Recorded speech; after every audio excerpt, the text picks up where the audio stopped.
have everything here aside from a dark cold wind.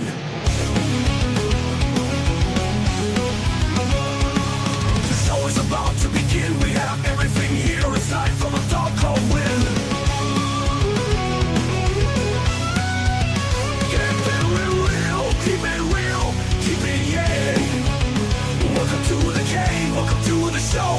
A beer is cold and it's time to blow. LongHairedYeti'sCave is the place to hang out. Come on the show and scream and shout. Keeping it real is what it's all about. The show is about to begin. We have everything here aside from a dark cold wind. Come on, win.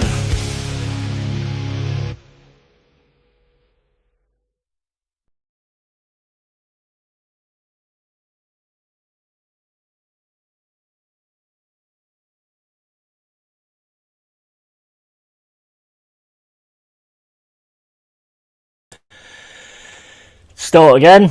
Yo guys, how you doing? Hope everyone is well. I am the long-haired Yeti, and this is the real deal. Got no football at the moment, obviously, with the Premier League. We've only got like friendlies and things like that. I don't mind anybody not taking their teams out. I mean, at the end of the day, you look at Arsenal, they're going for a league, so they're going to take their teams out of it. Why be there for a friendly anyway? It's not going to make no difference, is it? It's pointless. But big up, and yeah, I've just got off playing the second episode of Resident Evil Requiem. And I have to give it its due.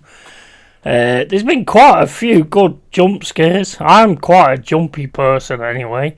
And I love games. I do love horror games because the films nowadays don't give me that. They don't give me that at all.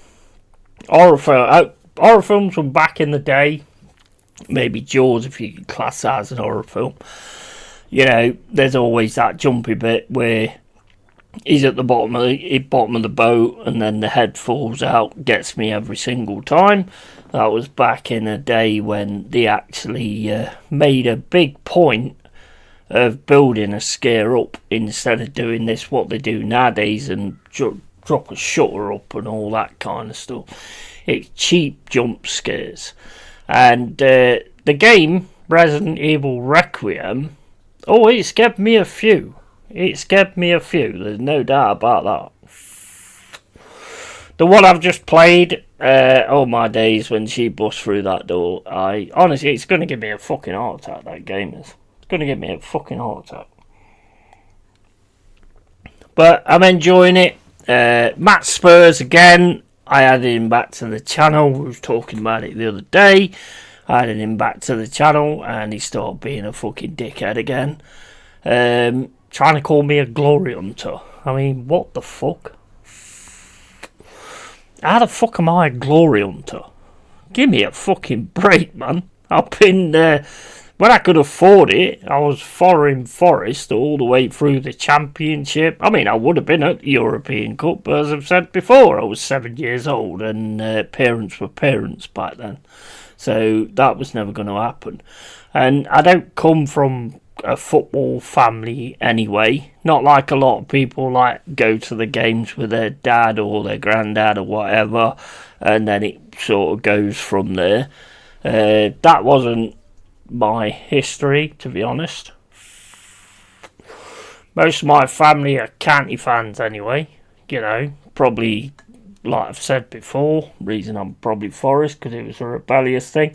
But I just love the badge. I love the history. If I was a glory hunter, I would have changed teams already, you know. And I ain't about to change teams, and I never would change teams. That ain't my style, mate. That is not my style. Right, so always with the real deal. I think Tom said he was going to come on when he got back. And we're going to have some discussions. It's open. It's an open stream to certain people, of course, if I know you and everything. Because you never know what you're going to get, do you? It's like a box of chocolates. You never know what you're going to get. You know, you might get somebody who decides to, oh yeah, I'll come on, then start showing the fucking taddy whackers and shit like that. We don't want none of that crap.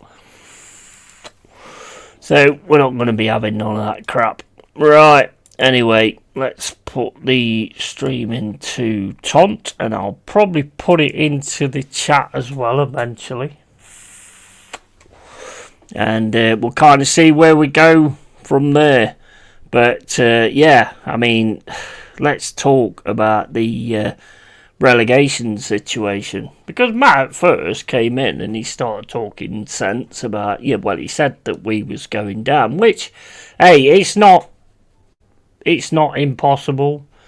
You know, we haven't done it yet. Just because we beat Spurs 3-0 does not mean that we are in the clear. There's still plenty of games to go. You know, we've got Porto in the Europa League, and then we've got also Aston Villa's in the middle of that as well. Got Sunderland, got Newcastle, I mean, there's some teams there that could cause us a serious issue. So we've got to be up for it every single time we put the shirt on. Simple as that for me. There's no other way around it. You know, it's not just down to just beating Spuds and that's it. I don't think Spuds will go down, I'll be honest. I really don't think Spuds will go down.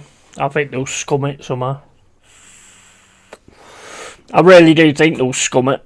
And they'll manage to stay up. Because you look at that stadium, you look what it brings money-wise. And I don't think they'll want that stadium in the Championship. So I can't see it going that way, to be honest. I mean, I'd be very, very surprised. But we've got to look out for ourselves. And that's all that counts at the minute. Woods is on his way back. There was a link the other day saying the date that he was coming back. I didn't click it because I know what these clickbait links are like and all that kind of stuff. But hopefully Woods is going to come back. You know, that'll be excellent. Big up, Bargab. How you doing, matey? Hope you're well, pal. Hope you're doing good, matey, after the last, weeks or whatever. Do you think you're going to get it over the line? I do think you'll get it over the line. I think it'd be a struggle, but I think you'll get it over the line. Sometimes a loss can be a gain because it kicks you in the teeth and makes you realise exactly what it is you're going for. So I do think you will get it over the line. I don't think it's over yet, though, to be honest. I don't think it's over yet, but, you know, I do think you'll get it over the line. I'm still pissed off with Arsenal, still fuming day to day with that. And mate, honestly, it was crazy. It was crazy. I can't even get my head around it myself, to be honest. It was like, it's like you just laid down. It's like you just laid down. It was insane. Worst cup final I've ever seen. Ever seen.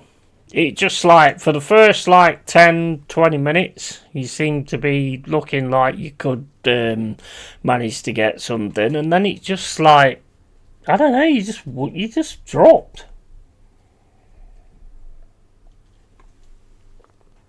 Do you think it's the occasion, though? Do you think it's the occasion? Because if Arteta had you in those occasions a lot of the times in the last 6 years, which was only the FA Cup as far as I can remember, then maybe you would have had the what it takes to deal with the situation. But you haven't had that. Pepsi, evening you glory hunter. Absolutely, mate. Absolutely. Big up, Pepsi. And the fan base is infuriating too. People are sweeping it under the rug. Yeah, they will do. They will do. Because they'll be like, well, if we win the league, it's not going to matter, is it? You know. But that, to me, that does matter. That was a total no-show. Total no-show. Good evening, everyone. Big up assembled. How you doing, matey? And Spuds fans say the silliest things. Yeah, absolutely. Well, I did actually put him back into the channel. If you remember, I said, "Oh, well, let's have him on." Well, we wanted to take the piss out of him, really, because we just beat him 3-0. But he came back on, kept calling me Dave for some reason, and I ended up turning around to him and saying, "Are you a little bit simple or something? Is there something wrong with you or something like that?" Even though he was only one watching the stream, still fucking booted him out. I don't fucking care. I don't care. I ain't got time for that shit.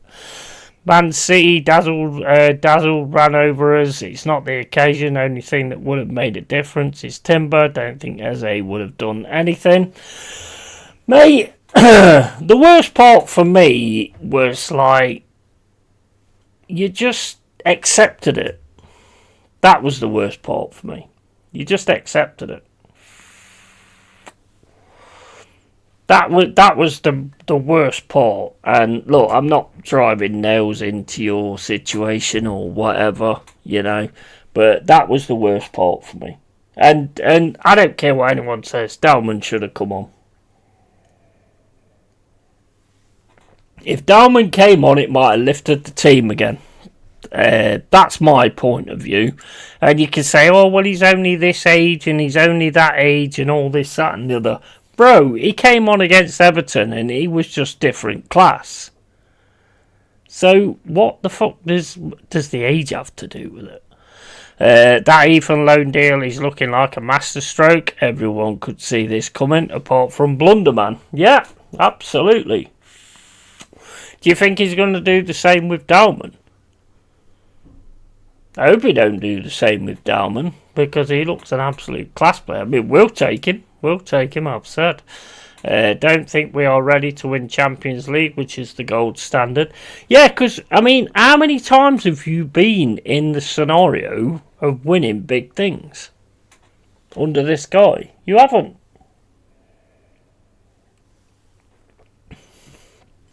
I don't know what happened, mate. I'll be honest. I don't know what happened. Riley played well 2 weeks before he struggled versus Real Madrid. Yeah, so he probably had something to prove as well. Honestly, I don't know what happened. I mean, that is the first time I've actually done a stream and been backing Arsenal for that game. And it was ridiculous. It was absolutely ridiculous. It must be, I mean, how it's going to go with the league or whatever, nobody knows. Everybody says that all this is going to happen and that's going to happen. It could G up Manchester City, and it's not over yet, is it? Because if they win the games they've got and the game in hand, then they could be 3 points away from you. So the pressures, you know, the thing is about Arsenal, right? Is you put the pressure on yourselves. You should have already had this won. You put the pressure on yourselves. That guy who plays for Sweden and scored a hat-trick on Thursday is named Gyökeres. Can't be the same guy, surely. Yeah, I mean, that's crazy, isn't it? Yeah, but I mean, if you actually play to him, maybe that's the way it works. What do you think about, the things that I've seen? Because I've seen Alvarez and Kvaratskhelia, or whatever the fucking name is. 40 Sheila, as I call him. That would be two mega signings for me.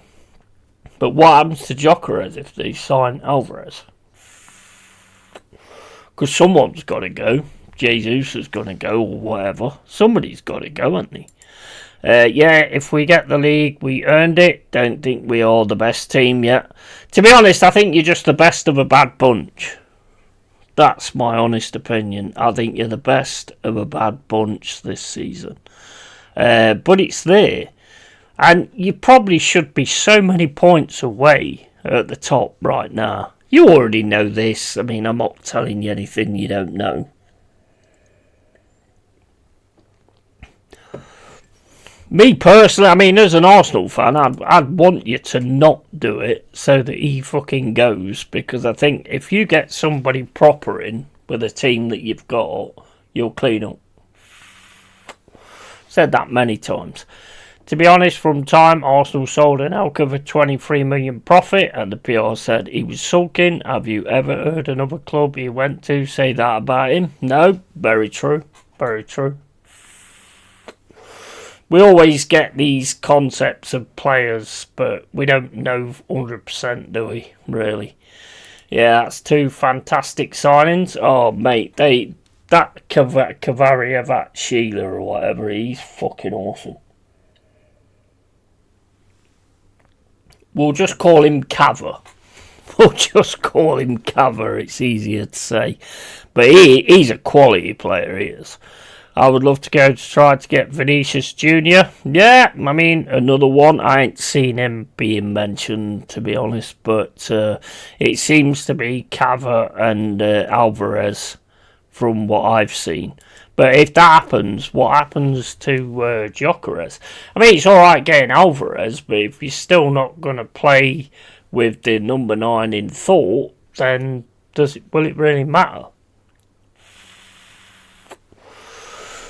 What do you make of Rashford at Barcelona? Looks miles better. Yeah, I mean, I've always said that it seems like some players have got a problem with a club that they're in or whatever.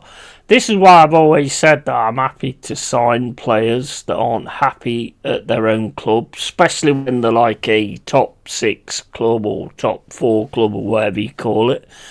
Because look at Elanga. Look at Elanga when he came to us. Totally different player. He looks absolute quality. Still haven't seen the best of him for Newcastle yet, to be honest. But, you know, I think it does make a big difference when you get players like that. Arsenal spend £1 and save 10. It's the Arsenal way. Yeah, absolutely. 100%. 100%. And your ex-boss Dice has been on TalkSport. Apparently he might be going Spurs, isn't he? Right, let's bring in Tont. How you doing, matey? All good, mate. All good. Yourself? Yeah, man. Yeah, I'm all good. Interesting relegation battle going on. Who between? No. Yeah. It's, I don't know, mate. I don't know where it's going to end up, I must admit. No, I don't. I feel that Spurs will scum it, to be honest. Yeah, well, it seems strange, doesn't it? Because you're seeing comments 1 minute they're saying that Tudor and Spurs have parted amicably, it's going to be doing that, and then of course then next minute you hear they've not sacked him at all yet. Even in Pepsi, they haven't even sacked him yet. So I don't know. It's gonna be interesting. Let's put it that way. I mean, we beat Spurs, obviously. Why is that volume not going up? I don't know. But yeah, we beat Spurs 3-0. That first half, they was all over us. And then it was like the corners they had as well. And then we just scored against the run of play. But, I mean, we've had that done to us so many fucking times. I loved every minute of that, mate. I loved every minute of that. I'm not going to lie. Well, I must admit, I mean, like, you know, when you mentioned corners, that's where we would have been absolutely screwed at that point because there would have been 3 goals each one of them because we were shit defending corners. Yeah. Well, we have been as well, but it's like, you know... look, I've said to you before, and I'll say it again, I think we do have the better players to deal with this situation, but at the end of the day, it's not about having better players, it's about the better players turning up. If they don't turn up, then it don't mean nothing, does it? Exactly. You know, you've got Jared Bowen, and when he performs, you perform better, or seem to perform better anyway. So, I mean, what do you think about like this? Brilliant. Do you think that you could go down? The possibility is still there. I mean, you know, we've got Some interesting games coming up. Obviously, Arsenal's one of those. And then, of course, we've got Everton and we've got Leeds. Got Arsenal. Arsenal as well. So when you look at them Yeah. kind of games, I mean, the Arsenal game, if City slip up and Arsenal keep them getting results, then they could actually, I think, if maths are correct, Arsenal could win it at the London Stadium, win the cup, win the league at the London Stadium. But Oh dear. stranger things have happened. It's always been a close game recently with Arsenal. You know what's going to happen, don't you, if that happens? You know that picture you keep putting up to wind up Jez? He's going to have one behind him lifting the Premier League at the London Stadium, mate. That's how it goes, isn't it? That's how it goes. It's true. But I suppose if you look at it, our one's a bit more damaging, I think, more than kills.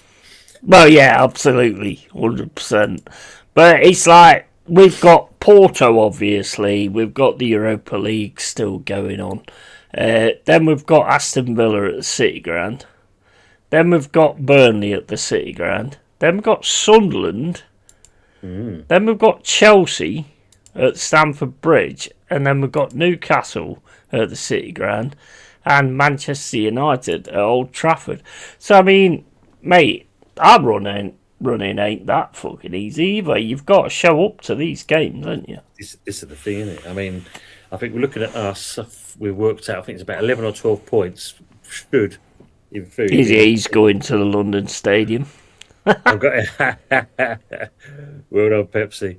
I think that apparently 11 or 12 points should be enough to kind of see us over the line. But I think the main thing when you look at it, West Ham, I've got the confidence behind them.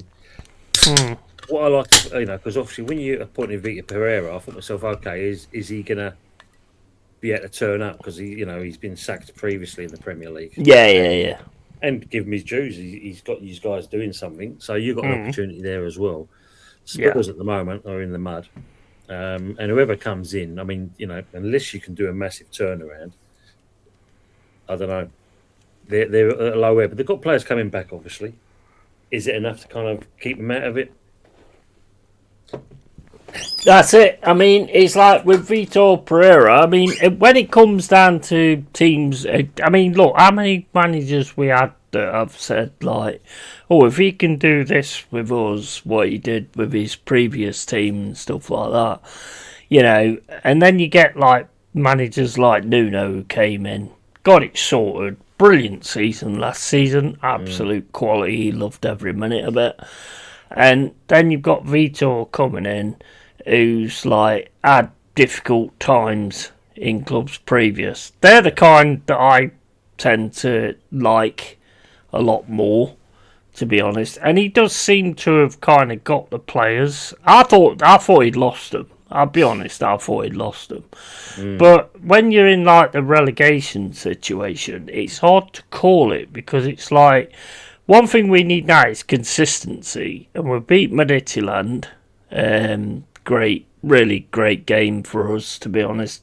Weirdest penalties I've ever seen in my fucking life. But and then we went on and beat Spurs 3-0. When we was under the cosh quite a lot of the game in the first half as well, and we went on to beat them. So we've now got that consistency building. Will it continue to Porto and Aston Villa? We don't know. And that's the thing. And it's all, for me, you've got to show up to every fucking game. I don't care. You're a fan as well as I am, and everybody else in the chat. You're fans, and you want your team to turn up. I don't care win, lose or draw. Fucking turn up and give it everything. Well, this is the thing, but I mean, when you was on Sunday, looking at us playing playing Villa, we just didn't turn up at all for that game. Was, you thought you'd see some kind of fight at least, but when you're seeing nothing from anyone, that's disgraceful. Yeah. I mean, and it's like, why? That's the question you still ask yourself, because there was no reason to be like that. Because Villa was also on a rocky situation themselves, so we should have taken advantage of that. But when you don't see it happen, you do get annoyed, because I think you're in the same boat. And I've heard you say it before. As long as you see the players do something, you don't mind. You know, they've lose, but they've given it some effort. You're happy with that. You know what I mean? Yeah. Being unlucky is always better than just not being there at all. You know, I mean, if you what was it against Wolves? 33 fucking chances or whatever. I mean, that is just, we had the chance. I mean, I don't even remember those chances, to be quite honest with you. I don't think there was like proper chances, but that is just ridiculous. Pepsi question: why would you rather see who would you rather see relegated, Spurs or Man City, if they get 60-point deduction? They ain't gonna get no fucking deduction. This is all a clown show, innit? It's all a clown show. I mean, obviously, they reckon also at the summertime they're going to make the decision. What again? Well, no, it's now. It's took them 2 years to make the decision. Now they're actually going to go ahead with it and actually kind of charge them. So, yeah, there is this talk of 60 points, as Pepsi's saying there. They've got too much clout, like you said, to kind of. I don't think they'll get anywhere near that. Even with the 60 points, they'll still, I think, mathematically still be in the Prem, even if there's 60 points deduction. So, yeah, it's one of those. Spurs. Not saying that we're haters or anything like that, but they're not used to it. They're not used to being down that position at the moment, and you can see they're that not. It tells. So, and again, it comes down to the same old thing. You know, we've got shit management. They've got shit management. You've got a bloke who's nuttier than a fruitcake. You know what I mean? It's one of those. So I think, as much as I know a lot of people would like to see City get that 60-point deduction, then you've got to question all the titles they've won and what happens with them. They get taken away? That is, very good point. Very good point. Because that's got to come into it as well, because why this has been happening, they've been winning constantly. I mean, that's when it gets fucking crazy. What they're going to do, go, right, okay, so we give City a 60-point deduction, and we look at what happened in the past, right? Real Madrid, here's another Champions League. Arsenal, here's a title. You know what I mean? Is that, I mean, that's just crazy. That's crazy, isn't it? I mean, it'll be very interesting to see what the outcome of this. But you know what will happen, didn't you? They'll do the charge and that, and then it will be the small print at the bottom. But you can appeal. Yeah. And they'll appeal, and then they'll get away with the appeal. I think it's all blood and gusto, to be honest. I don't think anything's going to happen with that, because like you've just said, so many things need to happen if that becomes a thing. But you can't go into it and go, well, you wouldn't have won this if you didn't have that, and that's just going to go crazy. But then you open up a can of worms, because then you've got to look at the likes of Chelsea, when the Abramovich years. Yeah. Because then you open up that kind of doorway of things, and City could use that for their defence.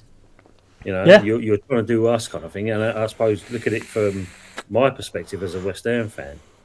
When you look at what happened with Paqueta, and how they fucked around with that, and then also it was like the mobile phone situation. Come with your mobile phone. Yeah, okay. Yeah, I'll hand it over willingly. Here's your phone back again. Thank you very much. A month later, we need your phone back. What for? Let's say we missed. Well, got rid of that phone. And you know what? To be honest, I don't think anything will happen with it. I think there'll be another loophole somewhere that kind of cancels it all out again. Because, I mean, how many times have we been going on about these 115 charges? I mean, look, whatever, it is what it is. Football is corrupt anyway. The Premier League is corrupt anyway. You're not telling me Arsenal haven't been up to shit. You're not telling me fucking Liverpool ain't been up to shit. You're not telling me Man United ain't been up to shit. So if you start doing that, you're gonna break it all open. Even us, maybe, when we came up into the league and spent God knows how much and bought in like 25 players. Although we had we had to do it because at the end of the day, when we came up, all the other players left because most of them was on loan. So we had no choice but to do that. Yeah. And I think, like, the one thing that I think people don't respect, which I think needs to be respected, is Steve Cooper. Because, in my opinion, Steve Cooper, aside from a certain man called Brian Clough, did something with players he didn't fucking know or anything like that. He knew none of them because they just kept signing people left, right, and centre. I mean, you know, I got to the point where I was like, fucking hell, another one. You know, it's like we just signed players left, right, and centre. He didn't know any of them, and he created a team to keep us in the league. And I think that gets a little bit undercut because that was phenomenal, to be fair. No, absolutely. I mean, like, you know, you think being out of the top flight for so long, kind of thing, to get up there in the first place is an achievement in itself. And as you said, getting the players in and doing what he did, massive respect for that because you know full well teams coming up and they have a short lifespan and they're back down before you know it. Yeah, I mean, you look at Brian Ferguson, Ferguson, whatever his first name is. What's his first name? Alex, Alex Ferguson. You look at him, and he bought players in, but they also had, like, the youth and all that kind of stuff, but he still knew who they was. Yeah. You know, Cooper just had a set of players and just had to make something out of it, you know, and that to me is, like, really underserved to what he actually did, keeping us in the league twice. True, you know? Very true, mate. He was probably like you, though. He got the team sheet and you think to yourself, who the fuck is this? Who's this? Where did he come from? What do you mean, like me? I know what I'm talking about, bro. I would have fucking done it even better. I would have won the fucking league. I'd like to think.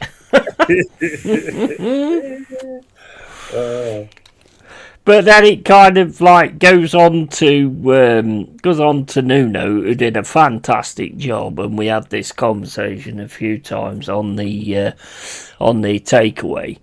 You know, that you'd like to have Nuno and all this that. Well, you've got him now. What do you think? Because I do think he's solidifying you, but it's like a few games, you just, like, as you've said, you're not turning up. It just seems strange because, you know, what he did with you guys. I mean, obviously, like, you know, the first season, you know, you got down the bottom. He kept you up. Then obviously they spent the money, and what a great season that was to get where, you know, with that team. But he's come to us, and it's like there's a certain part of him he's still left at Forest.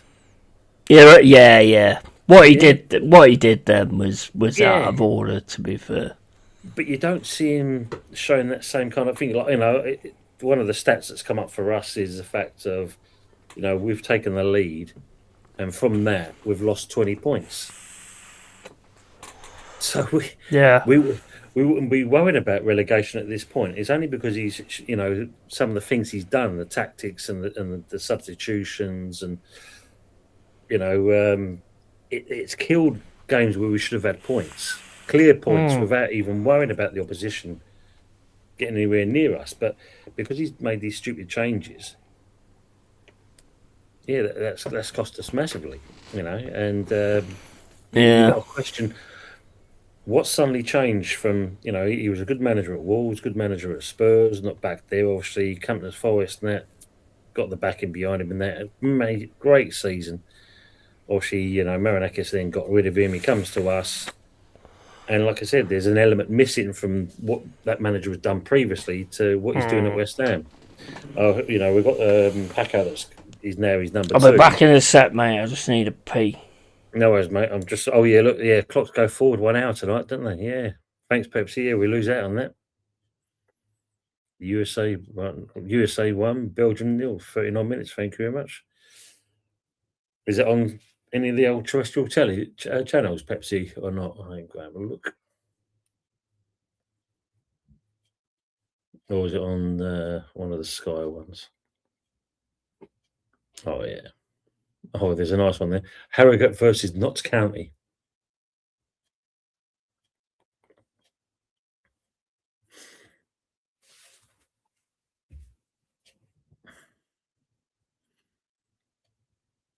Ah, okay, mate. Thank you very much. Yeah, brilliant. Pepsi, I don't know if you've seen West Ham are going to do something because of the Arsenal game. Because, like I said earlier, they think that Arsenal could possibly win it at the London Stadium. There's been a surge in sale tickets for the game, and you have to prove that you're a West Ham fan because and you've got to make sure that you can show actual evidence that you're actually a West Ham fan. My support for USA in the World Cup this year. Yeah, well, it is being streamed over there. It'll be good. You brought something up quite interesting there, to be honest, before I went. Mm-hmm. I have to go if I need a pee, otherwise the stream's going to become a golden shower type thing, so nobody wants that. So it's like 10 million subs, 2.5 million views. Just be in the channel. But it's like what you were saying there, like with the Nuno thing. Like, it's been annoying me quite a bit, to be honest. The Nuno thing where we beat you guys and then he's hugging the Forest players on the pitch. I get that you've got connections and stuff like that, but think of the fans. Do that outside. Do that down the tunnel near the dressing room or whatever. It's the same when we drew against Fulham 0-0, mm-hmm. and they're all hugging each other and laughing with you. It's to me, it's just so fucking annoying, that shit. They do forget themselves, but apparently, like when you look at last week when City obviously beat Arsenal, apparently Arteta was clapping when they went up to get the trophy and stuff. In this case of like, yeah, it's one of those. It is one of those. He did make his players watch them lifting the trophy, but one thing I will say, that if you'd have been doing the right thing for those 6 years, then they would have been ready for that game. Mm-hmm. Because they would have been used to actually being in those situations. And that, to me, is where it went wrong last week. They wasn't ready for those situations because they haven't been in those situations. Pepsi says, goal, USA 1, Belgium 0, 39 minutes. I'm streaming it currently. Have you got a channel, Pepsi? If you got a channel, bro, I'll subscribe. I didn't know you had a channel.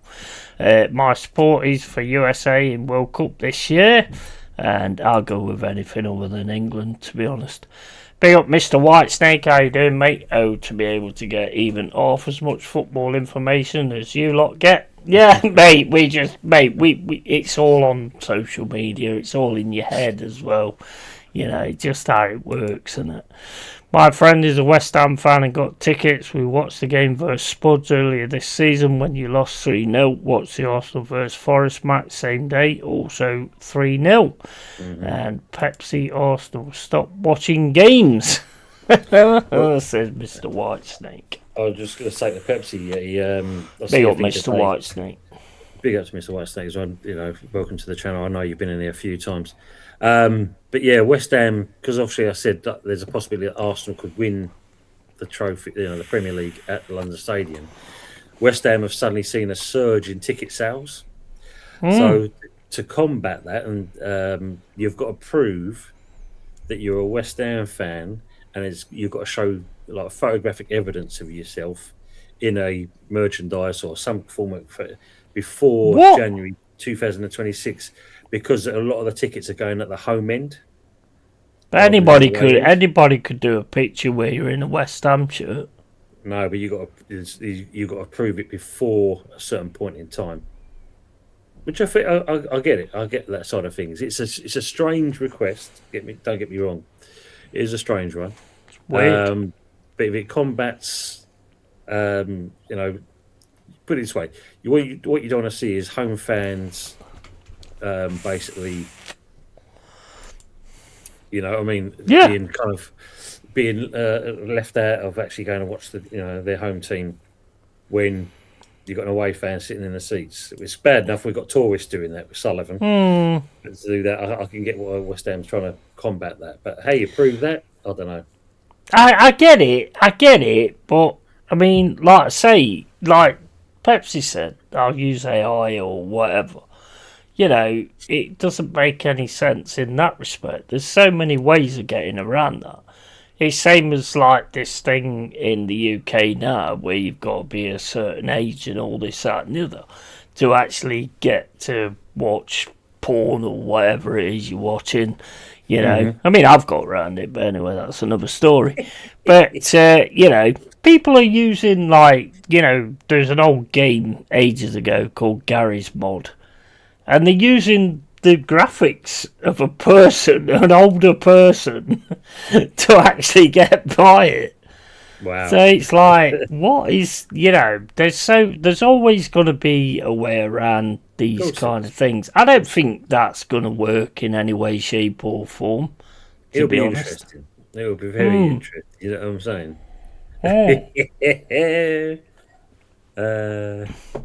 Just like all the Arsenal fans in at half time when there's a mass exodus. Yeah. Well, that is true. Yeah, that is true. But I mean, who you got next? Wolves. See, you should beat Wolves, man. Is that your place? Yeah, I believe it is. They've had the better of us though the last couple of times. Yeah, but you should beat Wolves. Should do. But you know, give a fair play to Rob Andrew. He's actually got him actually playing some football now.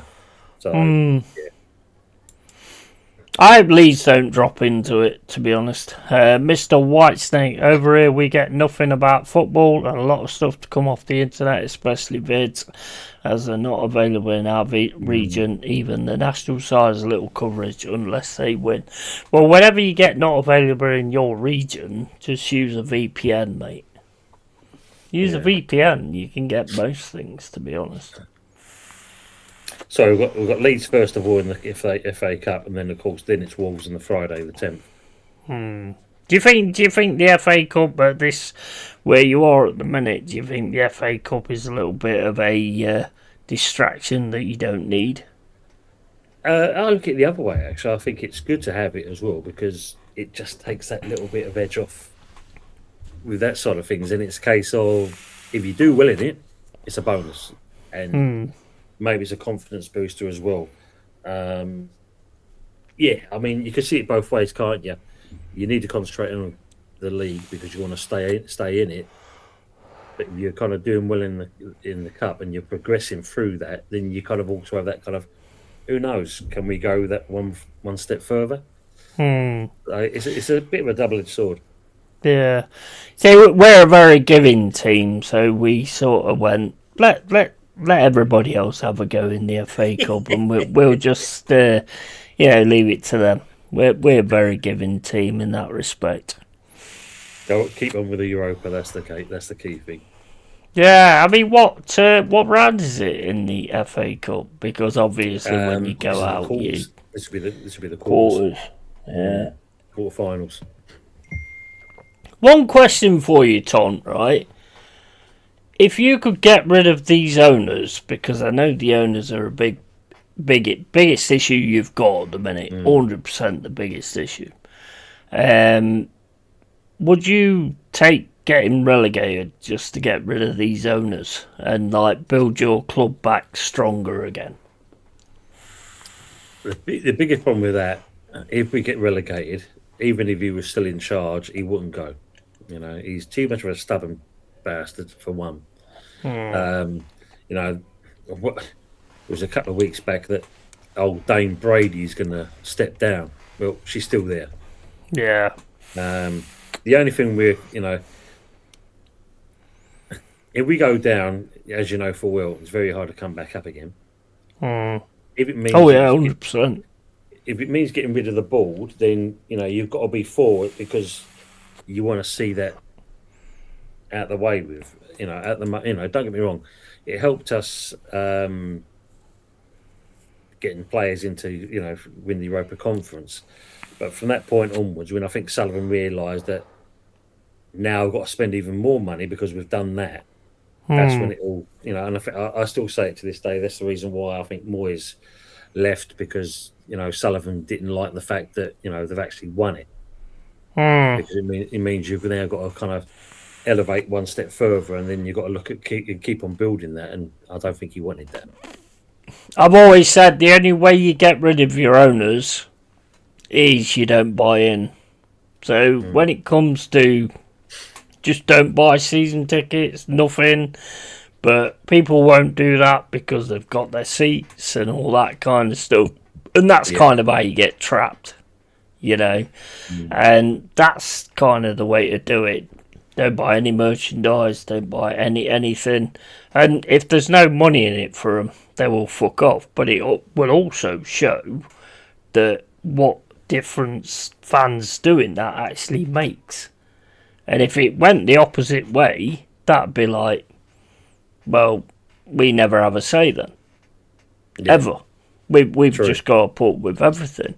Mr. Whitesnake says, I've always said any side on any day can beat any side. Wolves and Burnley are now playing with nothing to lose attitude. Mate, completely agree with you. I've always said it the same. It's 11 men against 11 men, and it's the 11 men that want it more. That's why you get all the surprises and the shock results and stuff like that in football. And that's how it should be. That's how it should be. I think looking the way that it's going, I think Burnley will finish bottom of the table now. Wolves are just, are levels above Burnley at the moment. Why is the Snakes correct? Nothing to play for, so they can have a free reign, play some decent football, and it's good for Rob Andrews. Like I said, I think he's learnt from the Luton days, and I think the one thing he's already turned around and said to the Wolves board, if we, when we go down, I want to make sure you're going to give me money so we can get back up again. So fair play to him in that respect. They are dirty bastards, though. They're honestly, you'll see it, mate. They're on the floor all the time. All the time. Maybe that's one thing he's taught. I don't know. See, like going back to your ownership thing, we've got third person or the second, investor in the club, Daniel Kretinsky, and he just sits in the background, and he's worth more than David Sullivan, but he's just. I don't know if he's waiting for Sullivan to move out of the way. This was just an investment thing for him. His main thing, which he's now apparently got, is the post office. But really, everyone's wondering what you're going to be doing. Are you going to buy him out? Are you going to fully take over?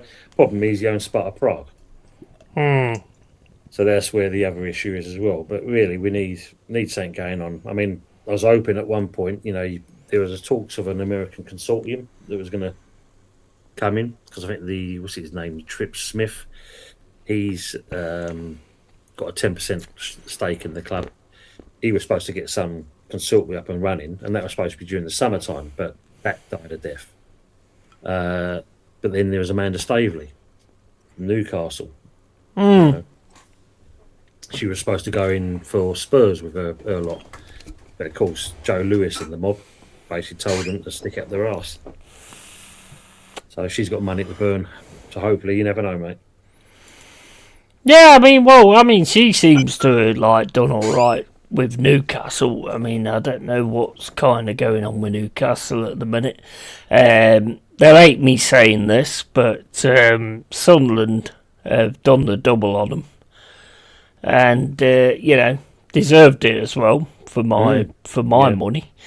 But they won't like me saying that. Same as I wouldn't like them saying that Derby have done us. I'd be annoyed at that. But reality is reality. It's not about your feelings. Nobody gives a fuck about your feelings. It's about facts. And Pepsi says, scored bang on half time, USA 1, Belgium 1. Is that a friendly or is that like a World Cup qualifier type thing? I don't know what that is. Is it a qualifier, is it? I think it might be, yeah. Mr. Whitesnake says, if for just one game fans didn't go to a home match, that would be a massive statement, as it would affect everything at the club. It would if they hadn't paid to be there. If you paid to be there and you don't go, the only person that loses out is you, because you've paid to be there.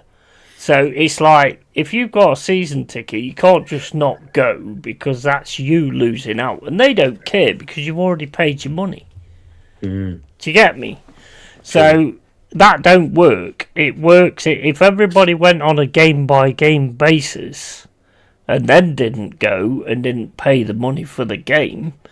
That would make the difference. Or maybe it won't make the difference. I think the worst thing that happened to football, to be honest, was the lockdown and having no fans there, because most clubs now just look at it as in, we didn't need them anyway, which to me is fucking disgraceful. To say you don't need the fans is disgusting. And I think that was a big kick in the teeth for football when there was no fans there and they still played the games, because I think they realised that, you know, we could still do this. And the only people that lost out in that was the fans. More chance of Tiger Woods winning Driver of the Year than Sullivan and Brady leaving West Ham. Yeah. I think you might need to maybe resurrect Lee Harvey Oswald.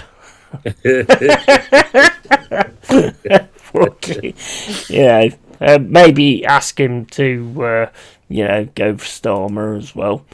I see Leeds' biggest games are against Wolves and Burnley at home. Yeah, absolutely. I mean, you seem to be doing all right at the minute, though. I think you got a draw in your last one, didn't you? So you seem to be on like a good tiff in that respect. Friendly, USA, Canada, and Mexico are host. Oh, yeah, I'm not bothered about friendlies. Yeah, that was a City game. I mean, when you look at that one, I mean, interestingly, there was a point where we was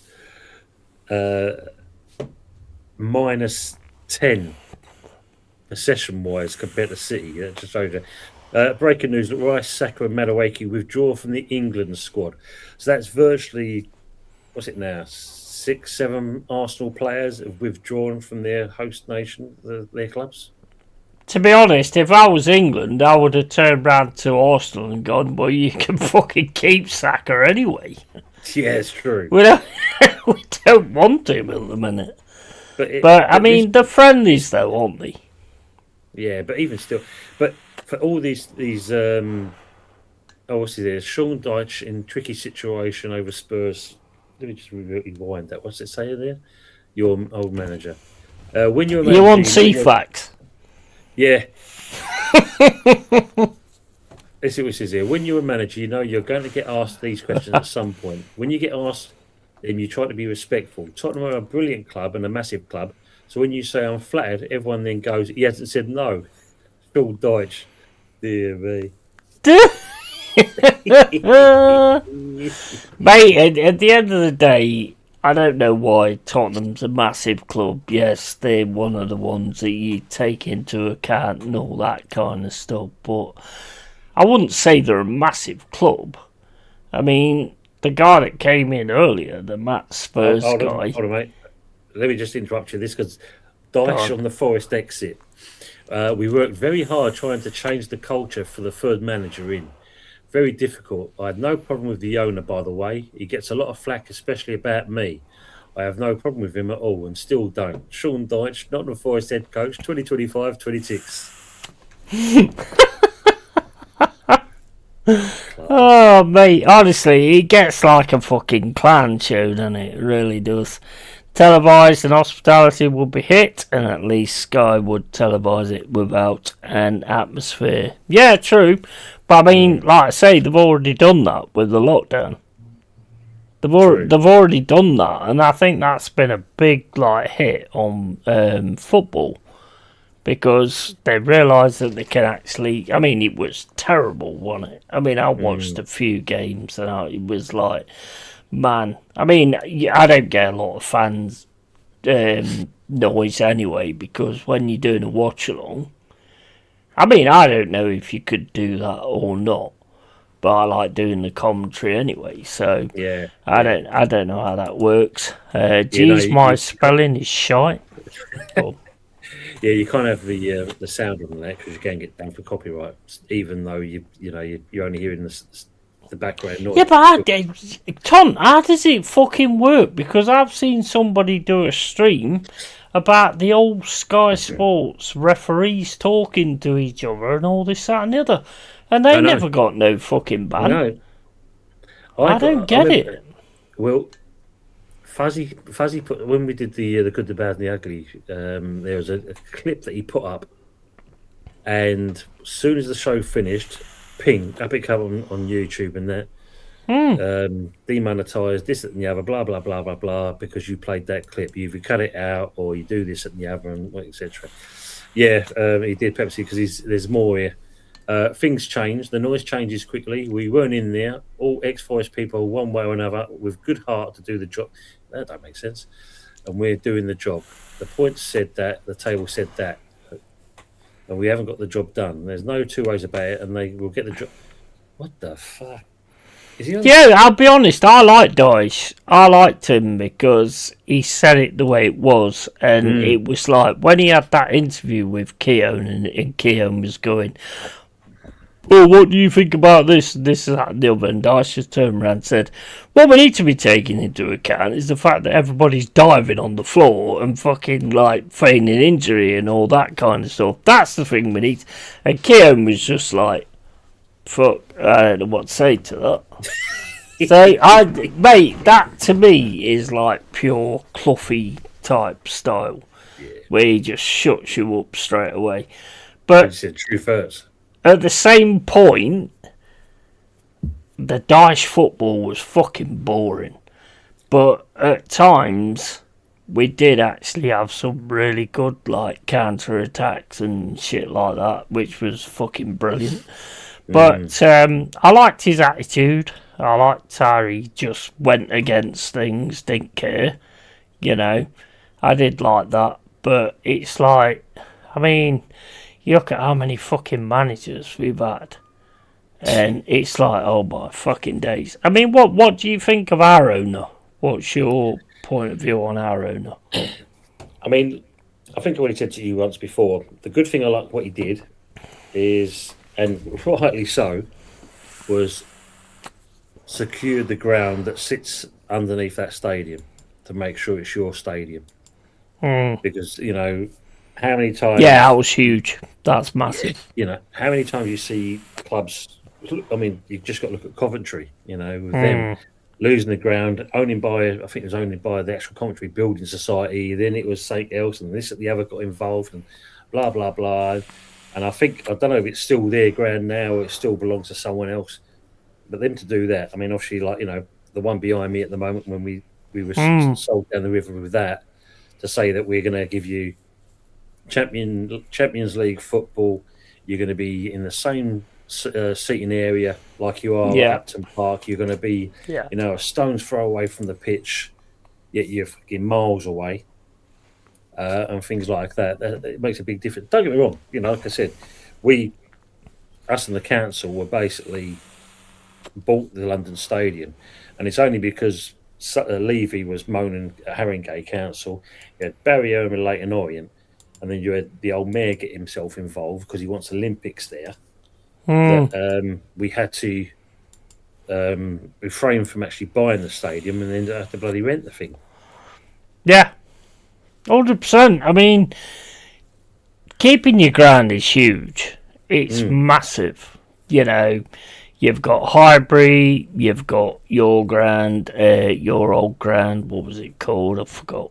But Upton Park. Upton Park, the bowling, yeah, what you want to call it. Yeah. I mean, to me, it's huge. It is massive. And Marianakis has done some great stuff for us. The one thing I question Marinakis on is his judge of character, because there's been many people he's brought in and then got rid of. You know, Edu is on the way to be getting rid of, which I don't know why we needed Edu anyway, because we were bringing in Murillo, we were bringing in all these quality players. So why the fuck did we need that toe-sucking twat? I don't understand that. Maybe we need somebody to suck toes. I don't know. Maybe that was the case. But it's like, he has done some really good stuff. He's put the money forward. He clearly cares about what he's doing. Yeah. The situation with Morgan Gibbs White goes down in history, because there's not many times where there's somebody got like a sellout clause and they hit it, which was weird how they hit it with not knowing about it, you know. And Marinakis was like, nah, that ain't fucking happening. Yeah. So, you know, you've got to applaud that as well, to be honest. No, very nice. Pepsi says, I liked his comment about how the players are protected by their agents. I don't see why players need agents, to be honest. Modern day players are too soft. Yeah, 100%. I am off. Sunday morning here, take care, thanks for the chat. Yeah, big up to you, mate. Hope you stay up. I do hope you stay up. I hope you stay up in the retrospect of Spurs going down, because they're a bunch of knobs. But it's like, I hope you guys stay up, I really do. Good night, White Snake, massive sandcastle, and Pepsi morning here. Whereabouts is he? Whereabouts are you, White Snake? Is that the New Zealand flag I see behind Is he in Australia? New Zealand? Yeah. Is it? I don't know. I've never seen that one before. Yeah, I mean, it's when you look at things like, you know, like Marinakis has been good for Forest. You know, it's you don't mind. It's in New Zealand, I thought. So. Yeah, New Zealand, man. Do the hacker. Come on the stream and do the hacker. I want to see the hacker. Good on, mate. He's extrovert. Oh, good morning. But you need that sometimes, because, you know, you look at certain chairmen, as you said, he wears his heart on his sleeve. You could tell, like, I think he did it with Nuno. When he came on the pitch, the Deitch one, you could see that, you know, his eyes were just red mist. And he might have that panel, and it's like, he's gone. You can just tell he's gone, you know, straight away, basically. But yeah, he's done a lot of good for Forest, and that bit you've got to give him massive respect for, because absolutely. As I said, keeping hold of the actual the city ground, that in itself is massive. 100%. Retoru. Where all the geothermal stuff is. Geothermal. Geothermal.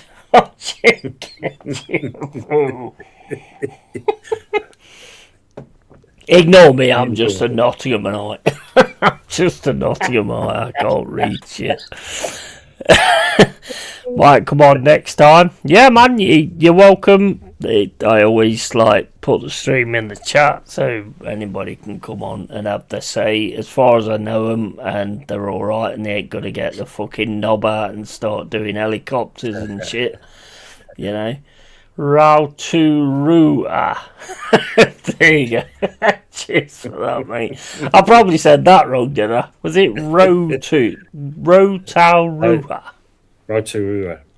Yeah. Big up to you anyway, man. I hope Leeds stay up, and hope you sort yourself out. It's a weird one, you know, like when you're going on about how Leeds stay up, then you're like thinking, well, West Ham could go down if you say that. So, you know, it's kind of weird how you sort of do it, but you know what, it'll go how it goes, and that's it. Yes, and later. Big up, Mr. Whitesnake. Cheers for coming in, bro. Cheers for the support. But the thing is, mate, you know, when you look at it, 1 minute Leeds seem to be away from it all, and then before you know it, they're, you know, a couple of points away from being dragged back into it again. That's how it goes, though, isn't it? You've got to just basically what you've got to do is you've got to keep getting those wins. That's the only way you're going to get out of it. It's not win, draw, loss and all that. You've got to just keep winning. And to me, it's like, just go out there and fucking win. I don't want to accept anything else, even though I've said, or just go out there and perform. Just give me something to be happy about, True. That you've had so many chances, not 33, but, you've had so many fucking chances to actually try and win the game instead of just... Now, let's talk about Arsenal, Man City, the cup final. What the fuck was that? Do you hope that Arsenal turn up at your ground like that? Yeah, you don't. I mean, when you look at the fun enough, referring to us playing Leeds, that's the precursor. Like this Man City Arsenal game, Arsenal Man City game was a precursor to the the league game coming up, because we've got the same thing. We've got Leeds in the cup, and then we've got Leeds at the end of the season. So this could be the precursor. We do something in that cup game that can unsteady the ship for them when we go and play them near the end. And the same thing. Yeah, you know how to play Arsenal. Yeah. I mean, you already alluded to it. Strange that Arteta stuck to his guns, and that's what he does. By putting Nketiah in and Kepa in goal. When, as the game went on, it seemed that maybe he should have had Raya in goal, and he should have started with Calafiori. That could have made a difference, but it was the fact that, considering it was very nip and tuck in the first half, the second half, I don't know what Pep said, but they just turned it up a little notch. And Arsenal just seemed to flounder. They seemed nervous. They seemed that they couldn't deal with. They folded. They folded. I mean, this show's called The Real Deal, and in poker they folded. That's exactly what they did, and it's like people say Kepa and all this, that, and the other, but how did they get onto him and put him in that situation? They just I can't even make sense of it. To me, the only way I can make sense of it is there was a brown envelope passed at some point and Arteta went, "Oh, remember that deal we had ages ago? Yeah, I need to pay you back today. So here you go, you can have this." That's the only sense I can make of it, because that was not the team. That was not the team but then again, at the end of the day, Arsenal haven't been great. No. It's not been a great season. It's not been if they win the league, it's going to be a best of the bad bunch for me. Absolutely. I mean, when you look at the Everton game, they managed to win that game, but as the way I saw it like this, that was down to Pickford. It should have been point apiece. Why he came out for the first one, I'll never know, when he's got it covered in already. And he exposes his goal, and then the second, for the second goal, yes, he commits himself by thinking he's gonna basically kind of show a little bit of self-respect if he scores a goal, because obviously the fuck up he made up early on. But then you leave yourself exposed. Arsenal go on the break. Dowman gets the ball, and good for the kid, because obviously if he's going to be an England international, which no doubt he's going to be. 100%. That's what you want to see. You want to see a youngster kind of, being given that opportunity to do things like that. But it should have never have been in the first place if Pickford did what he did for 86 minutes of that game when he was unstoppable. I think in that cup final, if it had brought Delman on, it would have made a difference. Gives him a lift. I think it would have made a massive difference. I don't know, mate. I don't know, because to say City was at that point, there was too much in charge. Dowman coming on, that it would give him a lift, but other than that, I think that's all it would have done. Because at that point, even the problem is you've got to look at the other way as well. Bringing him on could also have the negative effects. It could actually destroy you, because if someone suddenly, gets him in his pocket, then all that Yeah, but I mean, if like somebody was saying the other day that if Darwin comes on, they will put 2 men on him, right? So if they put 2 men on him, that creates space for somebody else. Yeah, but they're speculating that, isn't it? You know what I mean? It's one of those. It is all speculation. We could say that absolutely. as well. But I think City are a bit more switched on when it comes to cup games because they know how to win them. That's the point. That's the point. And the main thing when you look at it as well is the fact of Pep is not going to. When it comes to cup competitions, Pep is not going to be schooled by the apprentice. They know how. Yeah, you just nailed it. That is exactly what I said earlier. They know how to do it, and if Arsenal had been doing that from day one, from Arteta taking over, and not playing like second string and all that kind of stuff, then they would have been in those situations. And they would have known how to handle it as well. Because that's what it looked like to me. It looked like, you just said it, it looked like teacher, schoolboy. Yeah. That's what it looked like to me. I'm just saying. Pepsi says Arteta needs to risk the sporting game, in my opinion, by playing more second choice players to be fully fit for the Man City game. Yeah, I mean, is it in 2 stages, the Sporting Lisbon? I think it is, yeah. Yeah, I'll probably do that. I think it's 2 legs as well. Guaranteed he won't. Yeah, I doubt he will. And 1-2 to Belgium. Oh, you've got USA, and now Belgium are winning. So we won't listen to Pepsi anymore then. Yeah. Well, it's like Jason B20. Listen to his betting odds sometimes. Not exactly the sound choice sometimes. Yeah, exactly. Exactly. I need to pee. I'll be back in a sec. No worries, mate.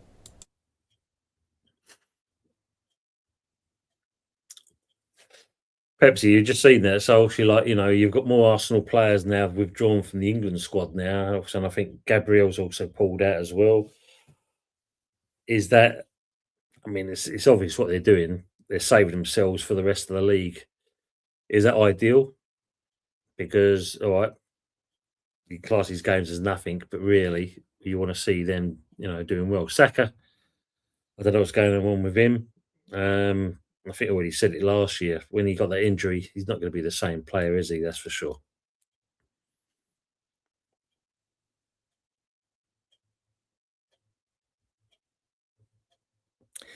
Yeah, of course it's going to be. I think that's what it's all to do with. It's. I mean, look, they returned to Arsenal for medical assessments. What for? What have they done? Are they injured? It is a tactical thing, for Will Arsenal. Arteta wants his players back. He wants them to make sure, you're going to get this over the line. But, well, not just saying it's Arsenal players. We've seen it many a time. Players pulling out from international games, all for the wrong reasons. Yeah, I mean, I get pulling out a lot. You know what? Back in the day, right? Can you remember, like, every player who got to play for their country, you could not pull them out of those situations at all. No. I mean, you got to think what you was taught back in the day, and that is to players to the highest level possible, and if you get picked for your country, it's a great privilege. Now it seems to be it's more of a chore. Yeah. Why are players not actually saying, look, no, I want to go to this friendly because it gives me a chance to stay in the team and all this, that, and the other. Saka, for one, 100%, because he is not doing a great deal at all. He looks like a third fucking leg for Arsenal at the minute, to be honest. I always said once he got that injury, he'll never be the same player. And it is, unfortunately, showing. Yeah, and that's... Go on. Sorry, I was going to say, ironically, looking at yesterday, Madueke comes off injured. Bowen comes on. So everyone was saying, oh, great, he's been given more game time than he should do. And yet, he's being slammed for his performance, kind of thing. Like, and it's like, well, did anyone really kind of do well in that game? You drew at the end of the day, you know. Bowen's better than Saka. Well, it's like he offers a more in certain respect. I mean, like Saka and that. I think we've had this conversation. And I know Arsenal fans have as well. Saka's just too predictable these days. Absolutely, 100%. Yeah, I've seen that as well. Pepsi has he out for over a month now, so he's had a setback as well. And you can't stop being predictable. As soon as you start being predictable, that's why I always liked Stan Collymore, because he was never predictable. He was just, honestly, he's one of the best players I've seen. How he didn't get it on the international world stage is beyond me, because he was just quality. His finishing was just off the scale. His dribbling, his power, his pace. This is why I look at like Haaland, and I think you could do that. Yeah. If you was put in the same situation, you could do that. He's a big guy. He's fucking got muscle. He's got power. He's got pace. Probably not pace. He's got it ish. But Stan Collymore for me was like, you know, if you like went into a lab and went, I want to create the best footballer you've ever seen, that's the one that you would pick. He had mental issues, he had mental health issues and all that kind of stuff. But I think they could have looked after him a lot better regarding that. I think they could have done a lot. But I think the problem is, when you look at Stan Collymore at the time,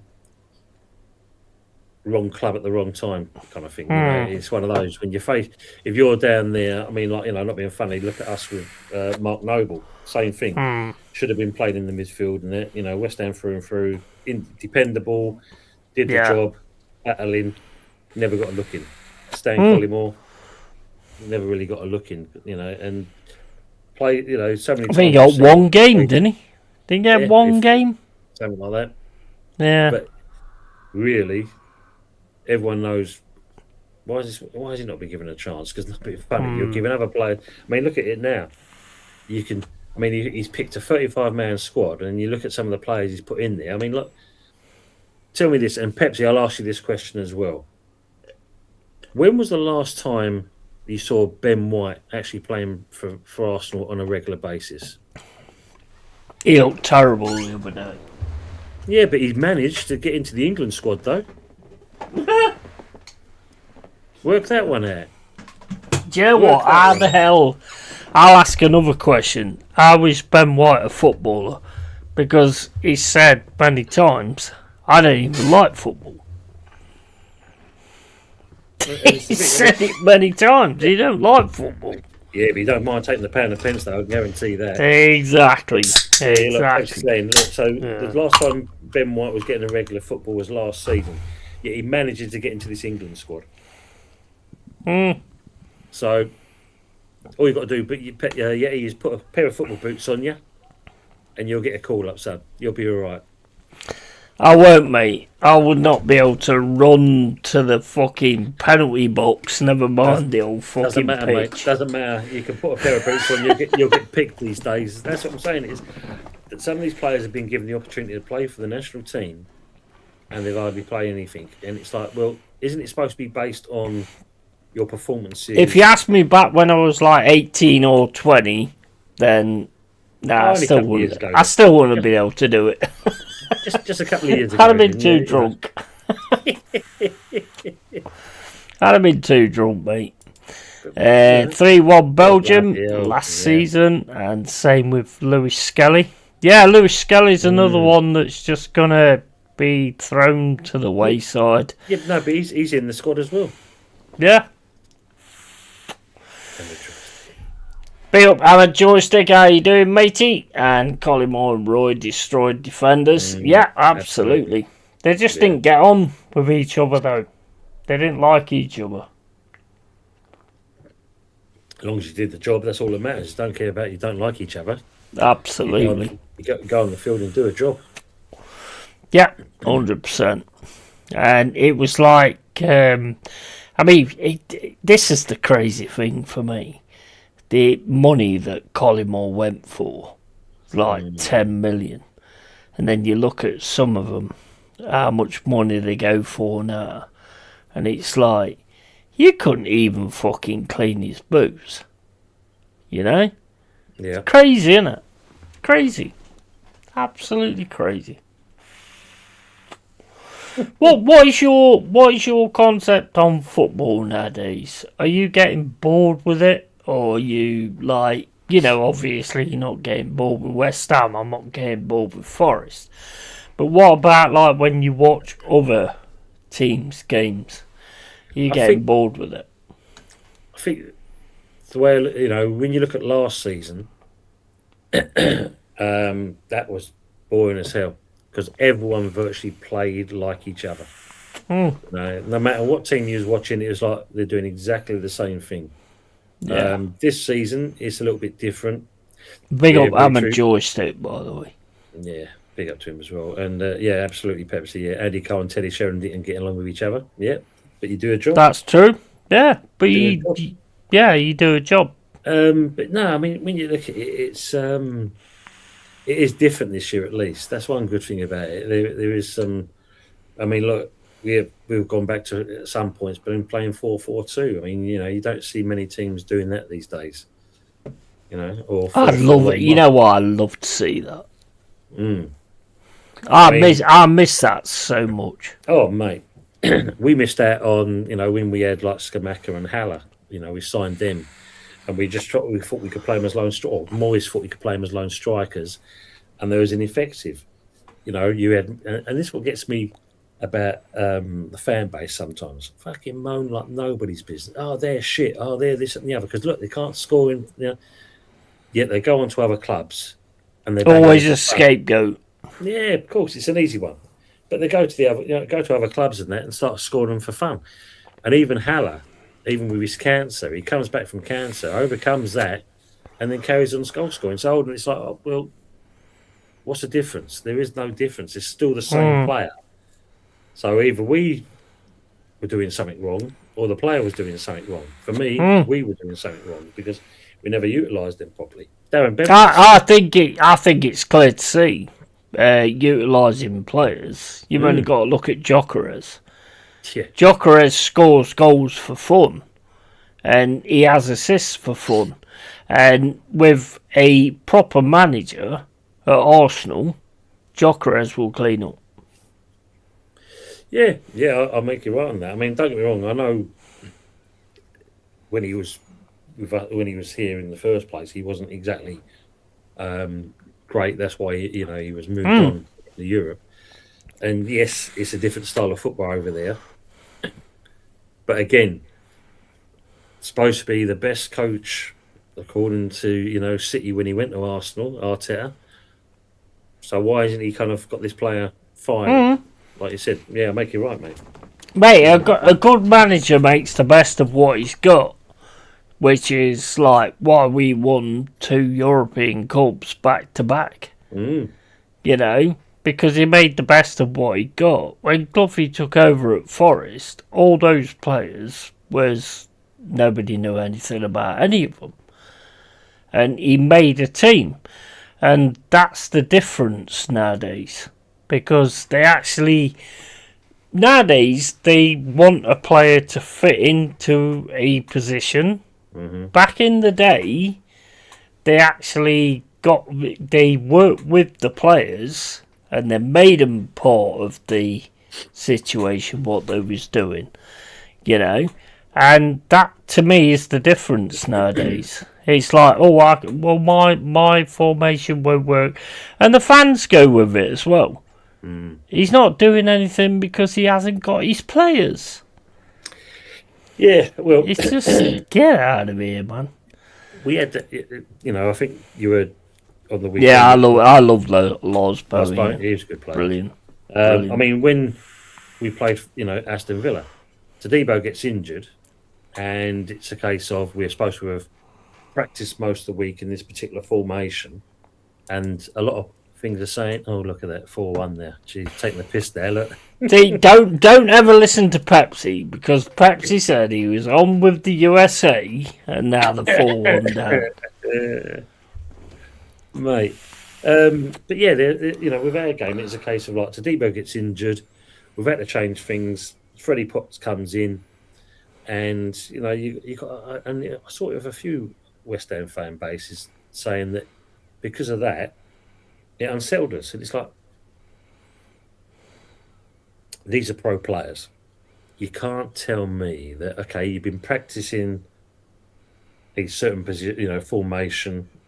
One player comes out of it, that doesn't upset the upper card. You don't go collapsing completely like a pack of cards. Use that. For me, I've done it many times as a manager myself. You don't look at that as an excuse. I mean, as I said, doing semi-pro Sunday football and stuff like that. Sunday football especially, you got a team sheet. Fuck me, this player ain't turn up, right? Rewrite the thing again. Right, these two players that are on the piss, they're going to be getting here late, right? Rewrite it again. You might write the team sheet about 4 times over before you even kick the ball. You expect it at that level, but when you look at when you look at pro players, surely they're pro players for a reason. So you must be able to adjust. Yes, it throws things off balance, but you adjust. You get back in. You accept what's okay. We've lost that player. It's a great shame. We've now got to do the job. Yeah, 100%, and that is it. Yeah, 100%, absolutely 100%. A Joystick says Clough used to send his players out for a drink before a game. I've never heard that, to be honest. But you know what? The one thing I love about Clough, he was just a genuine guy. He turned around and said that everybody on this planet should be able to earn the right kind of money and be able to live the way that they want, not just the people that are at the top and all that kind of stuff. Yeah. And he was just so fucking genuine, such a fucking great guy. Yeah, there'd probably be things like, I've heard like a few things other than that and stuff that he did, but at the end of the day, he just always came across as a genuine human being who cared about people as well, which was like, that was back in the day. Nowadays you probably wouldn't give a fuck about any of them, but it's like when we was in the Prem, Stan Collymore was on the books at that point. He didn't want to sign him because he knew the issues that he had. Maybe he could have kept us up. I personally think that is the one thing that Clough shouldn't have done, was being manager of that Premier League side, because you could see he was ill. You could see it clearly. And, we got relegated, and he didn't deserve to have that situation, because what he did with us was absolutely magic. Yeah. It was magic. And, the fucking Matt Spurs who turns around and calls me a glory hunter. For fuck's sake, if I was a glory hunter, I wouldn't have been supporting Forest in the Championship and in League One. I would have moved on. I would have gone, oh, fuck this, fuck Forest, I'll go on to somebody else. What an absolute bellend that guy is. If you're not gone and looked at the history of the club, yeah, glory hunting. Okay, back-to-back wins. Yeah, but other than that, ridiculous. You do love when you get people like that, I must admit. Going on what you're saying about Cloughie and that, yes, you're afraid it kind of damages the legacy. We had it with Trevor Brooking when he took over from Glenn Roeder. But then you can look at Roy Hodgson, mate. 78, and he's gone back into management. I know, yeah, he's Bristol City, isn't it? Anthony's team. What the hell, man? Yeah. Is that former Arsenal Forest keeper in goal, Turner? Oh my! I like Turner. I mean, he could save a shot, but his decision making was the worst shit I've ever seen. Remember that one against Liverpool? Yeah. Where he went outside the box and tried to play fucking basketball. What the fuck are you doing, man? Fuck are you doing? He was inside. He was inside. No, mate. No. Yeah. John Robinson used to smoke 60 a day. Yeah, absolutely. That's how he used to be, though, isn't it? Yeah. The thing is, what most of the players say about Clough is they would have run through a wall for him, but they wouldn't have gone out for a drink with him. You know? Yeah. Because he wasn't that kind of person. But whenever you got called to the office, you knew they weren't going to be good. He signed a player and then got rid of him on the same day. That's what I heard about this one as well, yeah. Because he just wasn't good enough. But that you got to say, that's when you got to say that's class in the manager. It's quality. It's quality. Yeah, he support Rovers. Yeah, I mean, when you do something like that, I mean, I did. We had I remember when we was in one of the leagues, we had a double header, and one of the I bought a sub on, and we was losing at the time.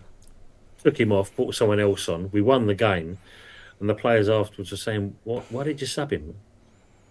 I said, "Well, he wasn't doing the job, was he? At the end of the day, if he was doing the job, he was going to be on the pitch. But he ain't doing the job in that. I ain't going to keep someone on that's going to make us lose the fucking game when we, especially when we've got the other team, one of the opposition teams watching us on the sideline, who is giving it all the fucking As soon as we won the game, they fucking shut the fuck up." So I said, that's the other thing for me. He weren't doing the job, and they shut them fuckers up over the other side of the field. Yeah. So, job done. Thank you very much. Did you hear about when Cloughy took Steve Hodge off and we had no more substitutions? No, go on. No, I like to hear this one. So he just took him off because he was shit. He was shit in the game, so he just took him off and left us with 10 men. Which you can still do, yeah. That's brilliant. Hats off to Stuart Pearce got injured when I think he was playing for Coventry. And Cloughy got our guys to go over to him and speak to him about signing for Forest. Wow. Couldn't do that now. He was just different class, man. The one comment that sticks in my mind from Cloughy is the fact of when he used to say, each player's entitled to their own opinion, but the only opinion that matters is mine. Yeah, exactly. He's just fucking brilliant, isn't he? Man. He, to be honest, he would have never made it in the game the way it is today, though. Well, I was going to say that to you earlier. I mean, when you look at him and even the likes of Harry Redknapp, two managers that should have become England managers, but the FA would never approach people like that because they don't fit the bill. But everyone knew that them two would have been ideal as England managers because they would have done something. Can you imagine if Cloughy was still around now with what's going on now? Oh, fucking hell, man. Oh my! I mean, fucking hell, bro. The man would be behind bars, especially with the fucking Storminators and all that kind of stuff. He'd be screwed, man. Yeah, but he still have a mobile phone and that. Imagine him in the prison cell kind of thing. That tell him to fucking run on the pitch. Who would you say is the best ever manager in England? Because I'll say Cloughy because of what he did with the European Cup and winning it twice on the bounce, and all the cups were won after that and everything. But who would you say? I suppose if you look at Cloughy's up there, isn't he? And I think and close one with him as well. Will be old Bobby Robson. You know, Bobby. Oh Robson yeah, and yeah. that, Bobby Robson was good. Yeah. he was class on that, and they're the, I suppose if you look at the two main ones, you could say that kind of stick out from the old school. Cloughy and Marinakis, yeah. Marinakis.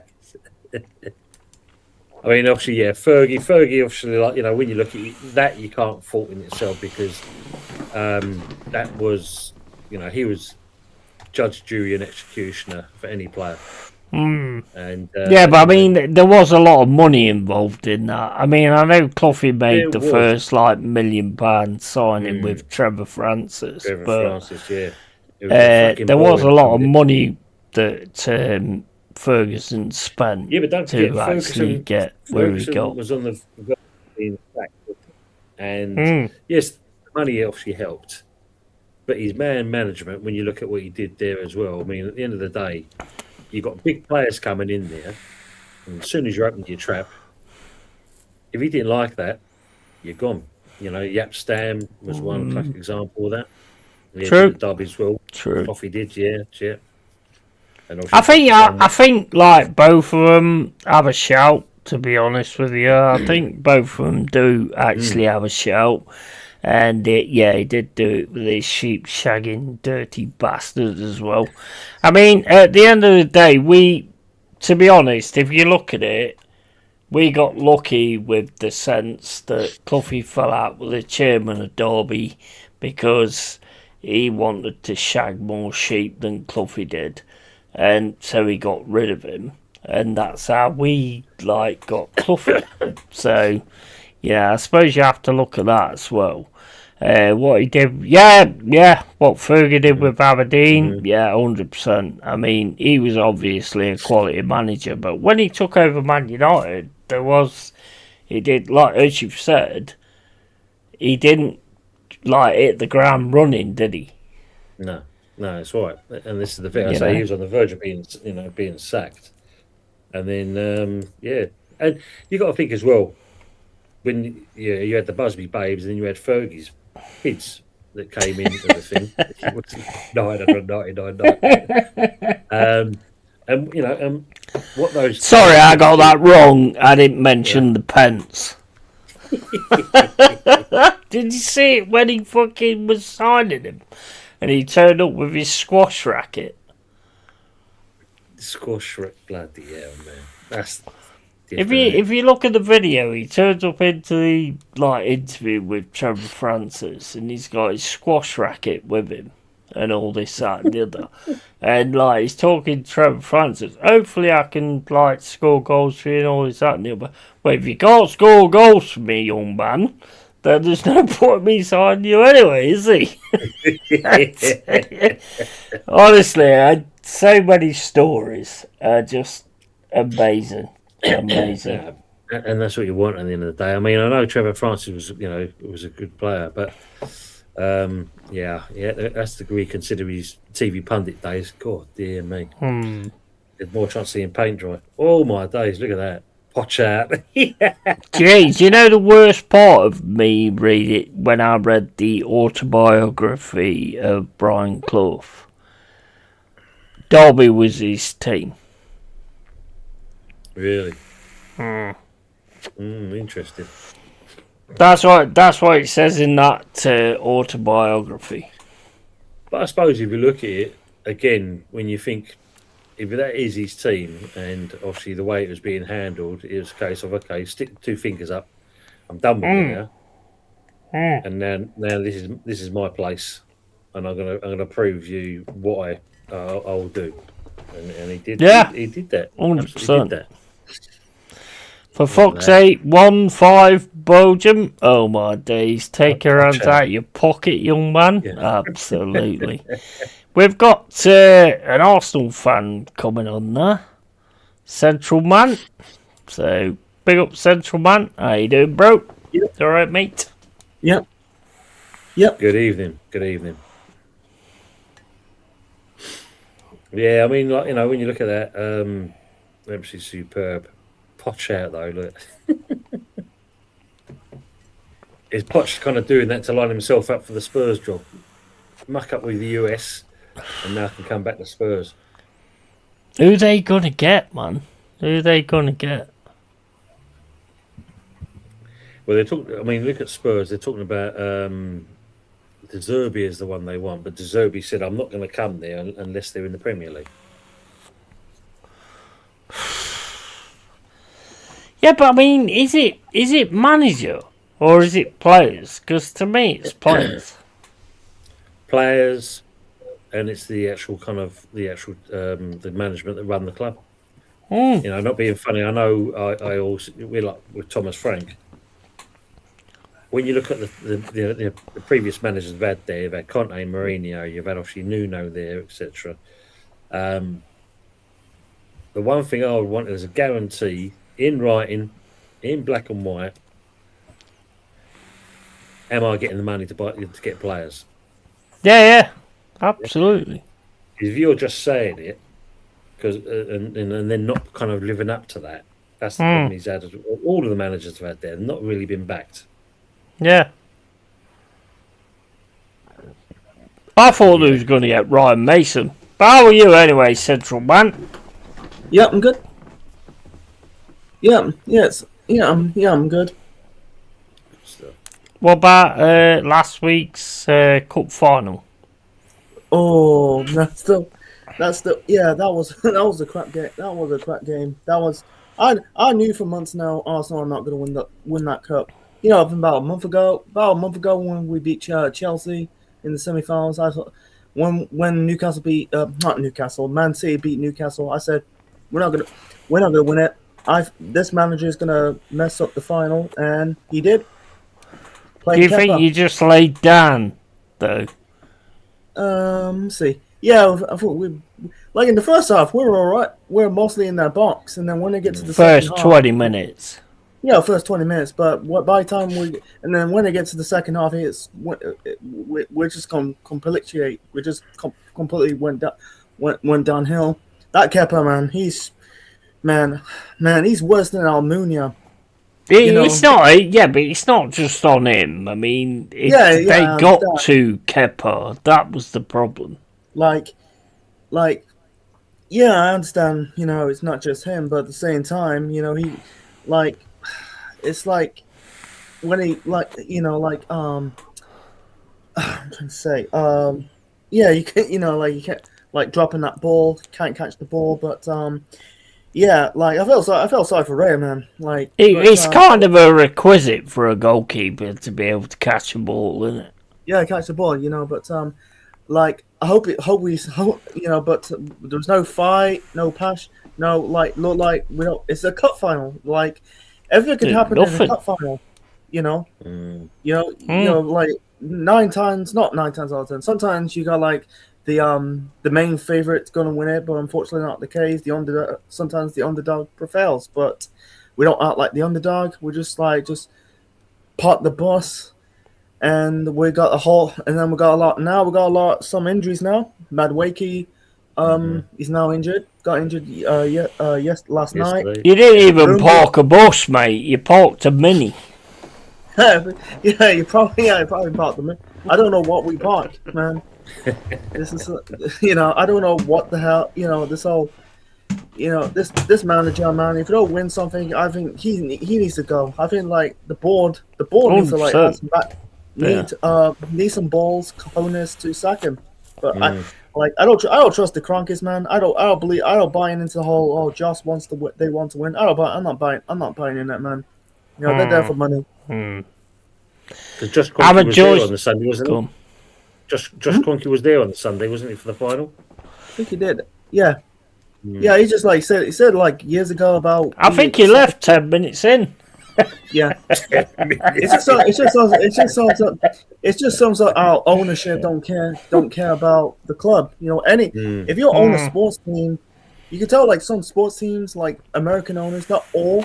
Maybe you got one or two owners are decent, but most of them just don't give a fuck about sports. Whether they own a football team, whether it's or soccer team, I use the phrase, a baseball team, an NFL team, a basketball team, a hockey team.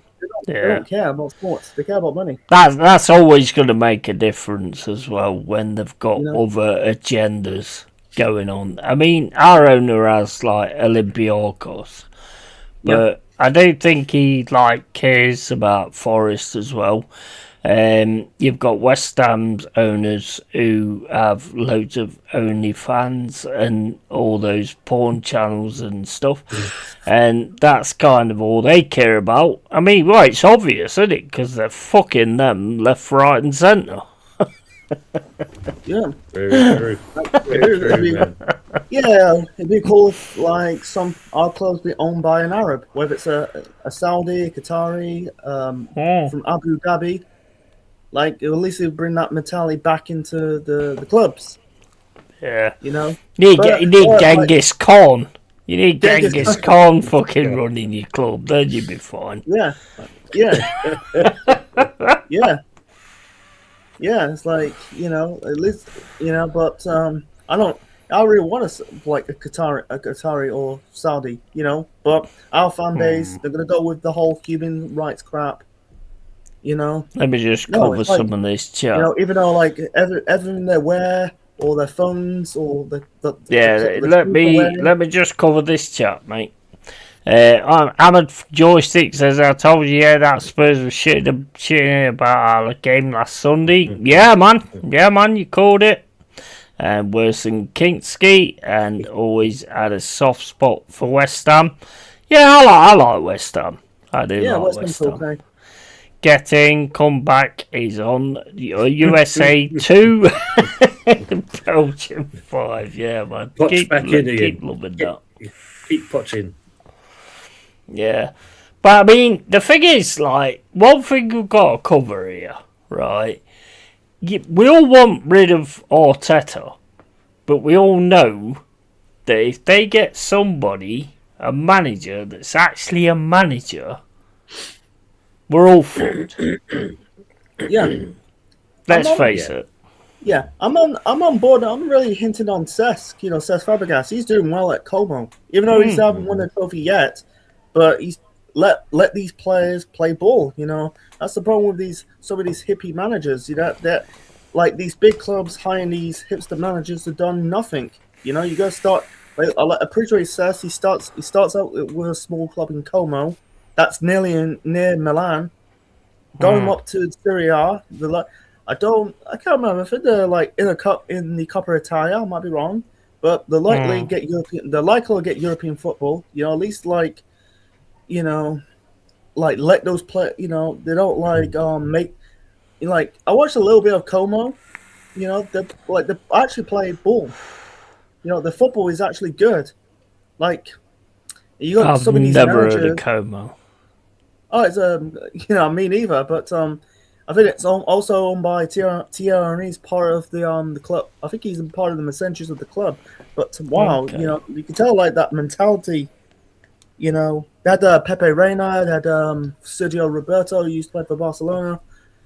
And it's like wow, man, Cesc is going to be a good elite manager. He's just like some of these managers, like Arteta. It's somebody coming back, though, isn't it? I mean, we've had that situation where Pace has come back, and it's like, you've got like football legends. When they come back, sometimes it don't work out. Yeah, Same exactly. as Pace, it didn't work out, and it was fucking heartbreaking.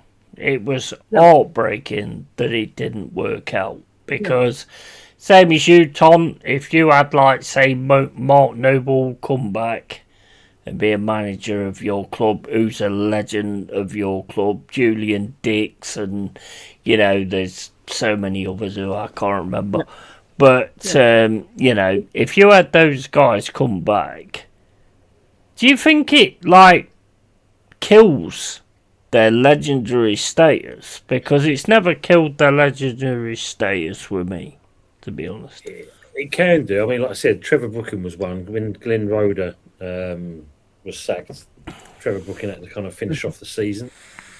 And he did well, got the team playing and stuff. And they said, like, Paul Ince legend. Back in a sec. I need a piss. No worries, mate. Yeah, when they got him in, it was the case of he wasn't going to become manager for the next season because he said he don't want to damage his reputation. And fair play to him because he did it on merit. Why should you do that? You've seen it with too many. I mean, like for us, we had Bobby Moore. Bobby Moore was never a great manager, great player, but never a good manager. Even his businesses didn't do well, unfortunately. So yeah, it just shows you someone that's got legendary status can't always mix it as a manager. Not being funny, look at Wayne Rooney. Wayne Rooney was that. Never. Yep, Steven Gerrard. He's one of the Tower Rangers, but he flopped at Villa. Yeah, that just kind of proves that's his kind of, I suppose, his level is Scottish football. But other than that, Paul Reed's the legend. Pepsi. Yep.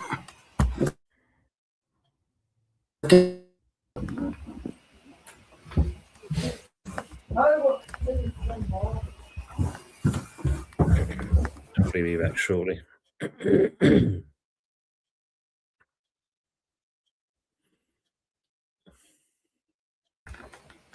Yeah, good shot. Patrick Vieira. He was another one, wasn't he?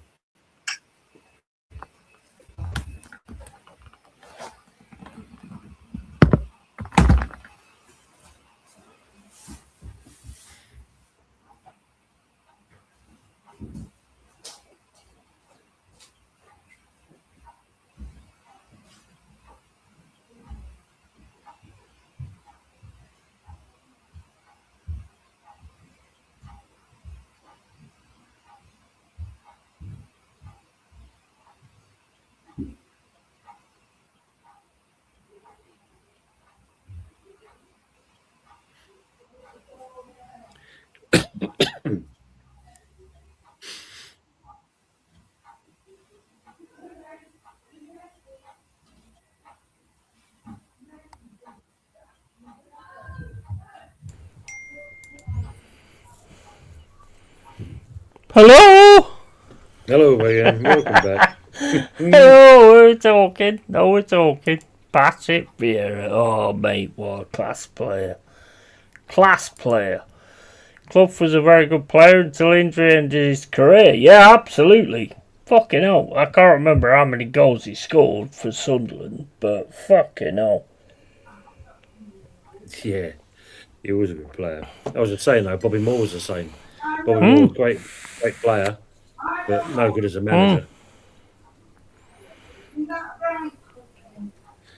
I just seen Central man, what you got going on in the background? We got domestic violence or some shit. What's going on in the background? Central man. Just seen an article. Apparently, they reckon Tudor will part ways on Monday with Spurs. I thought he'd already gone. Nah, he's still there because obviously his dad died, didn't he? So I don't know if it's a case if it's a mark of respect. They've kind of held off for the time being. But his dad's died. It's nothing to do with football, is it? Yeah, but effectively, it was actually when you talked to him. You found out then, I think it was. Oh, okay.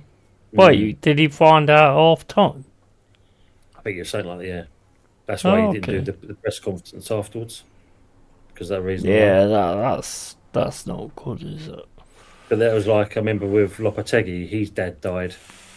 And he came back for the Newcastle game when we was up at St James's Park. We won that 2-0. And you looked at him and he looked rough as anything, beard growth going on, hair was all a mess.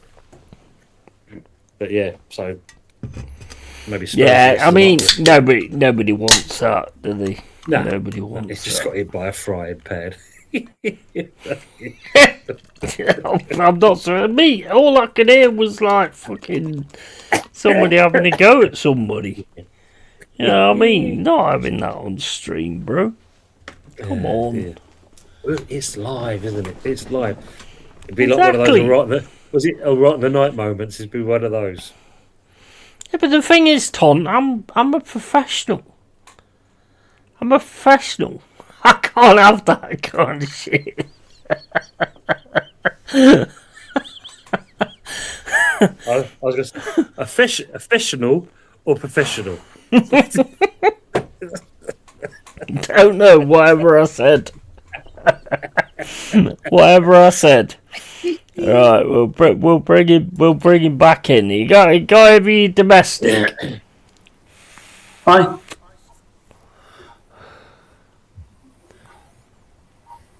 You got to be domestic.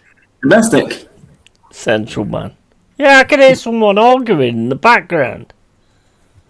I can't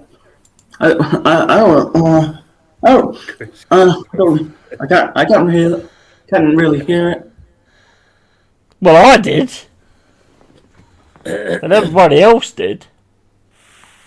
Oh, yeah. Why you got that thing behind you anyway? What's that? That's good. It's the it's Gryffindor. Oh, okay. You know, from Harry Potter. You know the badge. You know the badge. Yeah, I'm not a big Harry Potter fan. Are you gonna watch the HBO series? Yeah, you got a TV Oh, series. yeah. I've seen the trailer. Looks good. People complain about Severus Snape being a black guy. Because I've been a Harry Potter fan since I was 7. Since I've seen all the all 8 films. I don't care the fact he's a black guy, but it's like it's like race swapping. Yeah, it's race swapping. Yeah. It's done for a reason. It's done for like a division I saw some clips reason. of, I think like in the trailer, Harry attends normal, like the normal school, like a normal school before he attends Hogwarts. It looks like some people compare the new actor who plays Harry Potter to Daniel Radcliffe. Like when they're young.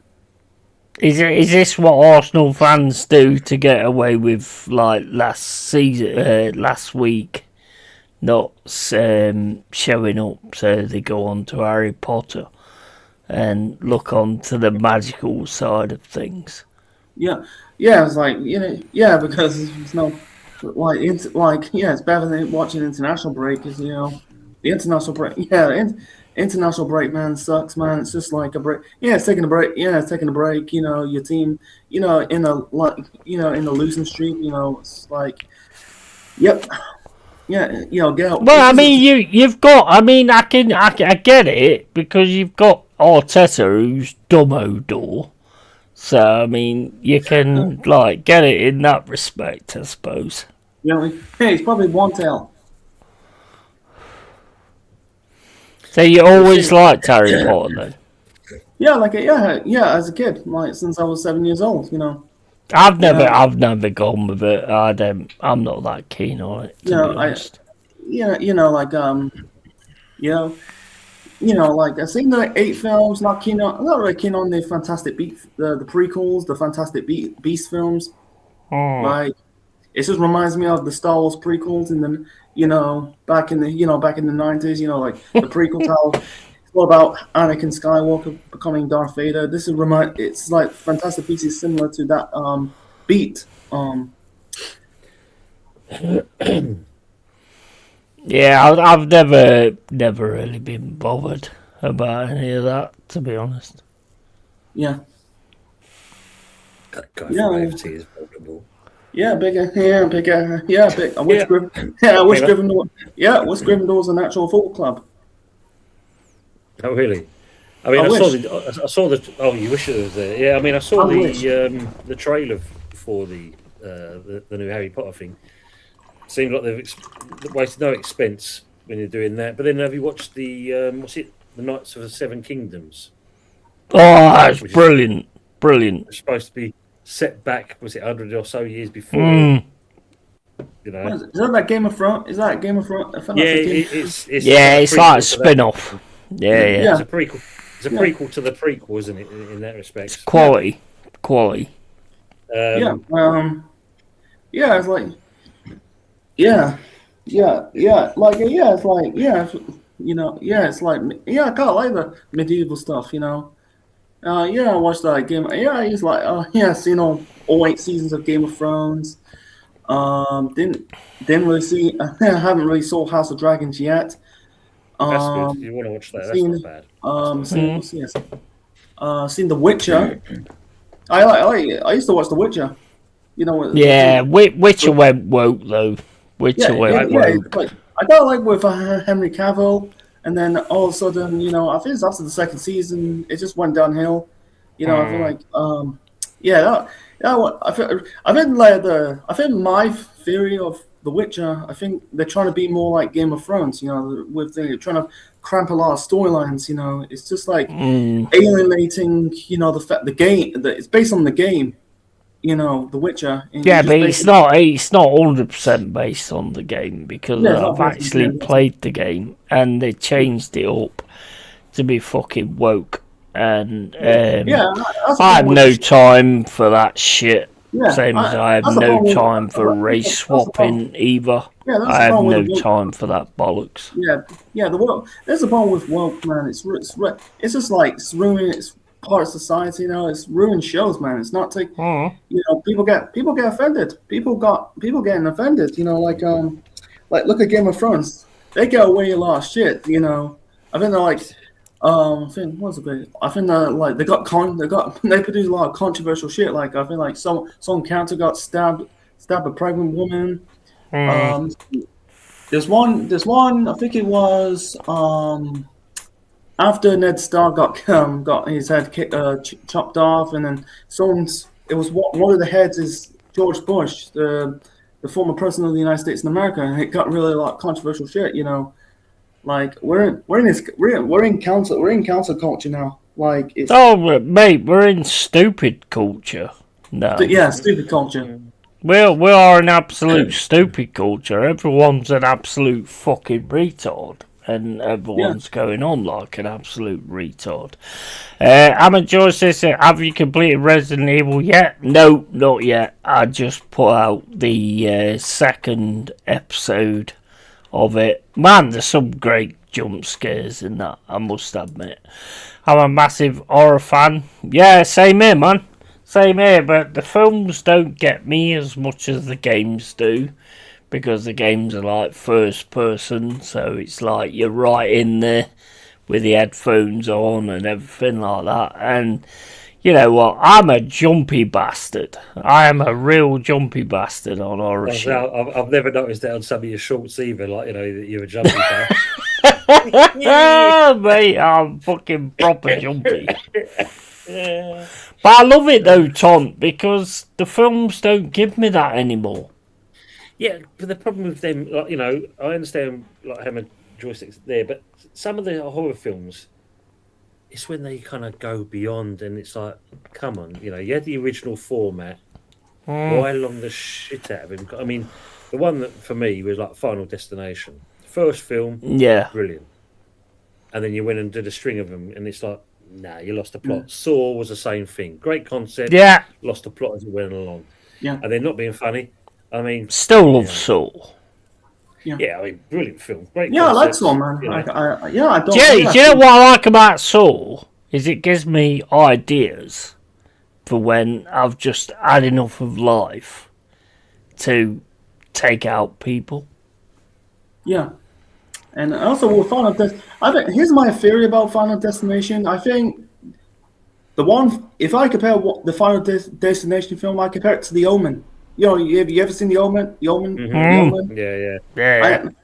I'm planning to do that. I'm planning to do a review of the first film. Because it'll be in June. It'll be March the 50th anniversary of the first film. I think without The Omen, I don't think Final Destination will be made. The last Final Destination is quality. The last one they did is quality. Yeah. And that's what you need to do sometimes. Yeah, the reason why I compare Final Destination quality. to The Omen, because people are dying in random circumstances. That's why I compare Final Destination to The Omen. People are dying randomly. It's like, with The Omen, people know about the secret, about Damien Thorne. Because he's the son of the Antichrist. True. Although I will say that if you go that high up into a building and you're that high up, you deserve to die. Why would you go that high up in the life? That makes no sense to me. Yeah, if you want to go right up there, then you deserve to die. Yeah, the Omen had about 6 films. I think you had they did the remake. It went too far. It went too far. Yeah, I heard the remake was not that good. It's just a blatant rip off of the original film. And they did a prequel I heard it was really good. It's just tying off the first film. But why do we keep getting remakes though? Why there's nobody have a mind to come up with something nowadays. It's like you don't need to remake a classic, whatever genre is in. You don't need, unless it's like a very forgettable film, like not in people's minds. Like I think look at what's that film? Was it the the Invention of the Body Snatchers? They did I don't know they did sequels. Yeah. They did like how many fucking remakes they make? They made the one in the 50s, the one with Leonard Nimoy and Donald Sutherland in the 70s, and then the one in 93, the 2007 film with Daniel Craig and what's his name? Nicole Kidman. You don't need, like how many remakes they're gonna make? It's just like like you can't even come up with a sequel, a follow-up to the first film. I get like I can come up with many different ideas for like horror films and all this, that, and the other. And if there was something where there was somewhere you could sell your ideas to them, I would 100% do that. But there's nothing like that. Yeah. Hammer Joystick says my friend directed The Mortuary Assistant. That was a game. I've not seen that. I'll have to have a look into that. Last horror I watched was called the 2026 Caramel Cup Final. yeah, it's a horror, man. Absolutely. I'm just I'll be the Exorcist too. Cancelling me trips to Nottingham, to Forest and around Nottingham area. Because since I've heard you've got these weird and wonderful ideas, I'm just cancelling my trips there now. I'll stay well clear of the forest area. Albert Joyce says I'm a Dario Argento and Fulci fan. Yeah, absolutely. 100%. And Police Academy went too far also. Yeah, he did. Being serious, Scream has had way too many sequels. The last one's pretty good, actually. So I've got a review on my channel. The last one's pretty good. It was originally a 50s film. Yeah, Invasion. Yeah. Invasion of the Body Snatchers was great. And yes, it's on Shudder. Yeah, I mean, there is some decent ones. The problem is, the script writers, they've run out of ideas, so they're going back to old films and trying to remake them and do things. The Day the Earth Stood Still with Keanu Reeves. Yeah. Shit. Absolute shit.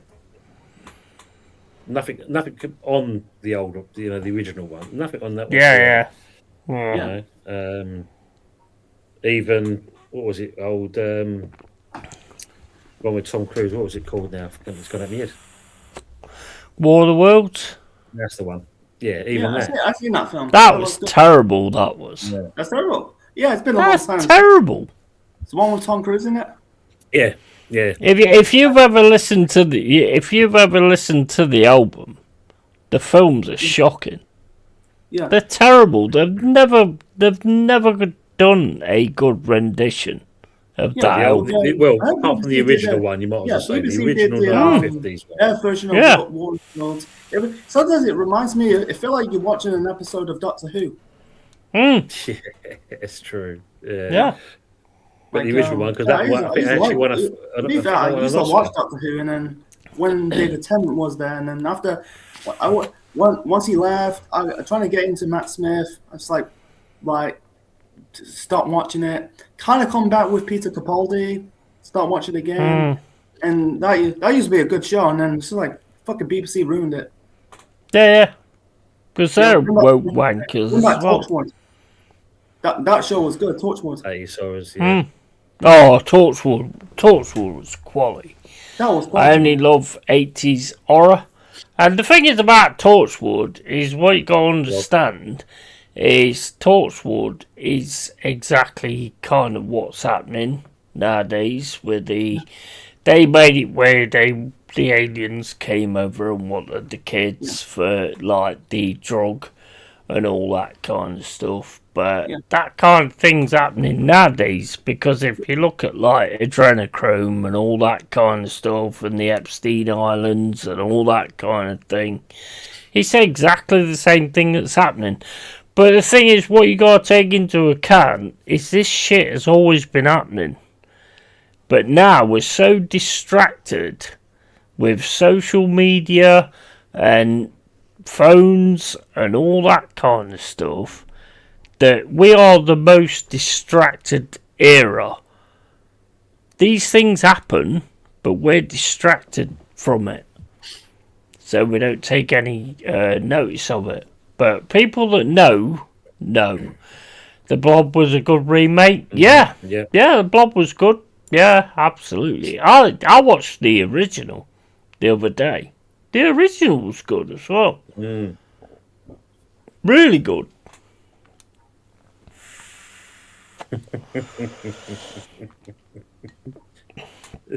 And Doctor Who. I mean, the thing that pissed me off about Doctor Who, when they put the bird in there, everybody said that the reason you don't like it is because it's a girl, it's a woman. That weren't the reason I didn't like it. The reason I didn't like it is because I actually liked that actress. She was in Broadchurch. She was great in that. I actually liked her. What I didn't like was the storylines, because the storylines was all about race and all about this, that, and the other. Me personally, I don't care about race. I don't care about what religion you like. I care about how you are with me. If you're okay with me, I'll be okay with you. Yeah? And that's always been my mantra in life. If you're okay with me, I'll be okay with you. If you're not, then there's going to be an issue. Yep. But all these things that they put out nowadays is division. The Harry Potter thing, putting the black guy in as Snape, that's causing division. Yep. All they do is cause division. And you know why they cause division? Because the people in power, while they're keeping you fighting against, while they're keeping us fighting against each other, they're not getting noticed on what they're doing. It's a very clever system, and it's happening all the time. And social media is doing it big time. There's always putting things out that causes division and causing us to fight against each other. And you know, when we come together, they're fucked. And they know they're fucked if we all come together. If we all believe you've got the left and the fucking right, yeah? If we all come together and we all fucking get on with each other and we all work together, they're screwed. We can end the system right now if we all come together. And then after we've ended the system, then we can fight out with each other what we've got to fight out with each other. And that is the key. That is the key.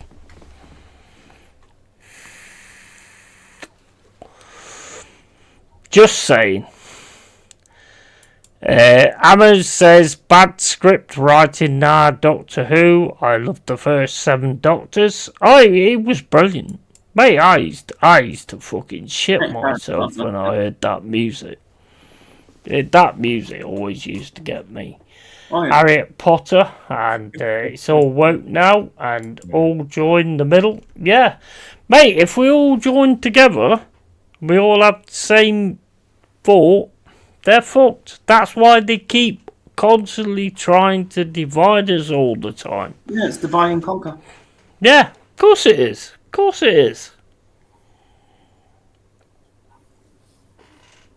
It's really fucking obvious, but I don't think we're ever going to get to that point.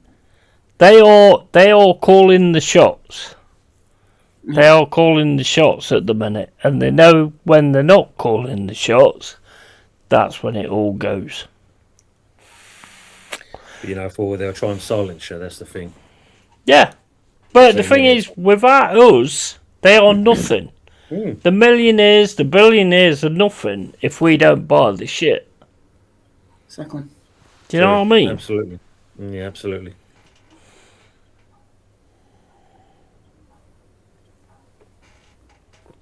I get mean- so fucking... Go on, carry on.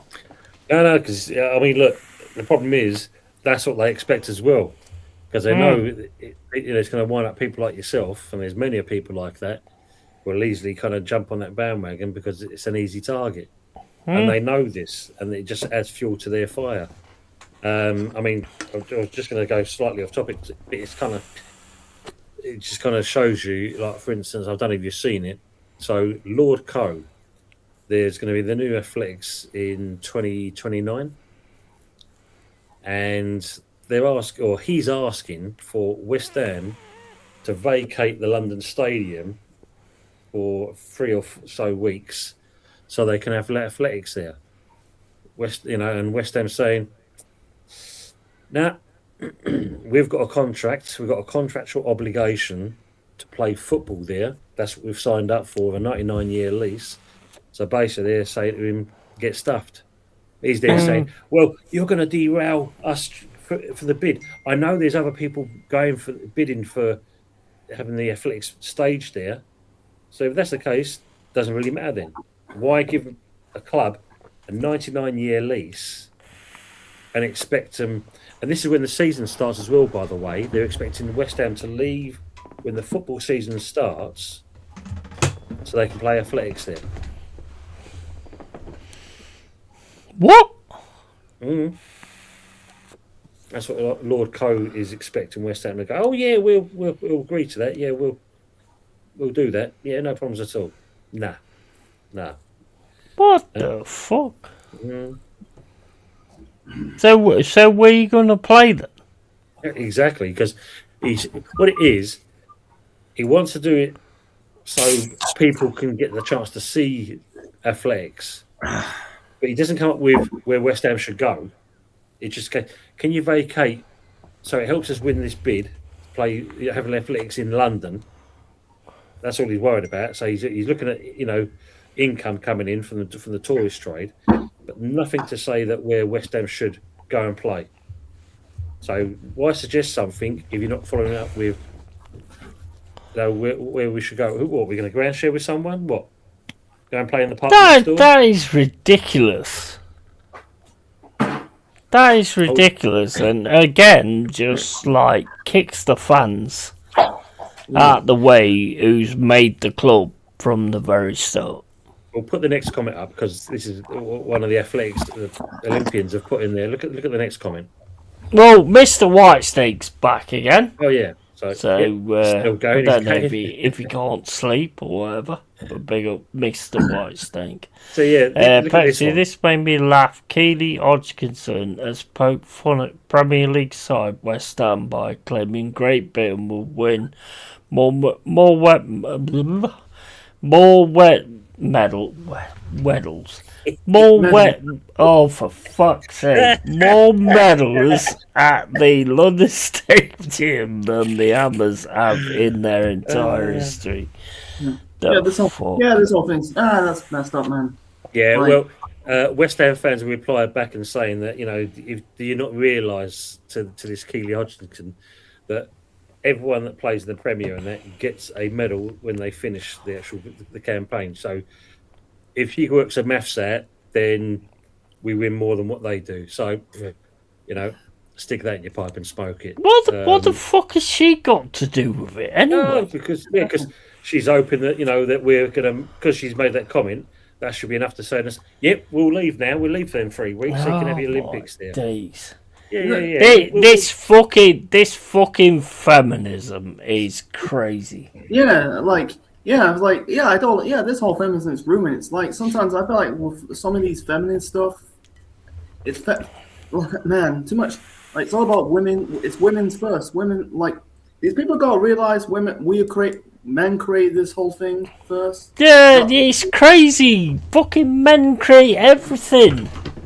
Like a great example. Like wasn't for men, you wouldn't exist.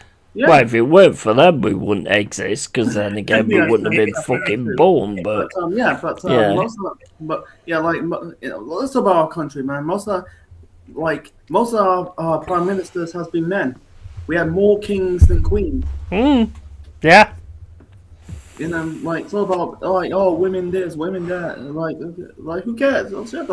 But we had queens, but queens fucking ordered men to do things. Yeah, it's like, it's just it's on the, sometimes it's more like on the. They need to just get in the kitchen and shut up and make us food. Yeah, make us food. So who gives a shit? You're feminist. It's like it's in pop culture. It's in society. The time is 10:05. It's been a pleasure of being on Yeti's channel, and that if we get kicked off, don't worry about it. If everybody's people, you're fine. I don't give a fuck, mate. I don't give a fuck. It's the real deal, so it's like whatever. Yeah, it's pretty saying she's Keely. Somebody please shoot Stormer. There we go. We dilly dallying on an arse one, aren't he? She's a Man United fan, Keely Hodgkinson. But yeah, putting a penny for a thing, and it's like, well, it's all right her saying that, but West Ham have the upper hand. We've got the lease on the ground itself, not her. So, Yep. Mate, I'm not being funny, right? It's fucking crazy the way this world's gone. I can't even make sense of it. Because, like, back in the day, me and my bro was going, oh, you know what? Like, when we was kids, we was going, in 2026 or whatever year it was, we'll have flying cars, we'll have great stuff and all this, that and the other. And it's like, you look at the reality of it, and we've got people being fucking dumb as shit. Yeah. We've got fucking feminists trying to take over everything, whereas they never built any of it anyway. They have their place, yes. They are the reason that we've got kids and, the generation carries on and all this, that and the other. But now they want to take power, which is like, what power are you going to take? You're too emotional for a start. Exactly. We don't put the bin out. You go off on one. So you're far too emotional. So you cannot do those things. We're all here at a certain point. Men are there to do this and women are there to do that. Yep. And that's the way it works. So why try and fucking change that? We're not all of a sudden going to become clam suckers. No. That's not what we do. It's not the way it works.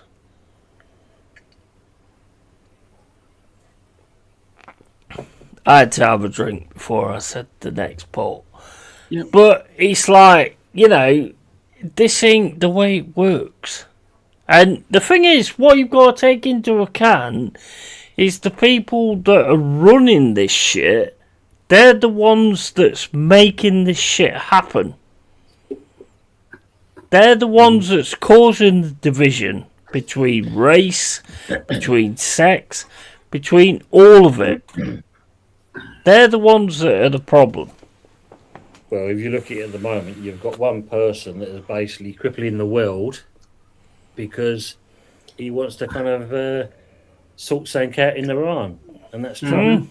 Because over here at the moment, fuel prices have gone absolutely stupid.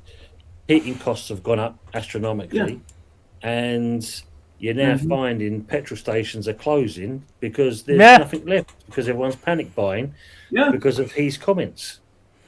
Have you noticed it all hits us? No, whoever they go to war with always hits us. Absolutely. Always. Yeah. It's obvious, isn't it? There's someone over here thinking, cha-ching, I'm going to make a couple of quid here. I'll jump on that and make it. I mean, like, you know, quite enough. There's a petrol station up the road from me, one of the cheapest ones around. Now it's nearly $1.95. Shit, man. Yeah, like always hits us. But if it wasn't for us, they wouldn't be in the position they're in. Yeah. Always hits us. Yeah, like putting the price up for everything. You know, there's a concept about less is more. You know. Yeah, less is more. You know, you don't need to put like We're back in a sec. Yeah, you don't need to put like the goddamn. Yeah, you don't need to put the price up for everything. Like bill, like the mortgage. You know, bill. Oh, it's an easy cost. thing. Blah blah blah. It's an easy fix. That's how they make the money. I mean, what Pepsi put here? I've signed a new work contract by April the 1st, which states I have to stay on and work weekends if told to. Mm-hmm. What happens if you don't sign that contract, though, Pepsi? Is there any kind of repercussions on that? So that's not bad, Pepsi. I've just seen your prices. Look, unleaded diesel, 163. Whereabouts are you, Pepsi? I'm driving over there now for that price. Man. Yeah, because look, Asda's run out of fuel, he's saying as well.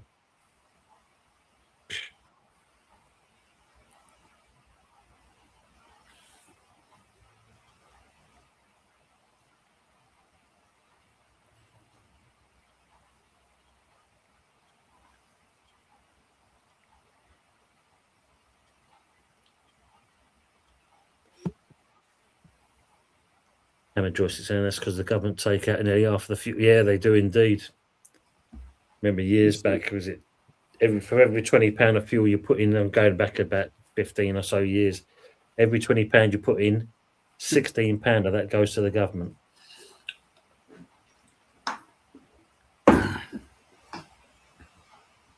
Unleaded, 163. Love that.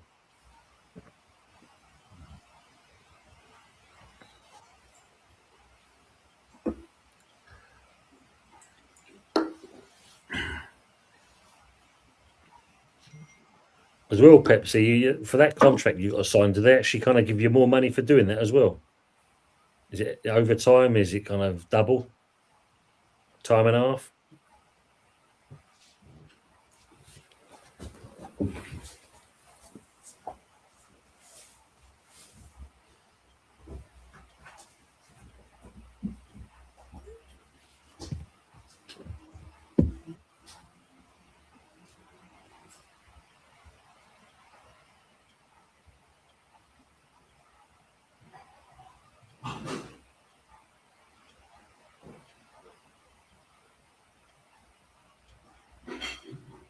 Oh, dear.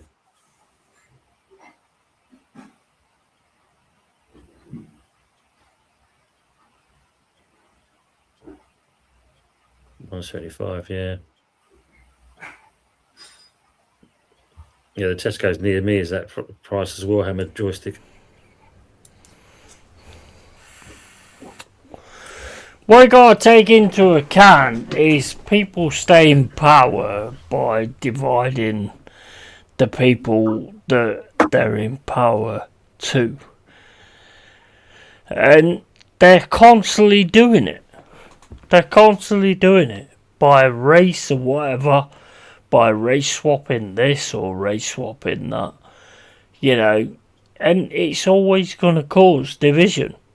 It's always going to cause one people to turn around and say, oh, this ain't right, and one people to turn around and say, this is what we need to do, right?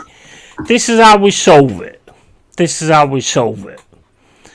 We all just need to come together to sort the situation, and then after we've done that, then we can sort it out between each other. But that's the main thing that we need to do. But you'll never get that. And social media has been a massive thing that they've created, because that creates the division. Every time I go on Facebook, it's like something's up there. Oh, black people deserve more cancer treatment than white people, and then you look at the comments and it's all, oh, why do they deserve that and I don't deserve that, and all that kind of stuff. It's all about division. Oh, we're giving this money to people on benefits. Why do they deserve it? I work 75 hours a week. Why do they deserve it and I don't deserve it? It's all about division. It's all a mind fuck. Mm-hmm. It's all a mind fuck. And as soon as you realise that, you can see it. You can see through it. But as you said, they know exactly what they're doing in that respect, and unfortunately, social media is an easy tool for them to use. Yeah. You know, there's a lot of people that just suck it up and believe what's being put out there. Absolutely. Yep. 100%. Yep. Bro, hey, it kills me, because I'm like 52 years old now, and I've known about all of this for like the last fucking 30 years. And it's changed me. It's changed who I am. And I've been trying to tell people exactly what's coming.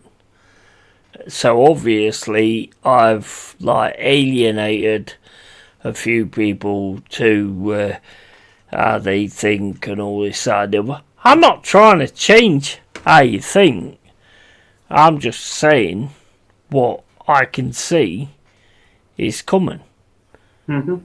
You know? But That's all I've ever done. Yeah, but yeah, unfortunately, like you said, mate, you know, not everyone sees it, because you're not wrong. It's changed, because now it's all about, most people are glued to a mobile phone or a tablet kind of thing. They're not seeing what's going on in the outside world, and because obviously information is being fed to them all the time. You know, Google listens to what you say and that. Before you know it, it's like you mentioned, oh, I fancy to get myself a new garden herb plant or something like that. And fucking before you know it, you've been bombarded on Google, and it's like never looked at you, never spoke to the machine, but yet it's picked up all this information. I want a barbecue and that, and you get a load of barbecues put in adverts. But no, you know, no, it's not a demo. We're not looking at things. Yeah, of course not. Of course you're not watching people or listening to people. We know it happens. Yeah, Mr. White says people can hide behind their keyboard with no accountability. 100%. 100%. My missus works not 60 hours a week, night shift, and taxes bollocks her. Yeah, 100%. 100%. Big up to Stephanie. Big up to you. Stephanie. Hope you will. And ale drinker me. Yeah, absolutely. Evening, Tony. I have an opinion, and no matter what I say, only you can change your mind. Yeah, absolutely, mate.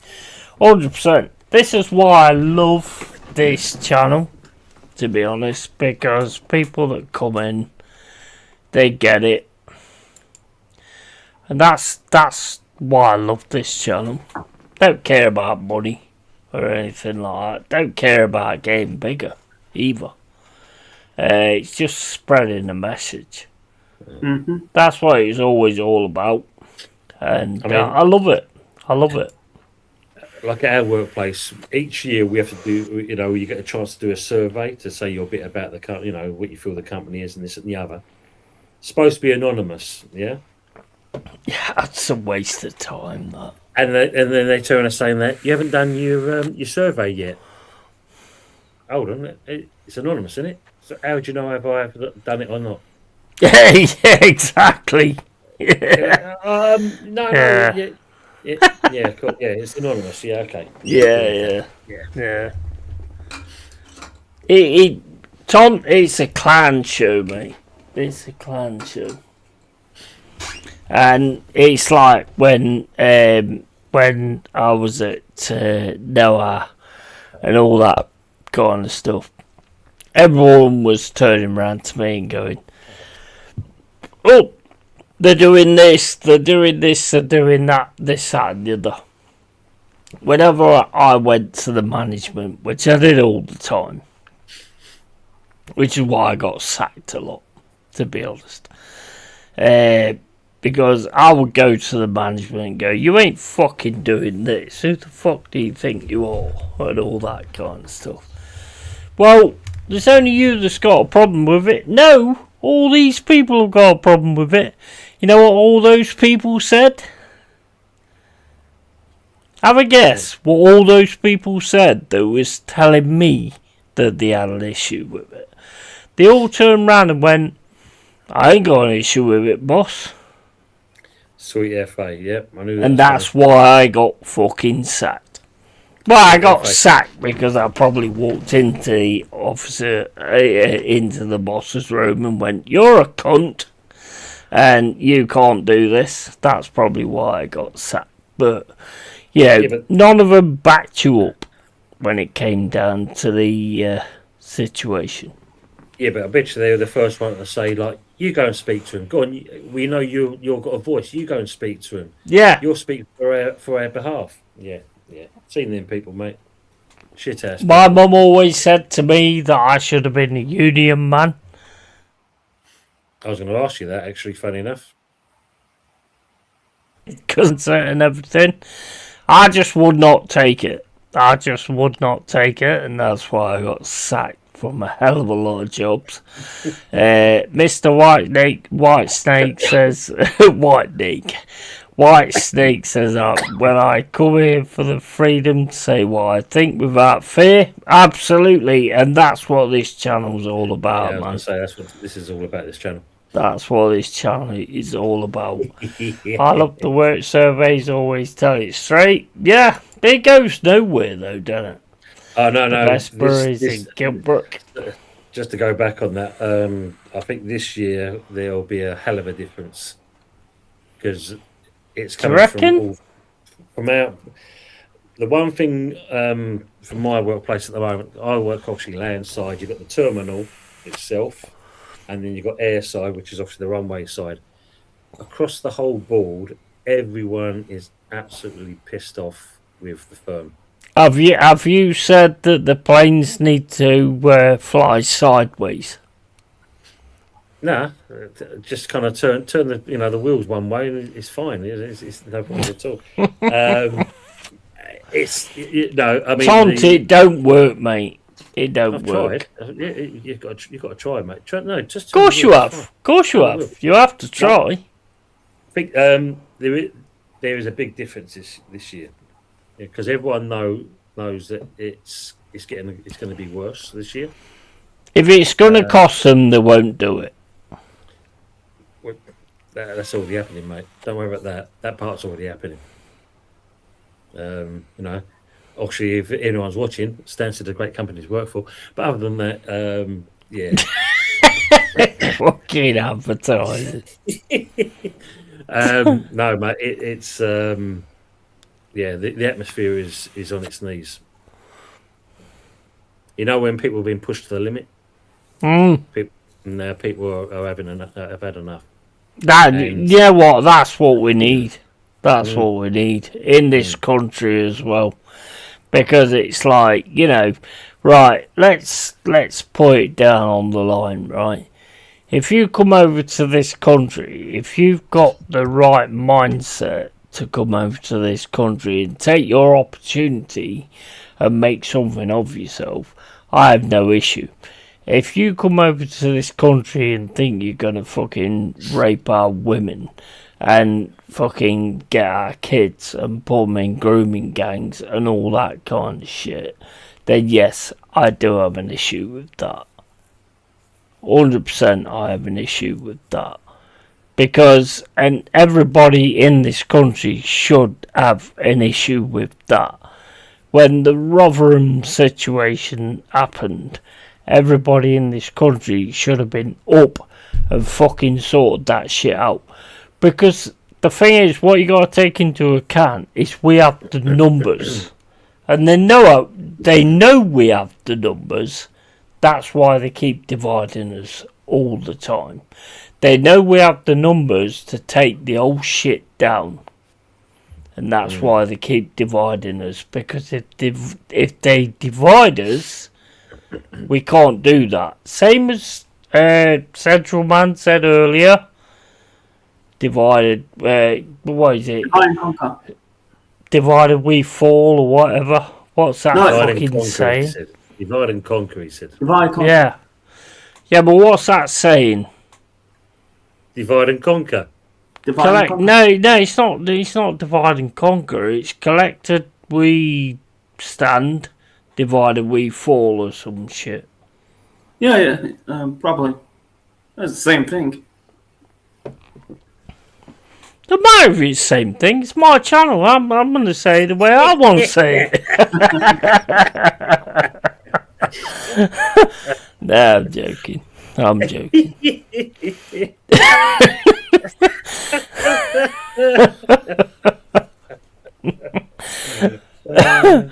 Mr. Whiteneck. Why do I keep saying Whiteneck?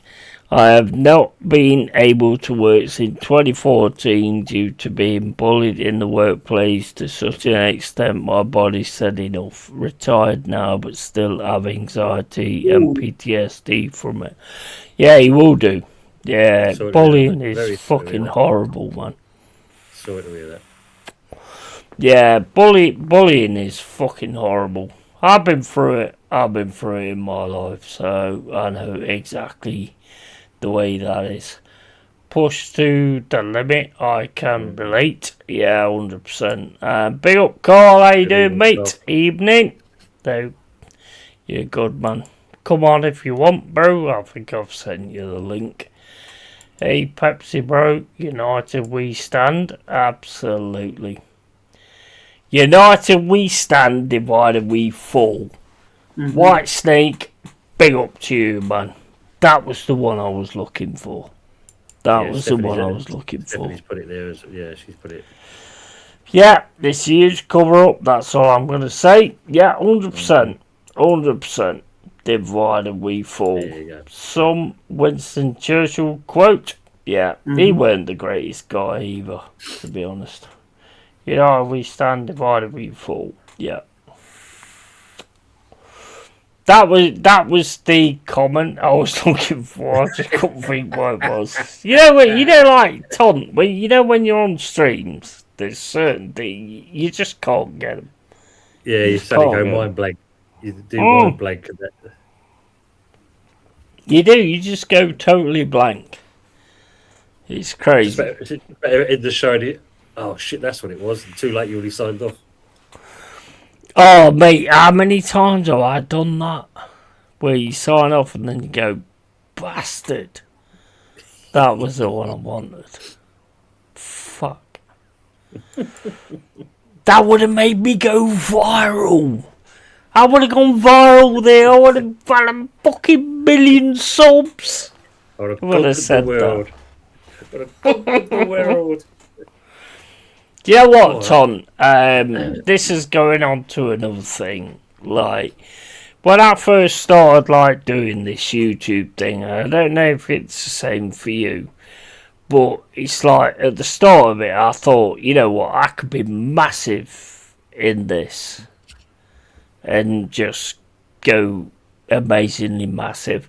But you know what? After time, I sort of thought, you know what, I just want the genuine people in here, which is why I banned loads of people from being dickheads and all that kind of stuff.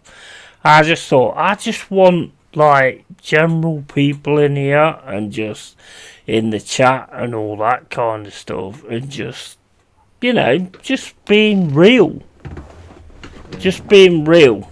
I didn't care about the money or anything like that. I just thought, you know, this is what I want. And talking about being real, let's bring in the Jezza. Hey there, matey. Oh, good, man. How are you? All good, mate. Evening, mate. How are you, Jez?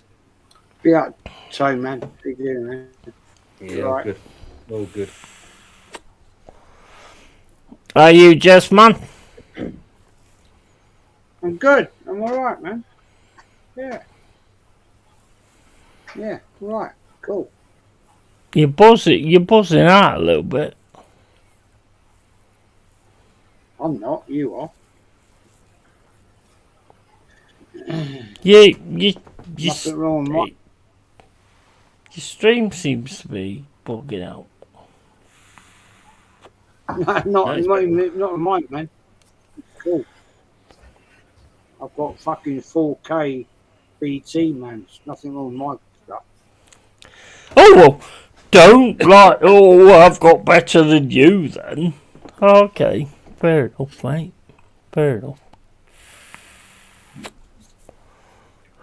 Well, don't bug out on anybody else's channel, friend. So. I can't, is it? I don't know. No, it seems to work now. Looks like it on mine, but yeah. How you doing?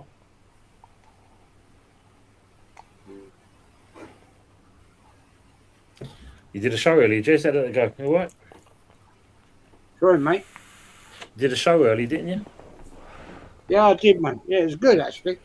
Yeah. I had a couple of new people jump in. It was quite fun. Yeah, it was all right. Yeah, I enjoyed it. Yeah, that's cool.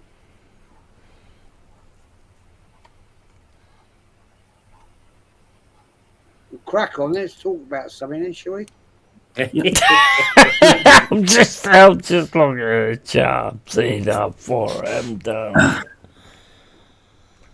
don't know if you've seen it earlier, Jez. You had a few more players pull out from the Arsenal boys. Yeah. Rice. Yeah. What'd you make of that? Mate, I don't know, Tone. I don't know. You know, what the fuck is going on at Arsenal? Mate, I ain't got a clue. I really haven't got a clue what is going down right now. It's an absolute shit show.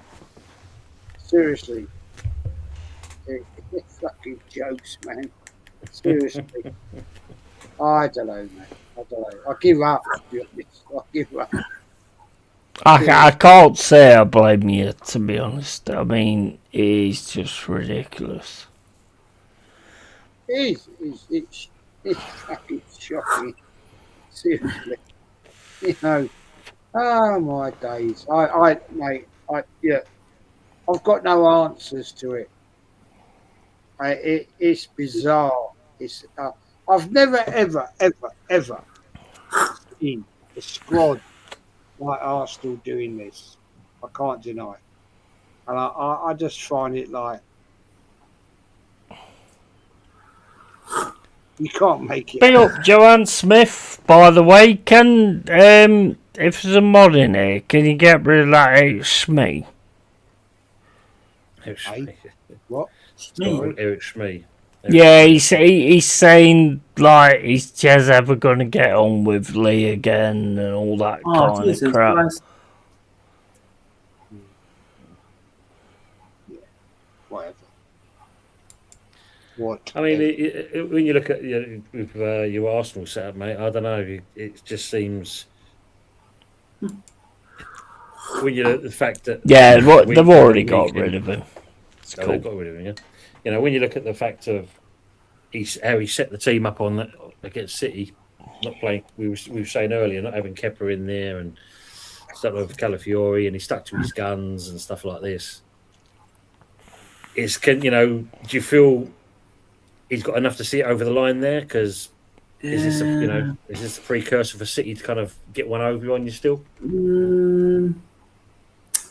Let me think. I don't know. Maybe I don't know. Like we don't have to. Like we got City in what 2-3 weeks from now. We, in one mindset, we don't have to get a win at the Etihad. It was like if we take the draw and then win our remaining games, I'm not getting my hopes up of winning the title. But we got to, but we don't have to like. Win. You shouldn't ever want a draw.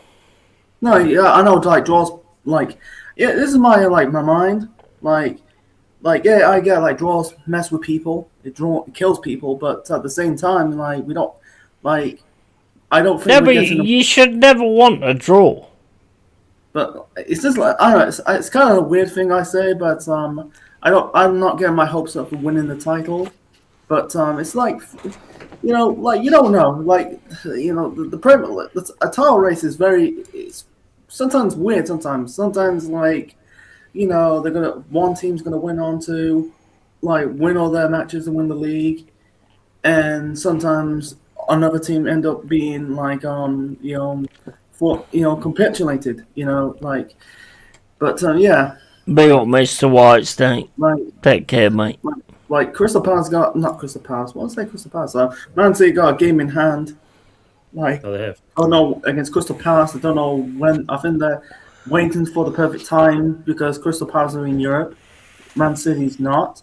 Like, who knows? We might get a game in hand because we're still in the FA Cup. We're still in Europe. Who knows? It's like this is gonna flip the script. I think this is gonna be a flip. Something's gonna flip the script. It might be going to City's way or Arsenal's way. Who knows? Like we can still, never say never. Like if he's not going to win that title, man, I think it's time. He needs to go. Like six years, done nearly $1 billion or million. Well, technically it is $1 billion, and it's like. I think this board is so like pissed. Our board is the worst. It's so pulverizing, like with this Berta dude. I don't think he's got any say on this. Like I don't know. Like it's good to have Berta. I feel like we're buying players. I think he's had a say. He's definitely had a say because it pulled players in that has been Berta players. The problem is he's pulled players in like Gyökeres, and Arteta doesn't have a style that works with Gyökeres. And now I'm going to go to Jez because you can see that, Jez. See what? That he hasn't got a style that brings Gyökeres into the team. Because Gyökeres ain't his player. Look, let's get it right. Yeah, Arteta don't like attacking footballers. Yeah. We've been seeing this for so long now. That he likes to sit back and try and win on the and that doesn't win you major competitions. He proved it. Right? He tried to play the counter. It didn't work. And against a better manager that can actually block it out. Look, Pep Guardiola went 4 up front, right, to try and put a block.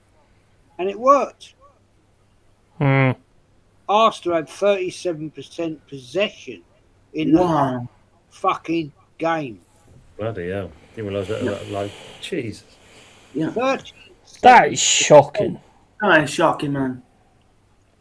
Against a team that is not great right now, but what Pep Guardiola did with his better knowledge and better tactics, just got 4 up front.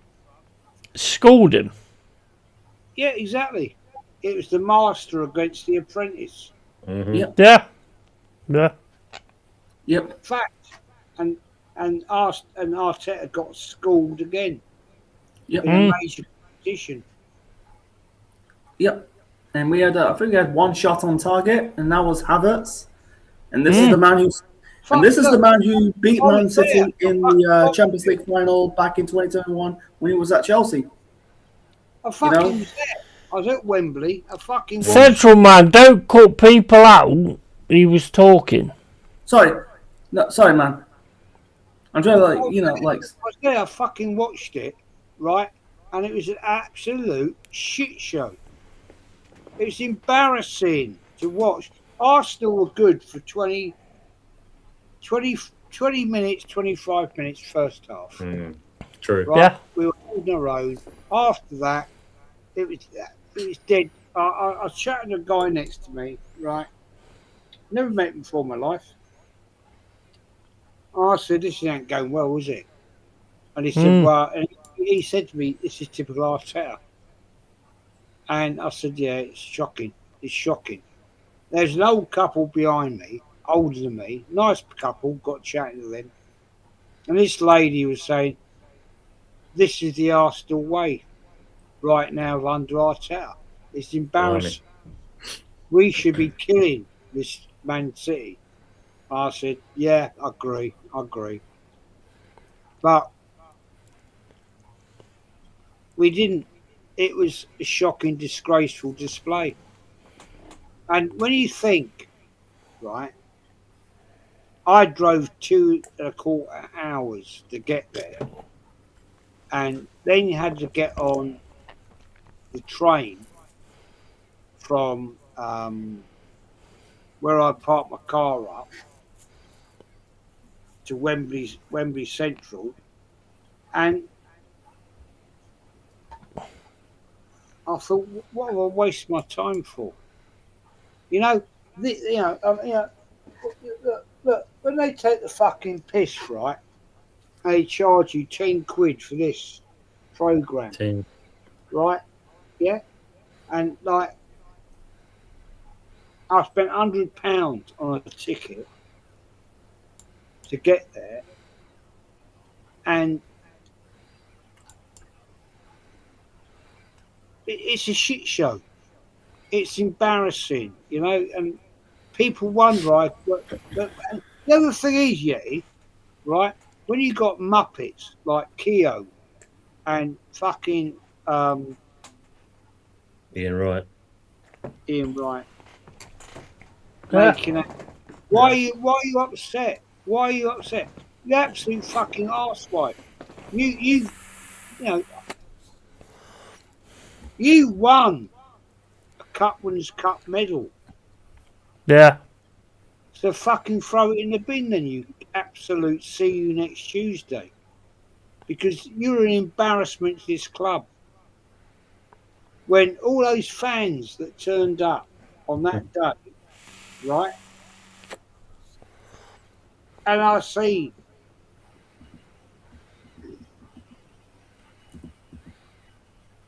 AFTV giving it out, the big one, about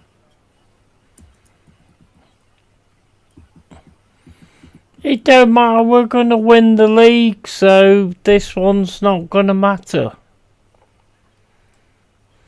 that twat, the 4'11" Muppet, right, blaming the referee. I thought the referee actually had a good game. Yeah, he's good. Mm. I don't think he did anything really wrong. Right? Kepa was lucky not to get fucking sent off. Yeah. Yeah. He did. Yeah. I thought the referee showed leniency.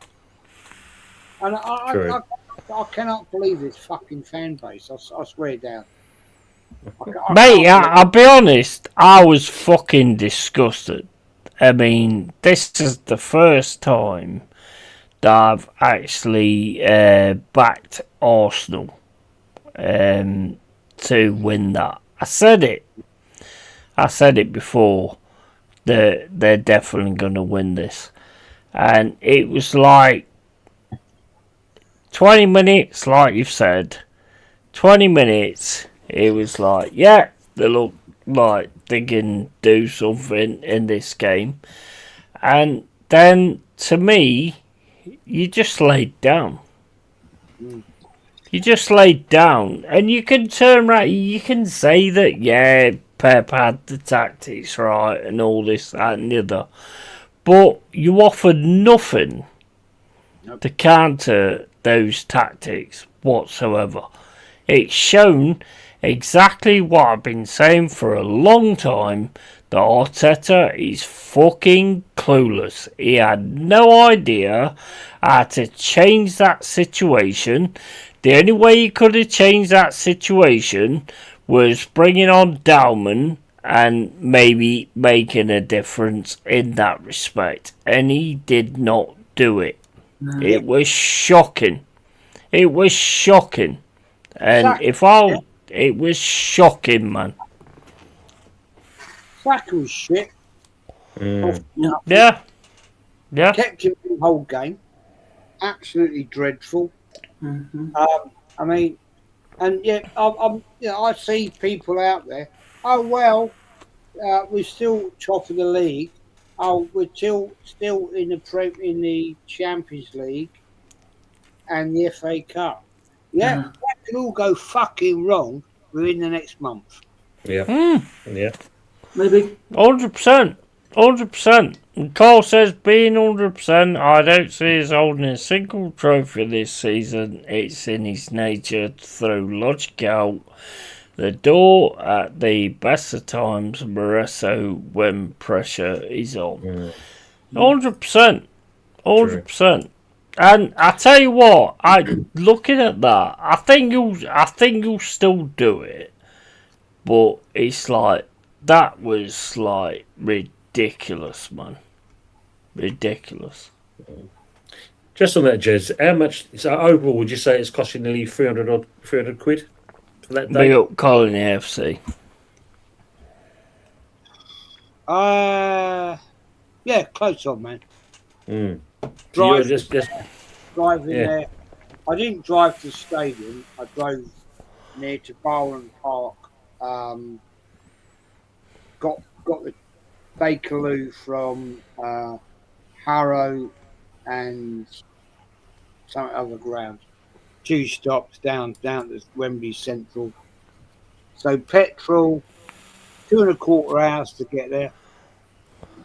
Half hour getting down, getting to the stadium, 10 quid for that programme. Did you get food and drink as well while you were there, or did you get it outside? 6 quid for a can of Coke. What? Yeah, 6 quid, can of Coke. But I had a hot dog outside the ground and a can 6 of Coke. fucking quid for a can of Coke. Yeah. And Oh I my days. have to say the hot dog was fucking good, actually. I won't lie. It was fucking good. But getting in there. So you went to Wembley and you had a good hot dog. Yeah, no, you're right. No, not in Wembley. Outside Wembley, the ground. And it was actually, I have to say, it's a fucking good hot dog. I just won't lie. But, you know what I mean? When I work it all out, it probably cost me that day $2.50. $2.50. And Was that you and Barb, was it, or just you on your own? no, it's just me, mate. It's just me. Jesus Christ, man. I paid 100 quid for my ticket. Mate, it's crazy. I still can't understand what you did in that game. Nothing. Shit. I still can't get my head around it, to be honest. Because whenever we've had like final situations and all this that and the other, we've turned up. And it's like, for the first 20 minutes you turned up, and then all of a sudden it was like, I can't even make sense of it, because it's just like you capitulated right from 20 minutes. It just makes no sense. Was there an envelope passed across? That to me is the only thing that makes sense. Sorry guys if I'm not covering all the chats, because there's 4 people on here, so I can't cover everything, so I apologise for that. Good comment here from Cole, though, that one. There's some great comments. 100%. This one here especially, because this is what we were saying about, you don't mind if your team lose as long as your players turn up and give a game. 100%. 100%. That's what Cole's saying here, basically. That's the worst thing. That's the worst thing. Even the second half, you expected Arsenal to come out with something. There was nothing. There was nothing there.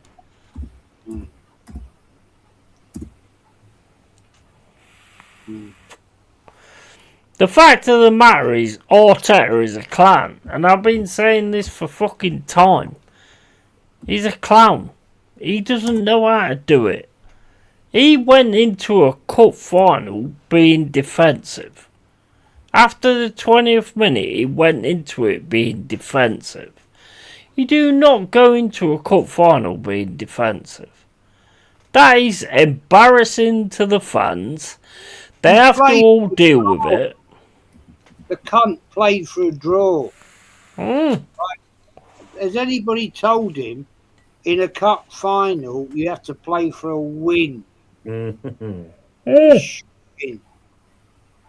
Playing for a draw. Yeah. It's shocking, bro. It's shocking. And he played for. He was thinking, what are you doing? Playing for extra time and fucking penalties then? It's disgraceful. Twat. The guy is an absolute disgraceful twat. Hmm. Seriously, man. Come on. Well, that just shows the one thing, Jez. He don't care about you as fans, then, isn't it? Really, that's his way of thinking. Yeah. Definitely not thinking of the fans. You've been waiting for for silverware for 6 years, let alone 20 odd years previous to that, and to come up with a performance like that. I think everyone was like expecting to see better from Arsenal. That's not just talking about Arsenal fans. I'm talking about from the outsider's point of view. Yeah, 100%. I can tell you, right? Yeah, where I was sat, I was in block 514, which is right behind the east big screen, right? The big thingy bobs. 4 rows behind that. And there's a lot of people around me, right, that were like calling Arteta out. And when it came to the end of the game, there's a lot of people booing. Get him out, get him out, he's useless, he's shit. Right? And this lady behind me, yeah, older than me, and she was literally, what she was saying about Arteta, I was like, whoa. You know what I mean? And like, get on the channel. not everybody's happy with Arteta, I can assure you that. And when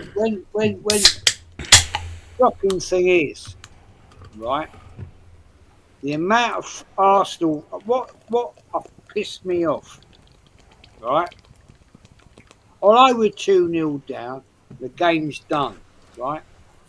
The amount of Arsenal fans walking out that stadium. I saw that.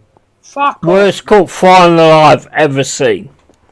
Why are you not staying here and fucking booing them shits? That's the issue, isn't it? Tony, right? Respectfully, back in 1980 when you lot beat us, right? The Arsenal fans stayed and booed Arsenal. But respectfully, they also applauded West Ham. That's the difference, Jez, now, isn't it? I did. I was in the East Stand, right? Right. What was the old tunnel end at Wembley? And we went fair play, fucking fair play. Yeah. Well done, well done. Respect. But we also booed the Arsenal team because you're a bunch of fucking shit. Yeah. That's the difference these days, Jez, isn't it? Fans are not that's made of the same stuff these days. That's the problem. Yeah.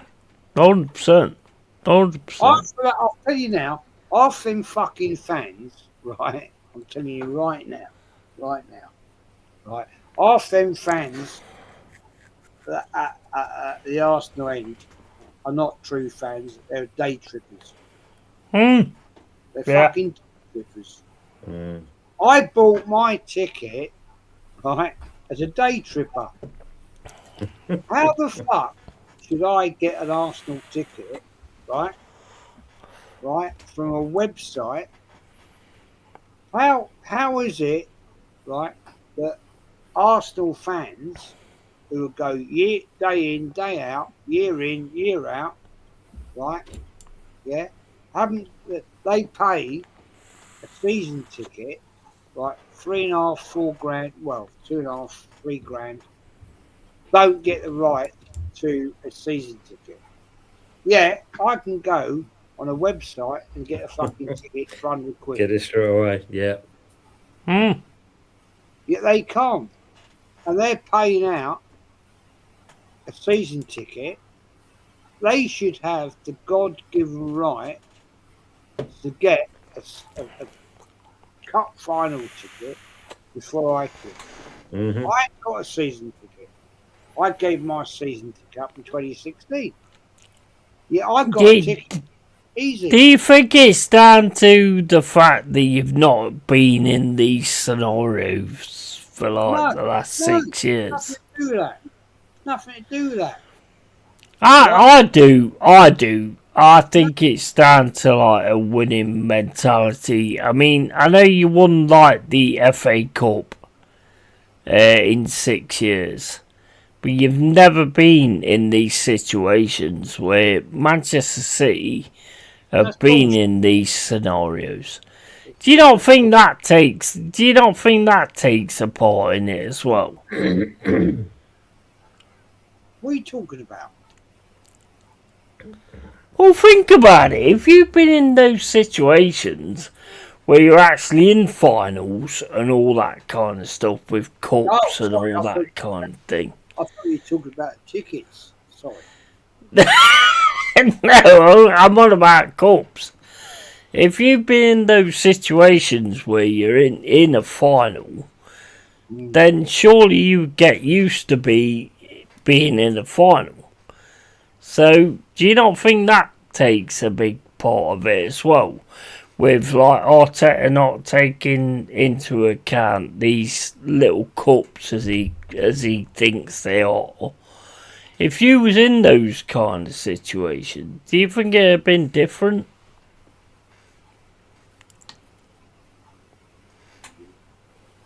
Well, if you've got the right tactics, it doesn't make a difference, does it?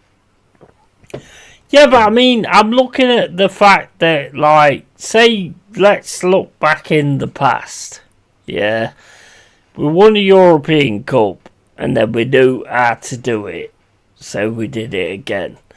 Manchester City have won a lot of cups and a lot of fucking Premier Leagues, so they know how to see it over the line.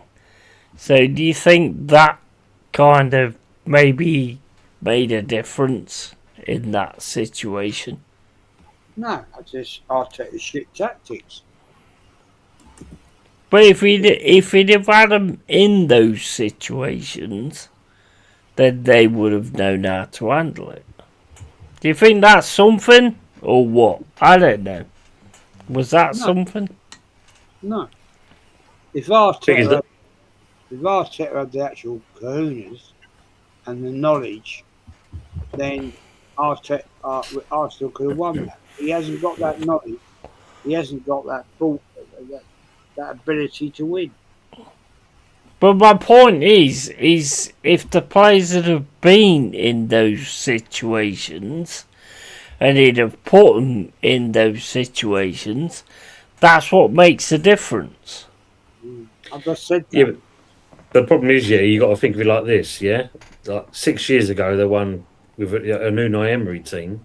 And since then, with his tactics and that, even with the players, they're listening to him. So his tactics are clearly not working because they've not got anything across the line. Exactly, Tony. Exactly.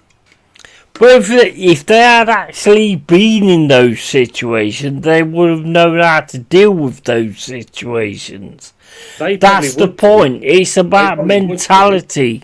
It's about mentality. But you've already alluded to mate. It comes down like when you look at it. Cloughy did it with your boys. Arteta, you only just watch the documentaries. They hear him talk in that changing room, and the camera just pans around to them players' faces. And when you see them all looking at each other, saying, "What the fuck is this bloke on about?"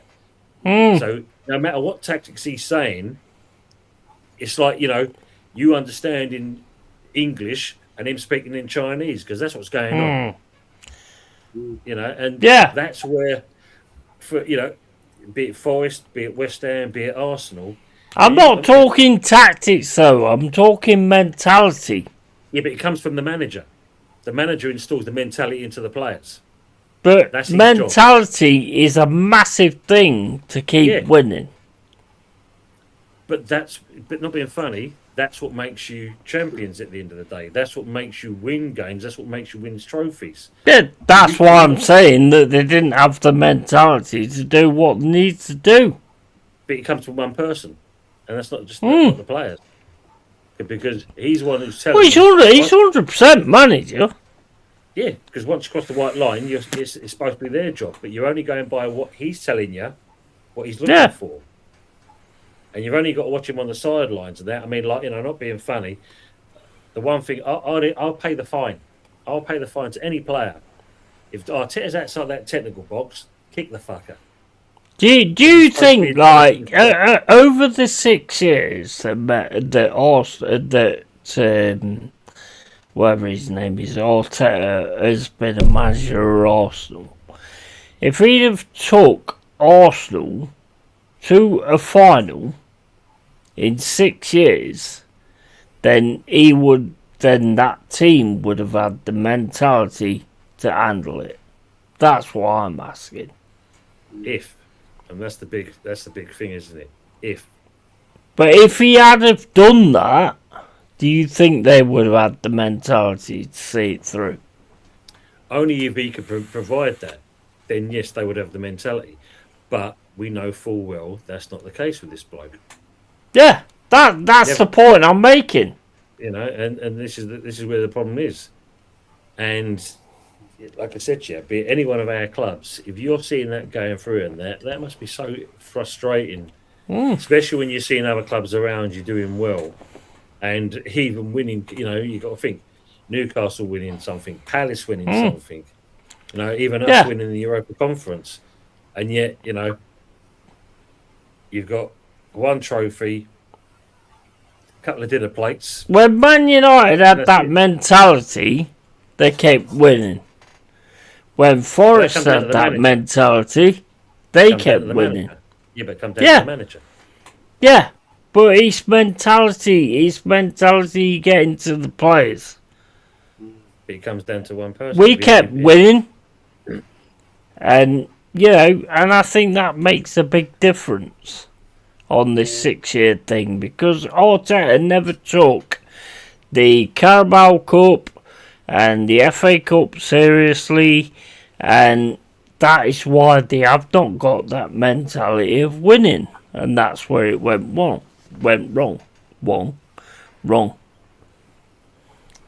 Because not being, like Carl's just put it in there, and this is the thing.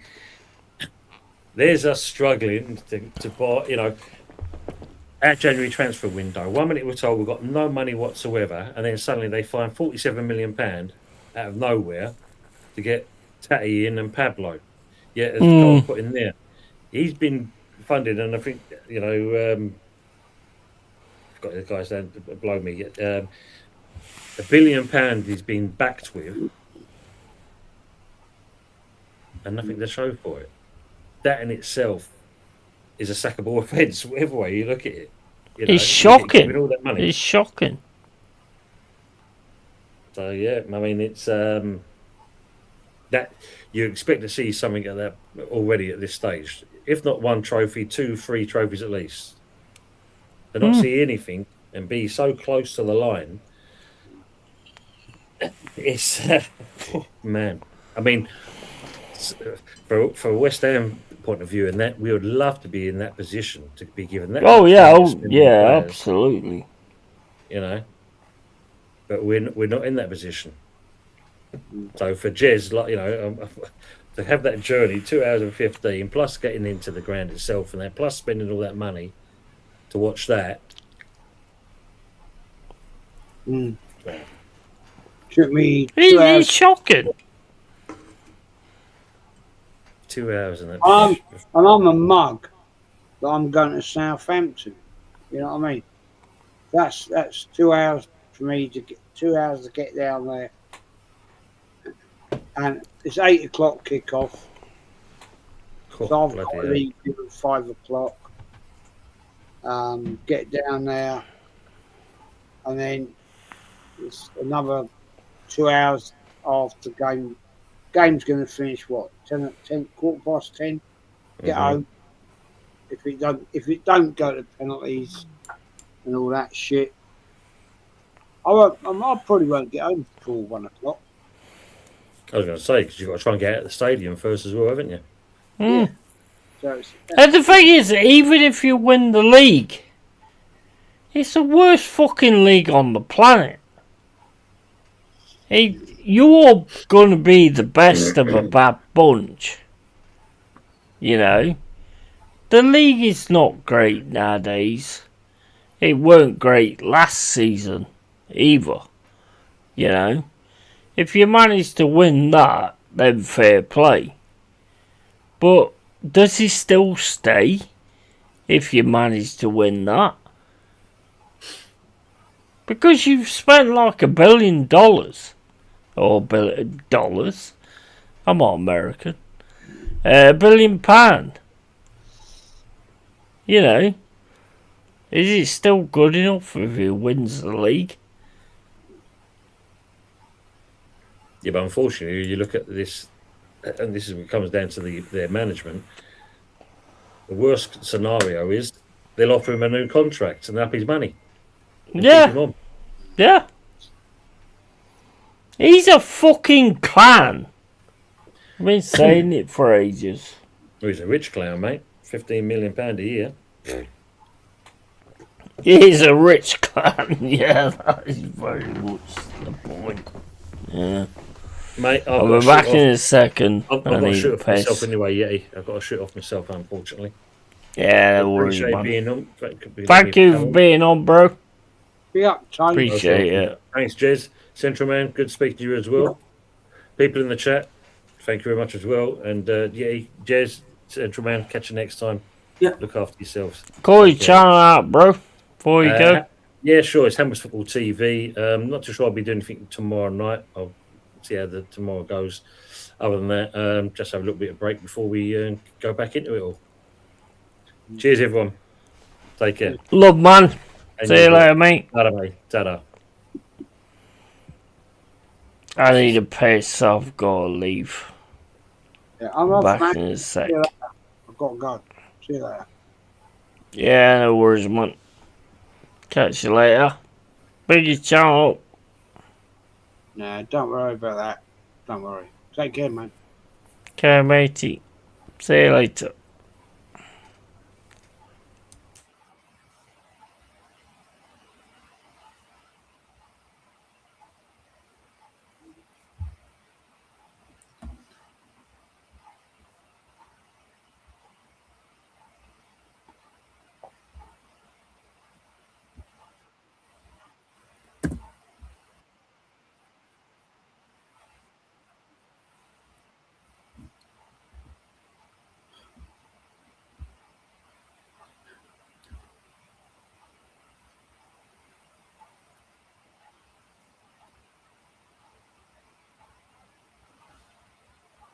Yeah.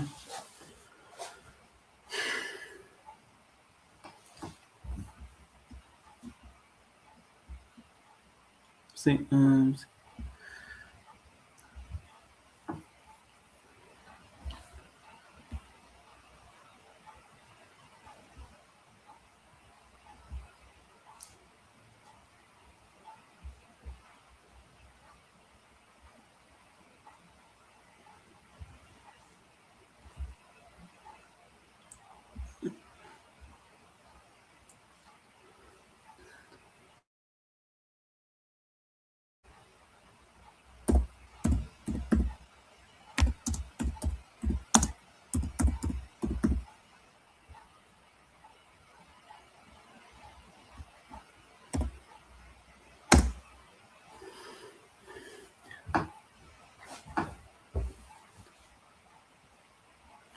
who's going to win? Who's this? Who's going to win the World Cup? I don't know. Probably Spain, Argentina, maybe France. I don't know. Like, won't be England, not the USA. Nah, mine's the. What's this? Not the USA. Nah, they don't have. I don't think that's. They're not into their sport. Like, football's not their main sport.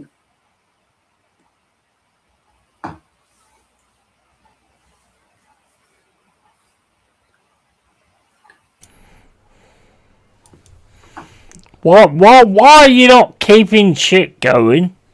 Fuck's wrong with you, bro? What? I'm just chilling. Yeah, but you're on the stream. Yeah. Come on. Give the entertainment. Come on. Nah. Let's have a dance. Come on, me and you. Have a dance. I'm just chilling. Let's do that. Is it that? Is it that? Is that what you do? Dab thing. I don't know what the fuck it is. What's this? I'm too old. In the Basketball World Cup that I met. I'm reading one of the comments. Brazil won the last World Cup in the USA. I was born. I was born in '94. 94. Yeah, 31 and 32 this year. Hell. Do you remember the old teams of the Brazil teams? Man. Fucking hell, mate, honestly. Quite. Yeah, welcome to Brazil. Welcome to Brazil. They're just like they're going capitulated. They're just like, yeah, they just got beat by France. Like months ago, they drew against Tunisia. Do you keep doing your WWE stuff?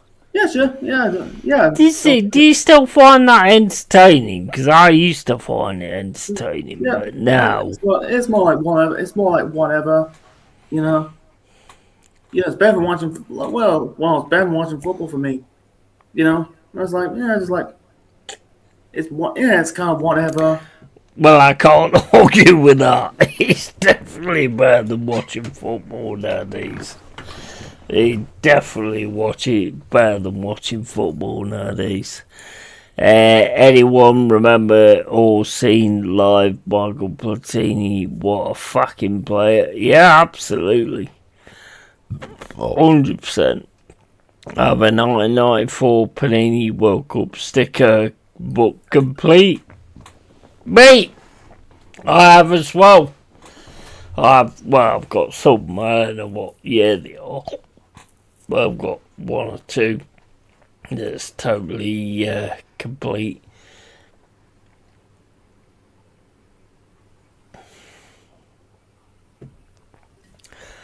Come on then, Central Man, entertain me. You've come on to the stream, so entertain me. Come on. Entertain me. Yeah, but what? What was it? One card sticker. What was it? Panini. Yeah, I used to got the World Cup 2010 sticker book album. That's last. So I used to got the. What's that I got? I used to got like the Premier League training card game. This is like years ago. Let's see. Might be able to hop on in a bit if you're still rolling. Yeah, absolutely, man. 100%. 100%. Think it's wide open this World Cup. Nobody really stands out. Yeah, fair play. Yeah. I mean, I'll probably only take into account on it because Anderson could be in the England team and Mug Gibbs White, maybe. Yeah. Yes. Yeah. Yes. I don't know this one. Yeah, I don't know about this one. I don't know. Yeah, but I don't think I'm gonna cover this World Cup. Yeah, I watched some games. Some games have been on tea time. What do you do on your channel? What is My your major thing? I think your major thing is WWE, isn't it? That's mostly it's mostly the main thing. You know what I'm saying. I've done that's the main stuff I've done on my other on the channel I'm doing. Yeah. So when did you start getting into WWE? Ooh, I can't remember. That's a good one. I think I was a kid, I think I was a teenager.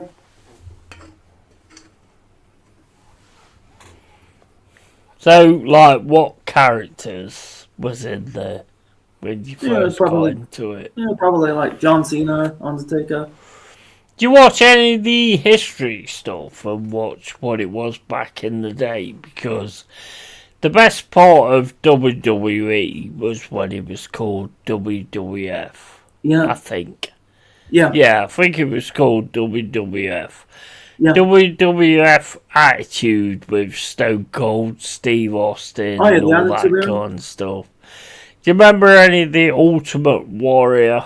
Yeah. And all that kind of stuff.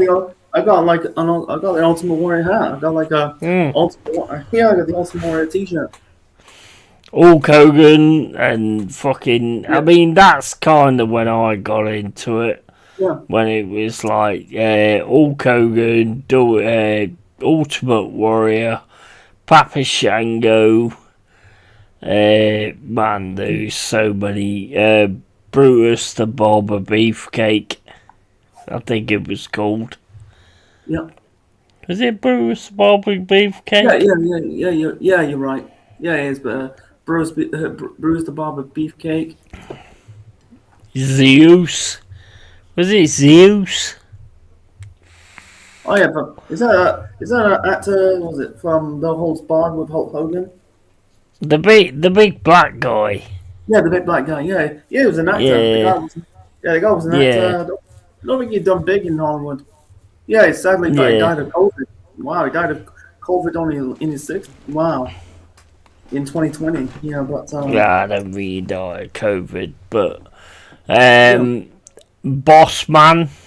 Oh, Big Boss Man. Yeah, I remember all that. There is some great fucking Royal Rumbles. Mm-hmm. I just recently watched the 2009 Rumble. Tombstone or Clothesline, yeah. Undertaker, oh my days when he came into it. That was fucking awesome. Bret Michaels, yeah. And The Undertaker, yeah. Absolutely. Loved all that shit. Loved all that shit back in the day. Watched all the British ones with Big Daddy. And what was the guy who was against Big Daddy? Can't remember his name. Haymaker or some shit. Is that Giant Haystack? Giant Haystacks. That's it. Yeah, Giant Haystacks. Saw that live at some point.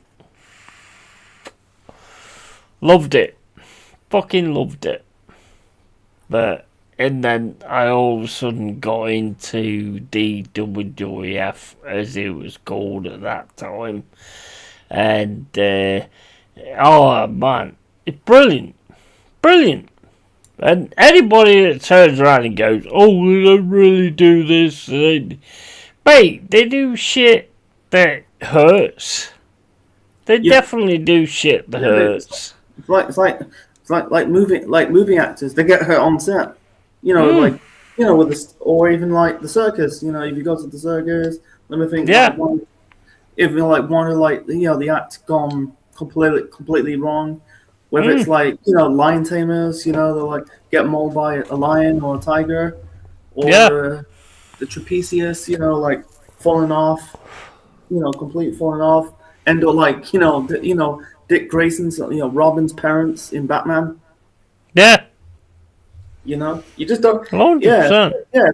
It's like I think like it's just the mentality. It's not like on the same levels like boxing or MMA. With black eyes and broken nose. Yeah, they just want like think outside the box. Think outside the box. Yeah. Maybe they just trying to like stand out. Trying not. What's the word? I'm trying to get the word. Trying to think of words. Trying to think of the words. Like trying to get be different. Trying to make it different. I've tried real wrestling. I've tried wrestling in the ring. It hurts. Yeah, 100%. 100%. I mean, it will hurt. You just gotta go through it. You got a lot of people like they're just sucking the fun out of people. They're just like sucking the fun out of people, sucking out of people we love. Things we love because I don't know, they're so negative. Like just like they're just like I don't know. Maybe they're just like to take it too seriously. It's like we don't. It's not supposed to be. It's not supposed trying to get the words. Trying to think. It's like I'm trying to think. It's not it's not like on the same level as boxing and MMA. It's just trying. It's they're trying to. It's called expending beliefs. They're trying to expend beliefs. Trying to hurt someone without actually hurting. It's like they put on a show. Yeah, put on the show. Yeah. They put on a show, and that's what matters. It's like Colin AFC says, I think Dickie Davis was a commentator back then. Yeah, maybe Mick McManus, and it's always blank canvas with wrestling, just like painting. Yeah, he's set up. Obviously, he's set up. Yeah. It's obviously set up. Jimmy Savile, I'm not sure that's part of it. But it's showbiz with an element of violence. Yeah, he's entertaining. That's what it's about. It's not about anything else. It's about entertainment. Yeah, it's entertaining. It's like it's showbiz. It's showbiz. It's like theatre. It's like theatre. Let's bring Colin here as well. Big up, bro. Go ahead, bro. You might storm. How do you do that? You might storm. I think. I don't know. I did Marvel movie. I do Marvel sometimes. I haven't done it in ages. Oh, you might storm, bro.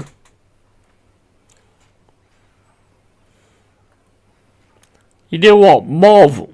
Yeah, MCU. Yeah, I did cover the. I just covered the MCU stuff, like Marvel stuff. Like MCU. Yeah, like the Marvel films and the shows on Disney Plus. Yeah, fair play. Yeah, I think I did. Yeah, I did movie reviews. Sometimes. I think I did. What was it? I did the film called. I did review Kidulthood. The film, that from 2006. Yeah, that's pretty cool. Yeah. What's it? It's a crap film. I think It was. I thought it was a horror for me. It's not. It's called Ma, and it's not good. It was not good. It was all about this. I enjoyed that. I actually thought it was it's about pretty this good. woman who friends with teenagers. Got fighting into their houses. I think it was. I thought it would be a horror, but people getting killed. Like, I thought that was pretty cool, to be you honest. think? Can you hear me now? Yeah, get in. It's not. I covered the old Star Wars films from the Empire era. The one with Darth Vader, Luke Skywalker, Han Solo. I used to like Star Wars as a kid, alongside Harry Potter. I like the original series. I'm not sure on you liking Harry Potter. I mean, Yeah. I think that makes I it don't know, kind of weird. I like the because- I like the wands. The spells, the magic. Like people grabbing wands. I used to, as a kid, I used to go, like pick up. I used to pick up sticks. I used to like pick up sticks. These Harry Potter ones look like sticks, waving sticks. If you like holding wands and shaking them out, Yeah, it's instead all of these, good. if you go to a magic show, you see these wands, the black and white ones. But I mean, you've always got You don't always got to have diversity. Having a black and white wand. Yeah, and then let's see, like as a sibling, I was a toddler. I used to like Batman. Yeah, I don't like Batman. Yeah, Batman is the worst superhero on the planet because everything he has is to do with money. How the fuck is he a superhero? Yeah, because he doesn't he doesn't have he doesn't have superpowers, but he funds his own. So he's not a superhero though, is he? Yeah, it's like look at Daredevil. He's not he's not a superhero. He just he's blind and can kick the fuck out of somebody. Being blind. Well, with Batman, he's got like money. Yeah, he's got money. He's got weapons like batarangs. That's all he is, though. Money. Like That's not a superhero. How the fuck is Batman a superhero? Not to bring it back to Arsenal, but that's basically Arteta's timeline in Marvel, yeah. Being a fucking Batman, getting everything handed to him. 6 billion and go beat up 6 billion. 100%. 100%. Yeah. 6 billion and go beat up some crackhead in fucking Gotham Alley. Wow, look at me, I'm fucking savage. It's like, fuck me, bro. Yeah. And also Batman has he uses brains, he uses wit. What's his opponents, Like, we can all use our brains and bits and whatever. It's cool. It's one. That's what like. I grew up watching the animated series. You got. I grew up with the animated series. I grew up watching. What was it the Batman Beyond? It's Batman of the Future. Batman's a bum, bro. He's cool. He's what? He does. He's a bum. He's a bum. Joker's better. But Joker doesn't have any powers. Yeah, but Joker, he's just quality. He's just Joker's quality, though, bro. He don't have no powers. He never said he had no powers. Yeah, it's like, he just like, he's got. I would argue totally differently. The Joker has the biggest superpower of all, in that he knows how feeble the human mind is in terms of greed, and he capitalizes on it. And he'll just shoot you in the face. Yeah, and like the most popular like look at Bane. He's fucking jack. He's like a luchador on steroids. Yeah, he's another bum. Because he has to have something injected into him to be something. Look at Iron Man. Iron Man doesn't have any powers. He's got a suit. Yeah, but he's another money man. Like Iron Man's another money man. Green Arrow. But this ain't not- even DC though, is it? Arrow. Green Arrow. He's from Arrow's DC. Yeah, he doesn't have any powers. He uses uses that bow and arrow. He's like the DC's version of Robin Hood. Yeah, but he's number one. It's like Because he was rich as well. yeah. It's like He couldn't do shit if he didn't have money. the whole key. The whole key is wit. He like in the film. Was it in the let's see. The Joker came from the slums. Yeah, there's and he made something of himself. Whereas Batman was like, there was always money there with his parents. Even though they got killed by major mutilated methods and all that kind of shit. But he still had money, you know? Whereas the other ones, the Joker just came up and went, fuck you, I'm gonna do this. Yeah. The Joker is better Yeah. than And also, any of those shit. yeah, Batman had multiple training in martial arts. He trained with Ra's al Ghul. Yeah, he trained with I heard he trained with Hoist Gracie and Chuck Liddell. I heard that. And Eddie Bravo as well. I heard. Sometimes being Batman's cool, like being Batman's actually being cool, Yeah, but you can't be Batman without money. You can be Joker with nothing. Look at there's Red Hood, Jason Todd. He used guns. Yeah, but he was a bellend. Yeah, he got killed by the Joker. I mean, anybody can do things with guns. Yeah, like Deadpool.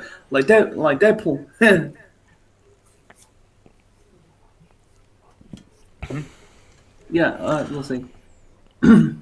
Well, Stephanie says Catwoman was perfect. She was in that fucking leather. Oh my days! I'm on stream. I can't go into that. Yeah, but she was fire. Cesar Romero. Yeah, people. Yeah, let's see. Penguin got picked up by a lot. Yeah, Penguin's red. To be. Yeah, I tell you what, you look like a proper penguin. To be fair, you look at you, a proper penguin. This is the funny one. Who's in the panel? The Riddler. The Riddler. I don't know. The Riddler. It depends. I like the what's his name? What's the name from the Bro, this is the most virgin conversation I've ever had in my entire life. What the fuck are we doing? Like the Jim Carrey. The Jim Carrey one. He's just like Jim Carrey. I like the Paul Dano in The Batman. Yeah, he was kind of like a terror. He was a fucking terror. He's a fucking terrorist. In that The Batman. They made the Colin Farrell now is Colin Farrell is what's his name? The fucking the Batman. That was really good. Now, fairness. He is a good Batman. He's brilliant. I ain't no faggy nerd. Okay. His name. I love the fucking real deal. I love it. It's just real. Yeah, like Danny DeVito. He was let's see, sending commissioner. I can hear myself. I can hear replay, guys. If someone has the audio stream up in the background, turn it down because we can all hear each other speaking back in the background. Do you have anyone have? Yeah, you got it on speaker. Me, I don't. On my headphones. I mean, the Penguin. I mean the Central Man event. Oh yeah. Yeah. Yeah, turn it down there. Yeah. Yeah, But yeah, turn no, it down. Colin Farrell, that was actually unbelievable. To be honest, you know what I'm saying? He was proper good. Mm, But yeah, quality. Absolute quality. Yeah. Irishman. Yep. fuck yeah, man. One of our best. One of our best. Yeah, I like it. Yeah, I like it. There was a film I watched. This is years ago. I saw called the phone booth with him and Forrest Whitaker. Yeah. Forrest Griffin, you mean? Yeah, it's called the Oh phone yeah, booth. yeah. Me Forrest Whitaker. Yeah. Yeah. Yeah. Yeah, he's a good actor in French. There's a film that's very unknown. It's called Intermission. It's a low budget Irish film that he's in. He plays a fucking North Dublin scumbag. It's really, really fucking good. Worth a watch with Colin Farrell. I ain't seen that. Yeah. Oh, Cillian Murphy's in it before he was even known and everything. It's a really, really good film. Yeah, watch Yeah, it. I have to watch. Yeah, I have to look at I'll that. send it to you after. Yeah. Mm. Cillian Murphy. Oh yeah, he wasn't. Also, he plays the Scarecrow in Batman Begins. Oh yeah. That's Cillian Murphy, isn't it? Yeah, he plays the Scarecrow, and also he was auditioned to be the Batman. In the audition for Batman Beginnings, but he lost out to Christian Bale. Cillian Murphy. Yes, Cillian Murphy. Cillian Murphy. Jesus. Cillian. Yeah, I'm sorry. Cillian really, Murphy. It's really the guy's from Ireland, and then when he's doing Peaky Blinders, he's trying to put on a Brummie accent. Yeah, he's great. Cillian Murphy. It's very hard to pull up. It's really I give him props to put on an accent, put on a Brummie accent, man. He's brilliant. Brilliant actor. No, that's really shit to me. He's not haven't got any award yet. I think he deserves to get a nominee for award. You deserve it, man. Yeah, he was great in 28 Days Later as well.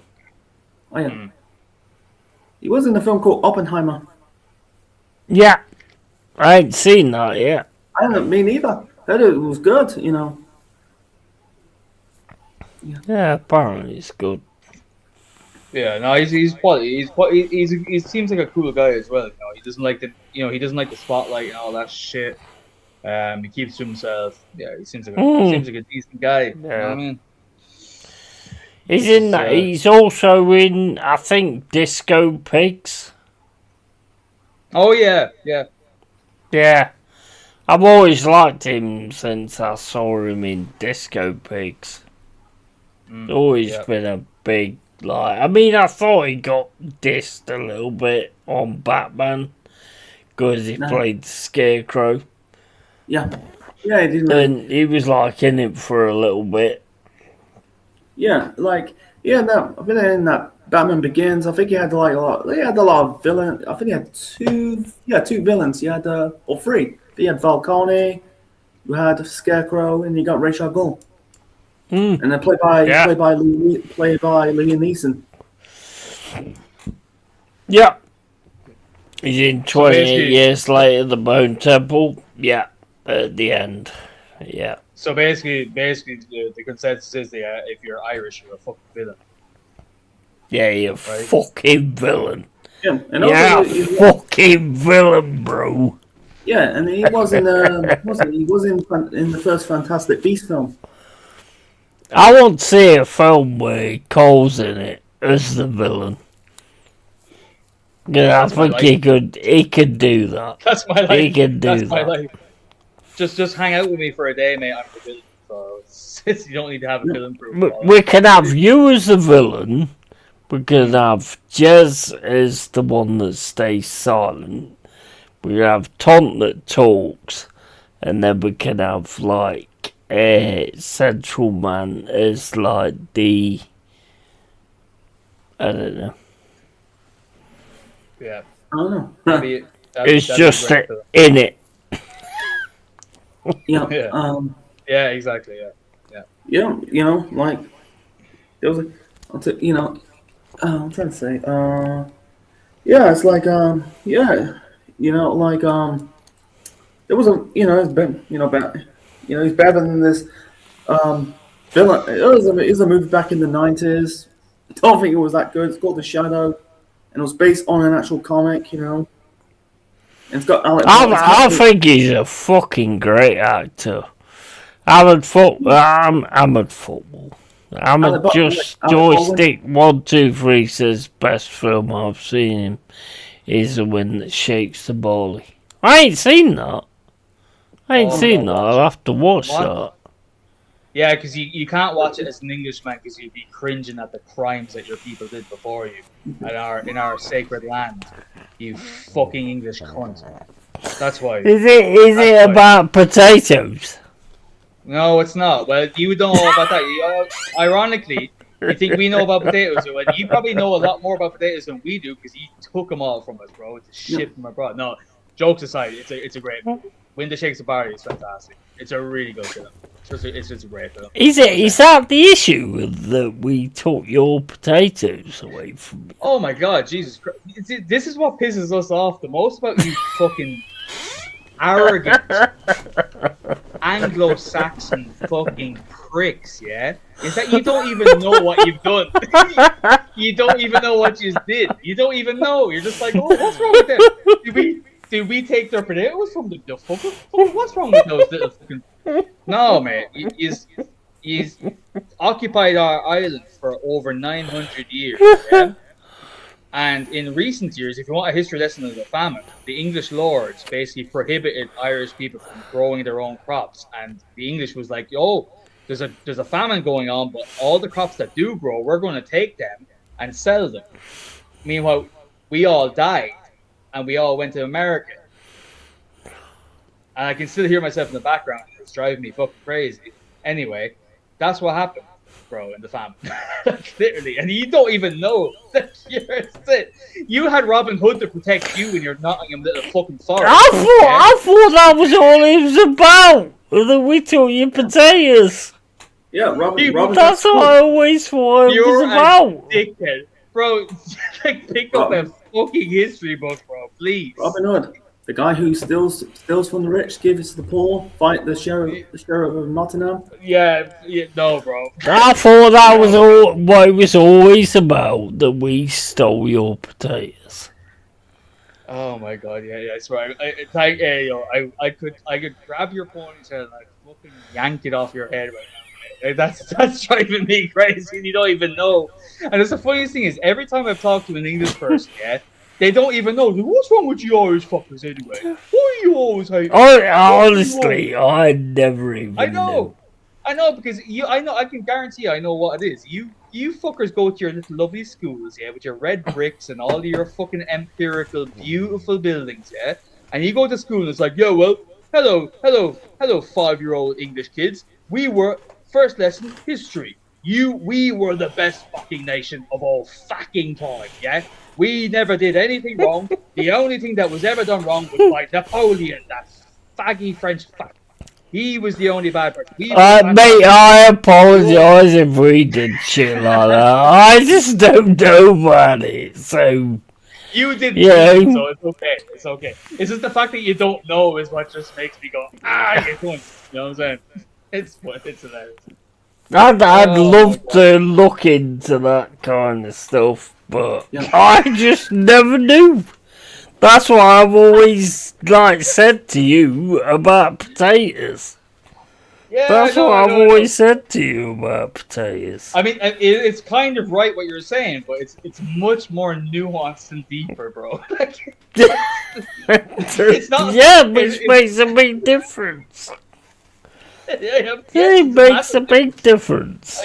Bro, I agree. It's a huge difference. It's an archaic, revolutionary difference. But it's just funny for the fucking banter and all that. But I assumed that you knew because you were making a joke.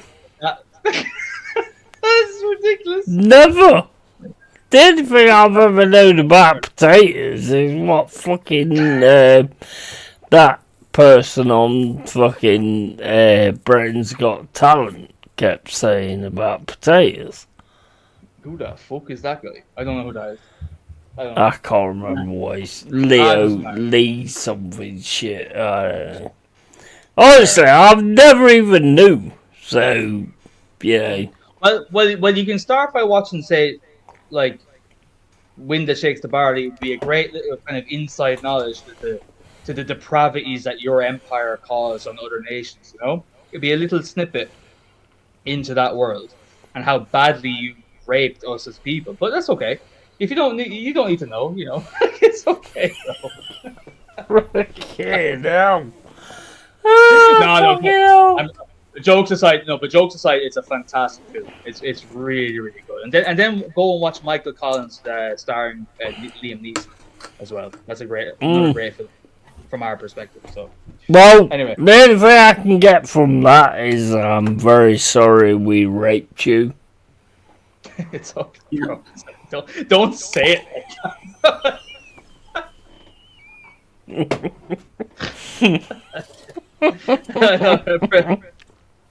Oh my god, bro! Jesus Christ! This is what happens every time I hop on. The whole stream, your whole stream is going lovely. It's very cordial. Man, them is there and having a good time. I come on and it just goes to complete tomfoolery, bro. Like, I'll shut up. That is interesting because it's history, and I'm interested in history, and I'm always interested in learning as well. You know, it's always interesting to learn things. Because me and you've talked so many times, and I've never learned that. And it is a good thing to learn, because then you understand exactly what it's all about. You're learning every day, you know. 100%. Yep, totally agree. Totally agree, brother. I'll still give it shit at times. Of course. 100%, but at least I know my history. It would be very weird if you didn't give me shit, bro. It'd be very strange. I'd be like, hey, who the fuck is taking over this class from Nottingham, bro? It's not the same person. No. But no, it perplexes me that you English don't realize how much cunts you were to the world. Going back 1,000 years, you were awful. You were not just Ireland, Jamaica, India, fucking parts of Africa, bro. You guys were fucking assholes. Yep. And also we played in America. Are you from America, Central Man? No, from England. Oh, you're English. Oh, geez. Okay, fair. No, I'm saying like we invaded America. Like most of like the Vikings and the Romans, they invaded us. We got invaded by the Vikings. We got invaded by the Romans, the French. I think some countries we invaded Scotland. You know, William Wallace. Did you get invaded by the French? Yeah, Napoleon. Well, the Central Man's English, so France and England have had like hundreds and hundreds of year war versus each other. The English and the French. It's very English of you, mate, to say that France invaded us. Well, hold on, because you guys have a place in France called Brittany, which was basically a result of the Britons who were combating back against France, getting a place of France essentially. So it was a long-standing hundred like centuries of wars between France and England. That's why we are natural enemies. You know what I'm saying? Yeah. Interesting. And also we invaded Scotland. We invaded Scotland. Yeah, you're a bunch of cunts, basically, right? Yeah. And also were trying to take off from America, you know, and then they did the Boston Tea Party. Like, I think. Yeah, and like we got a French king, like William the Conqueror. We had foreign kings. We had a Norwegian king, I think. We got William the Conqueror, and then we got George I, a German. Yeah. Mm-hmm. And now you're run by. Oh, I won't say that. No, never mind. I won't say that part. But the whole thing is this was in the past. Yeah. We didn't do it. I didn't do it. Central Man didn't do it. Fucking Cole didn't do it. Well, couldn't do anything because he's Irish, but French. we didn't do it though. We did some didn't shit. do it. Yeah. I think the Vikings. So why do we have to answer for it when we didn't do it? We wasn't alive when it happened. And just before y'all go on, yeah, it's very important to note that I agree with that.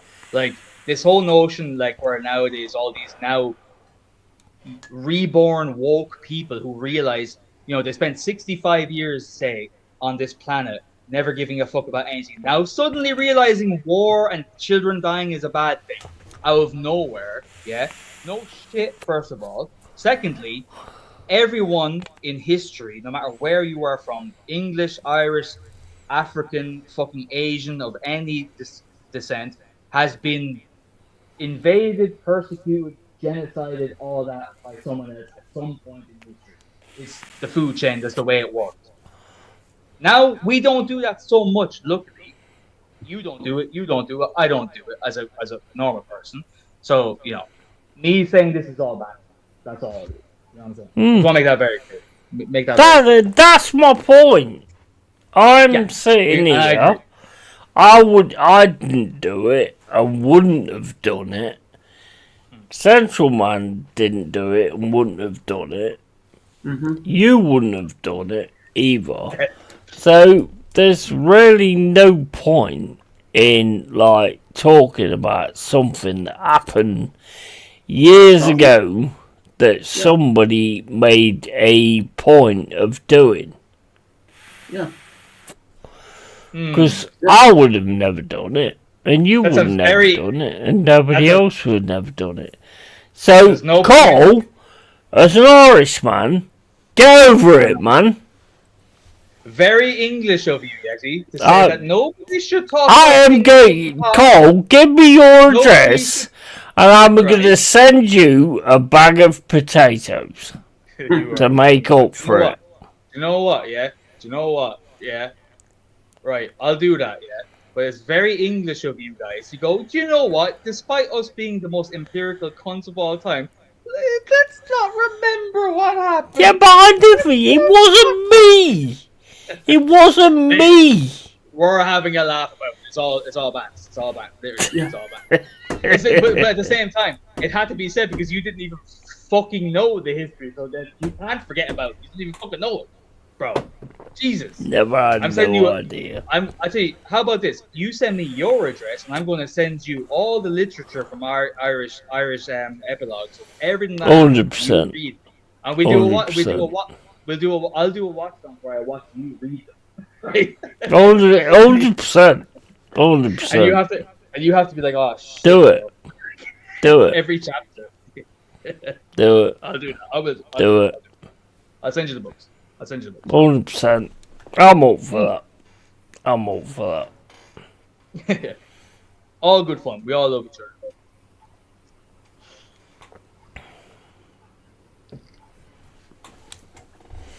100%, man.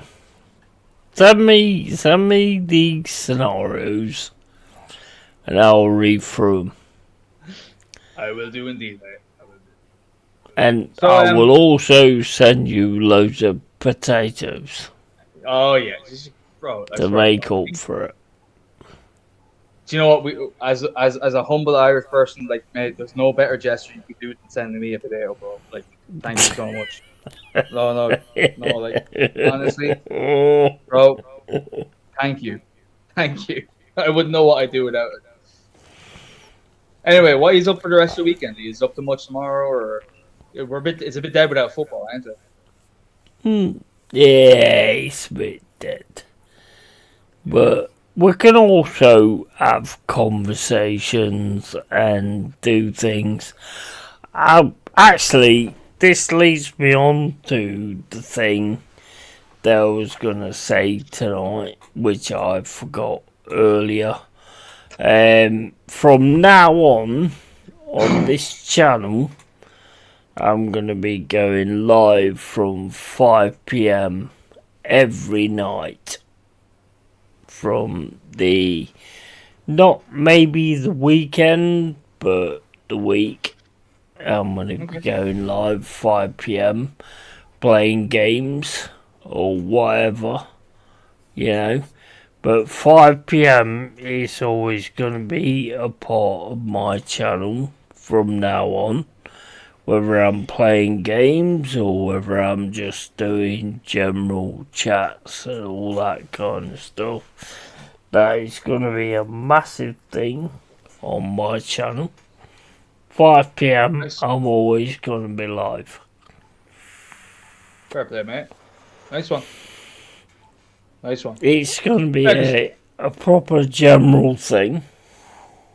Yeah, I mean, if people like can know that you're always going to be like live at a certain time, they'll get consistent with it as well and hop in. They'll know, yeah, he's live at 5. It's 5 o'clock. There we go. Nice one.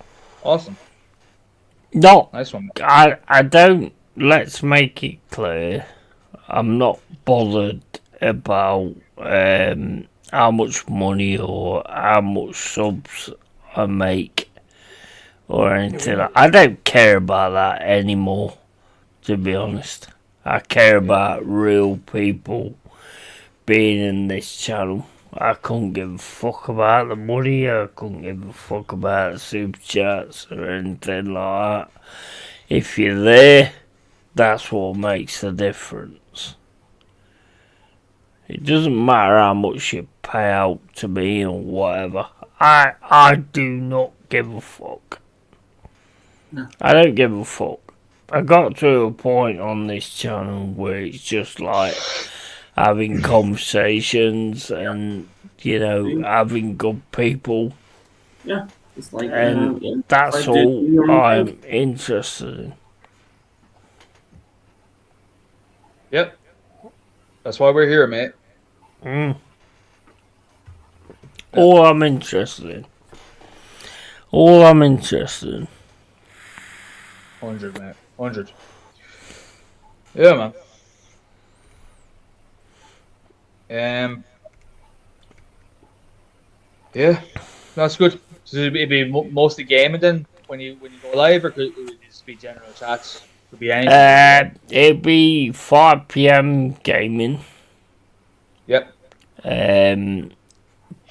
Obviously, I'm on Resident Evil Requiem at the moment, and then we'll continue with probably Kingdom Come Deliverance or whatever it is.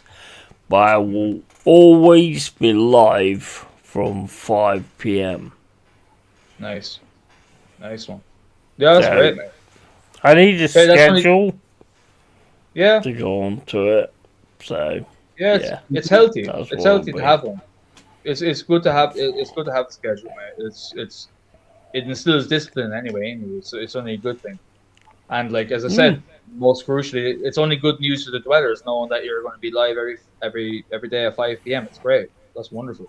You know, because sometimes if you go live, say like randomly on the weekend here and there, we don't know.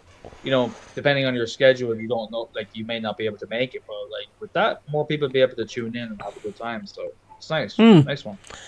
I think it makes a big difference to like, have a Huge. schedule.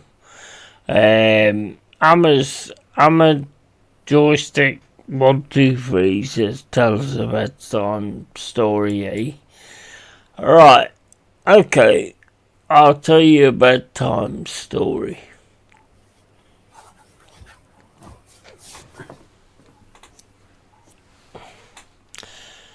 There was one day where there was this person, yeah, and they had a great day.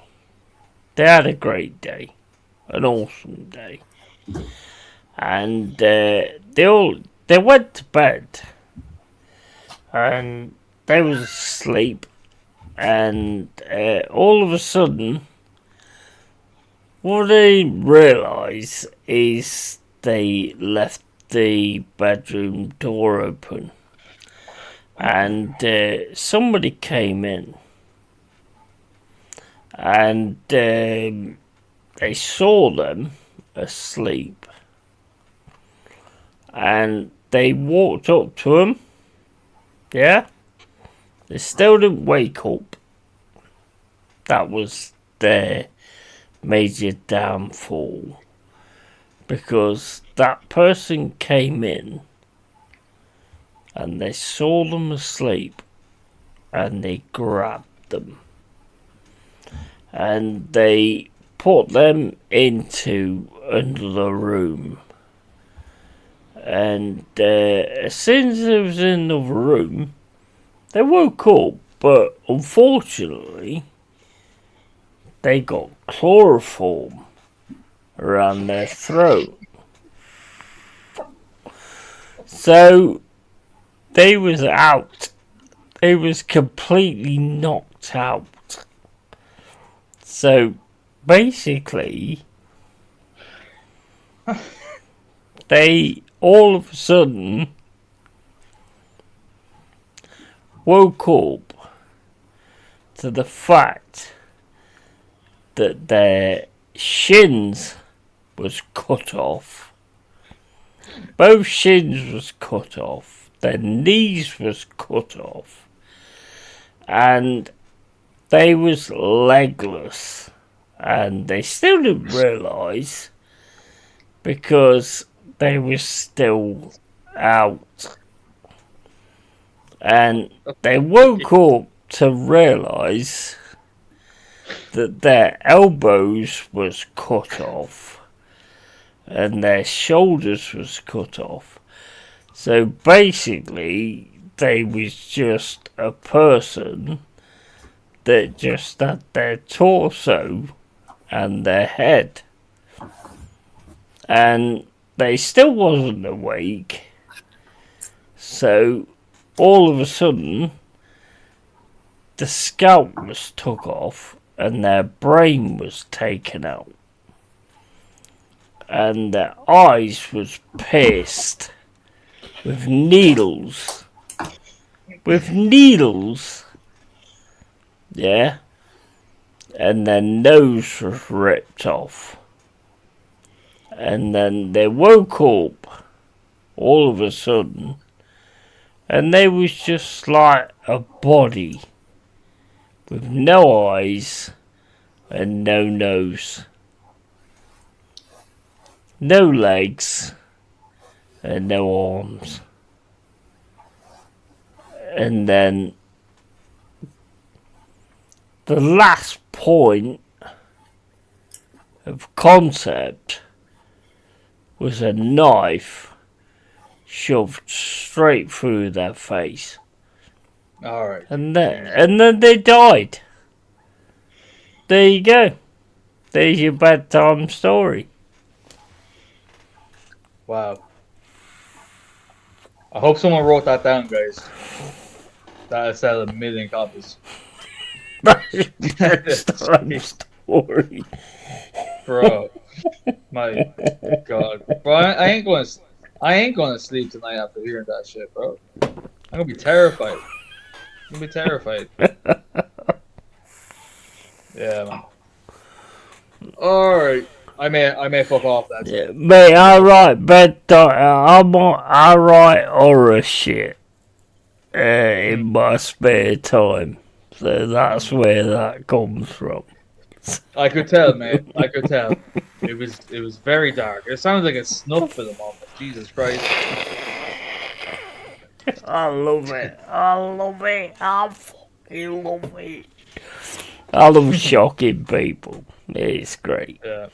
But anyway, hey guys, call your channels out or whatever, because I'm going out of here and wanking myself off to what I've just said.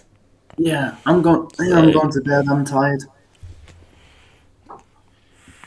Nice one, mate. Yeah, I was going to shout out my channel. It's FarrowRossi69420. So buy my merch.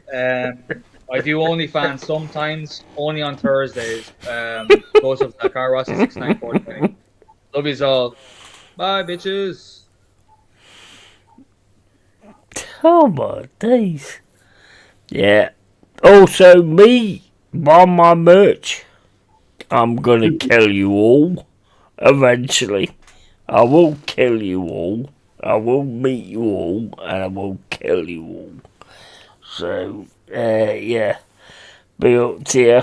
Buy my merch.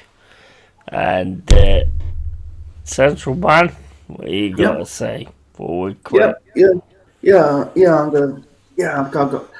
I gotta go. Guys, it's like midnight now. So anyway, you can find me at Central Man Network on YouTube, and my other channel. Haven't really done one. I haven't done a video on the other channel for months now. Called Central Man Sports. It's like, I'm planning to do some rugby.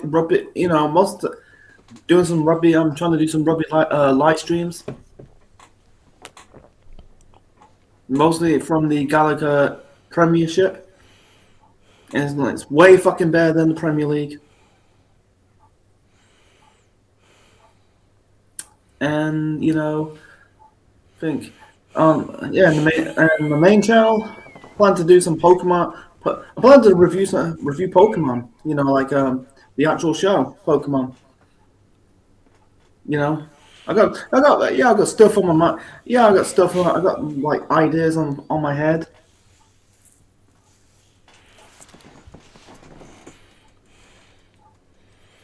Nah, Bill, man. Bill, man. Thanks for having me on. So, no worries, man. Mate. You're always there like a stalker waiting for the link. And, yeah. Bill, keep it real, keep it A all the time. And, yeah. Tatty fucking bye, guys. Tatty fucking bye. Bill Paul.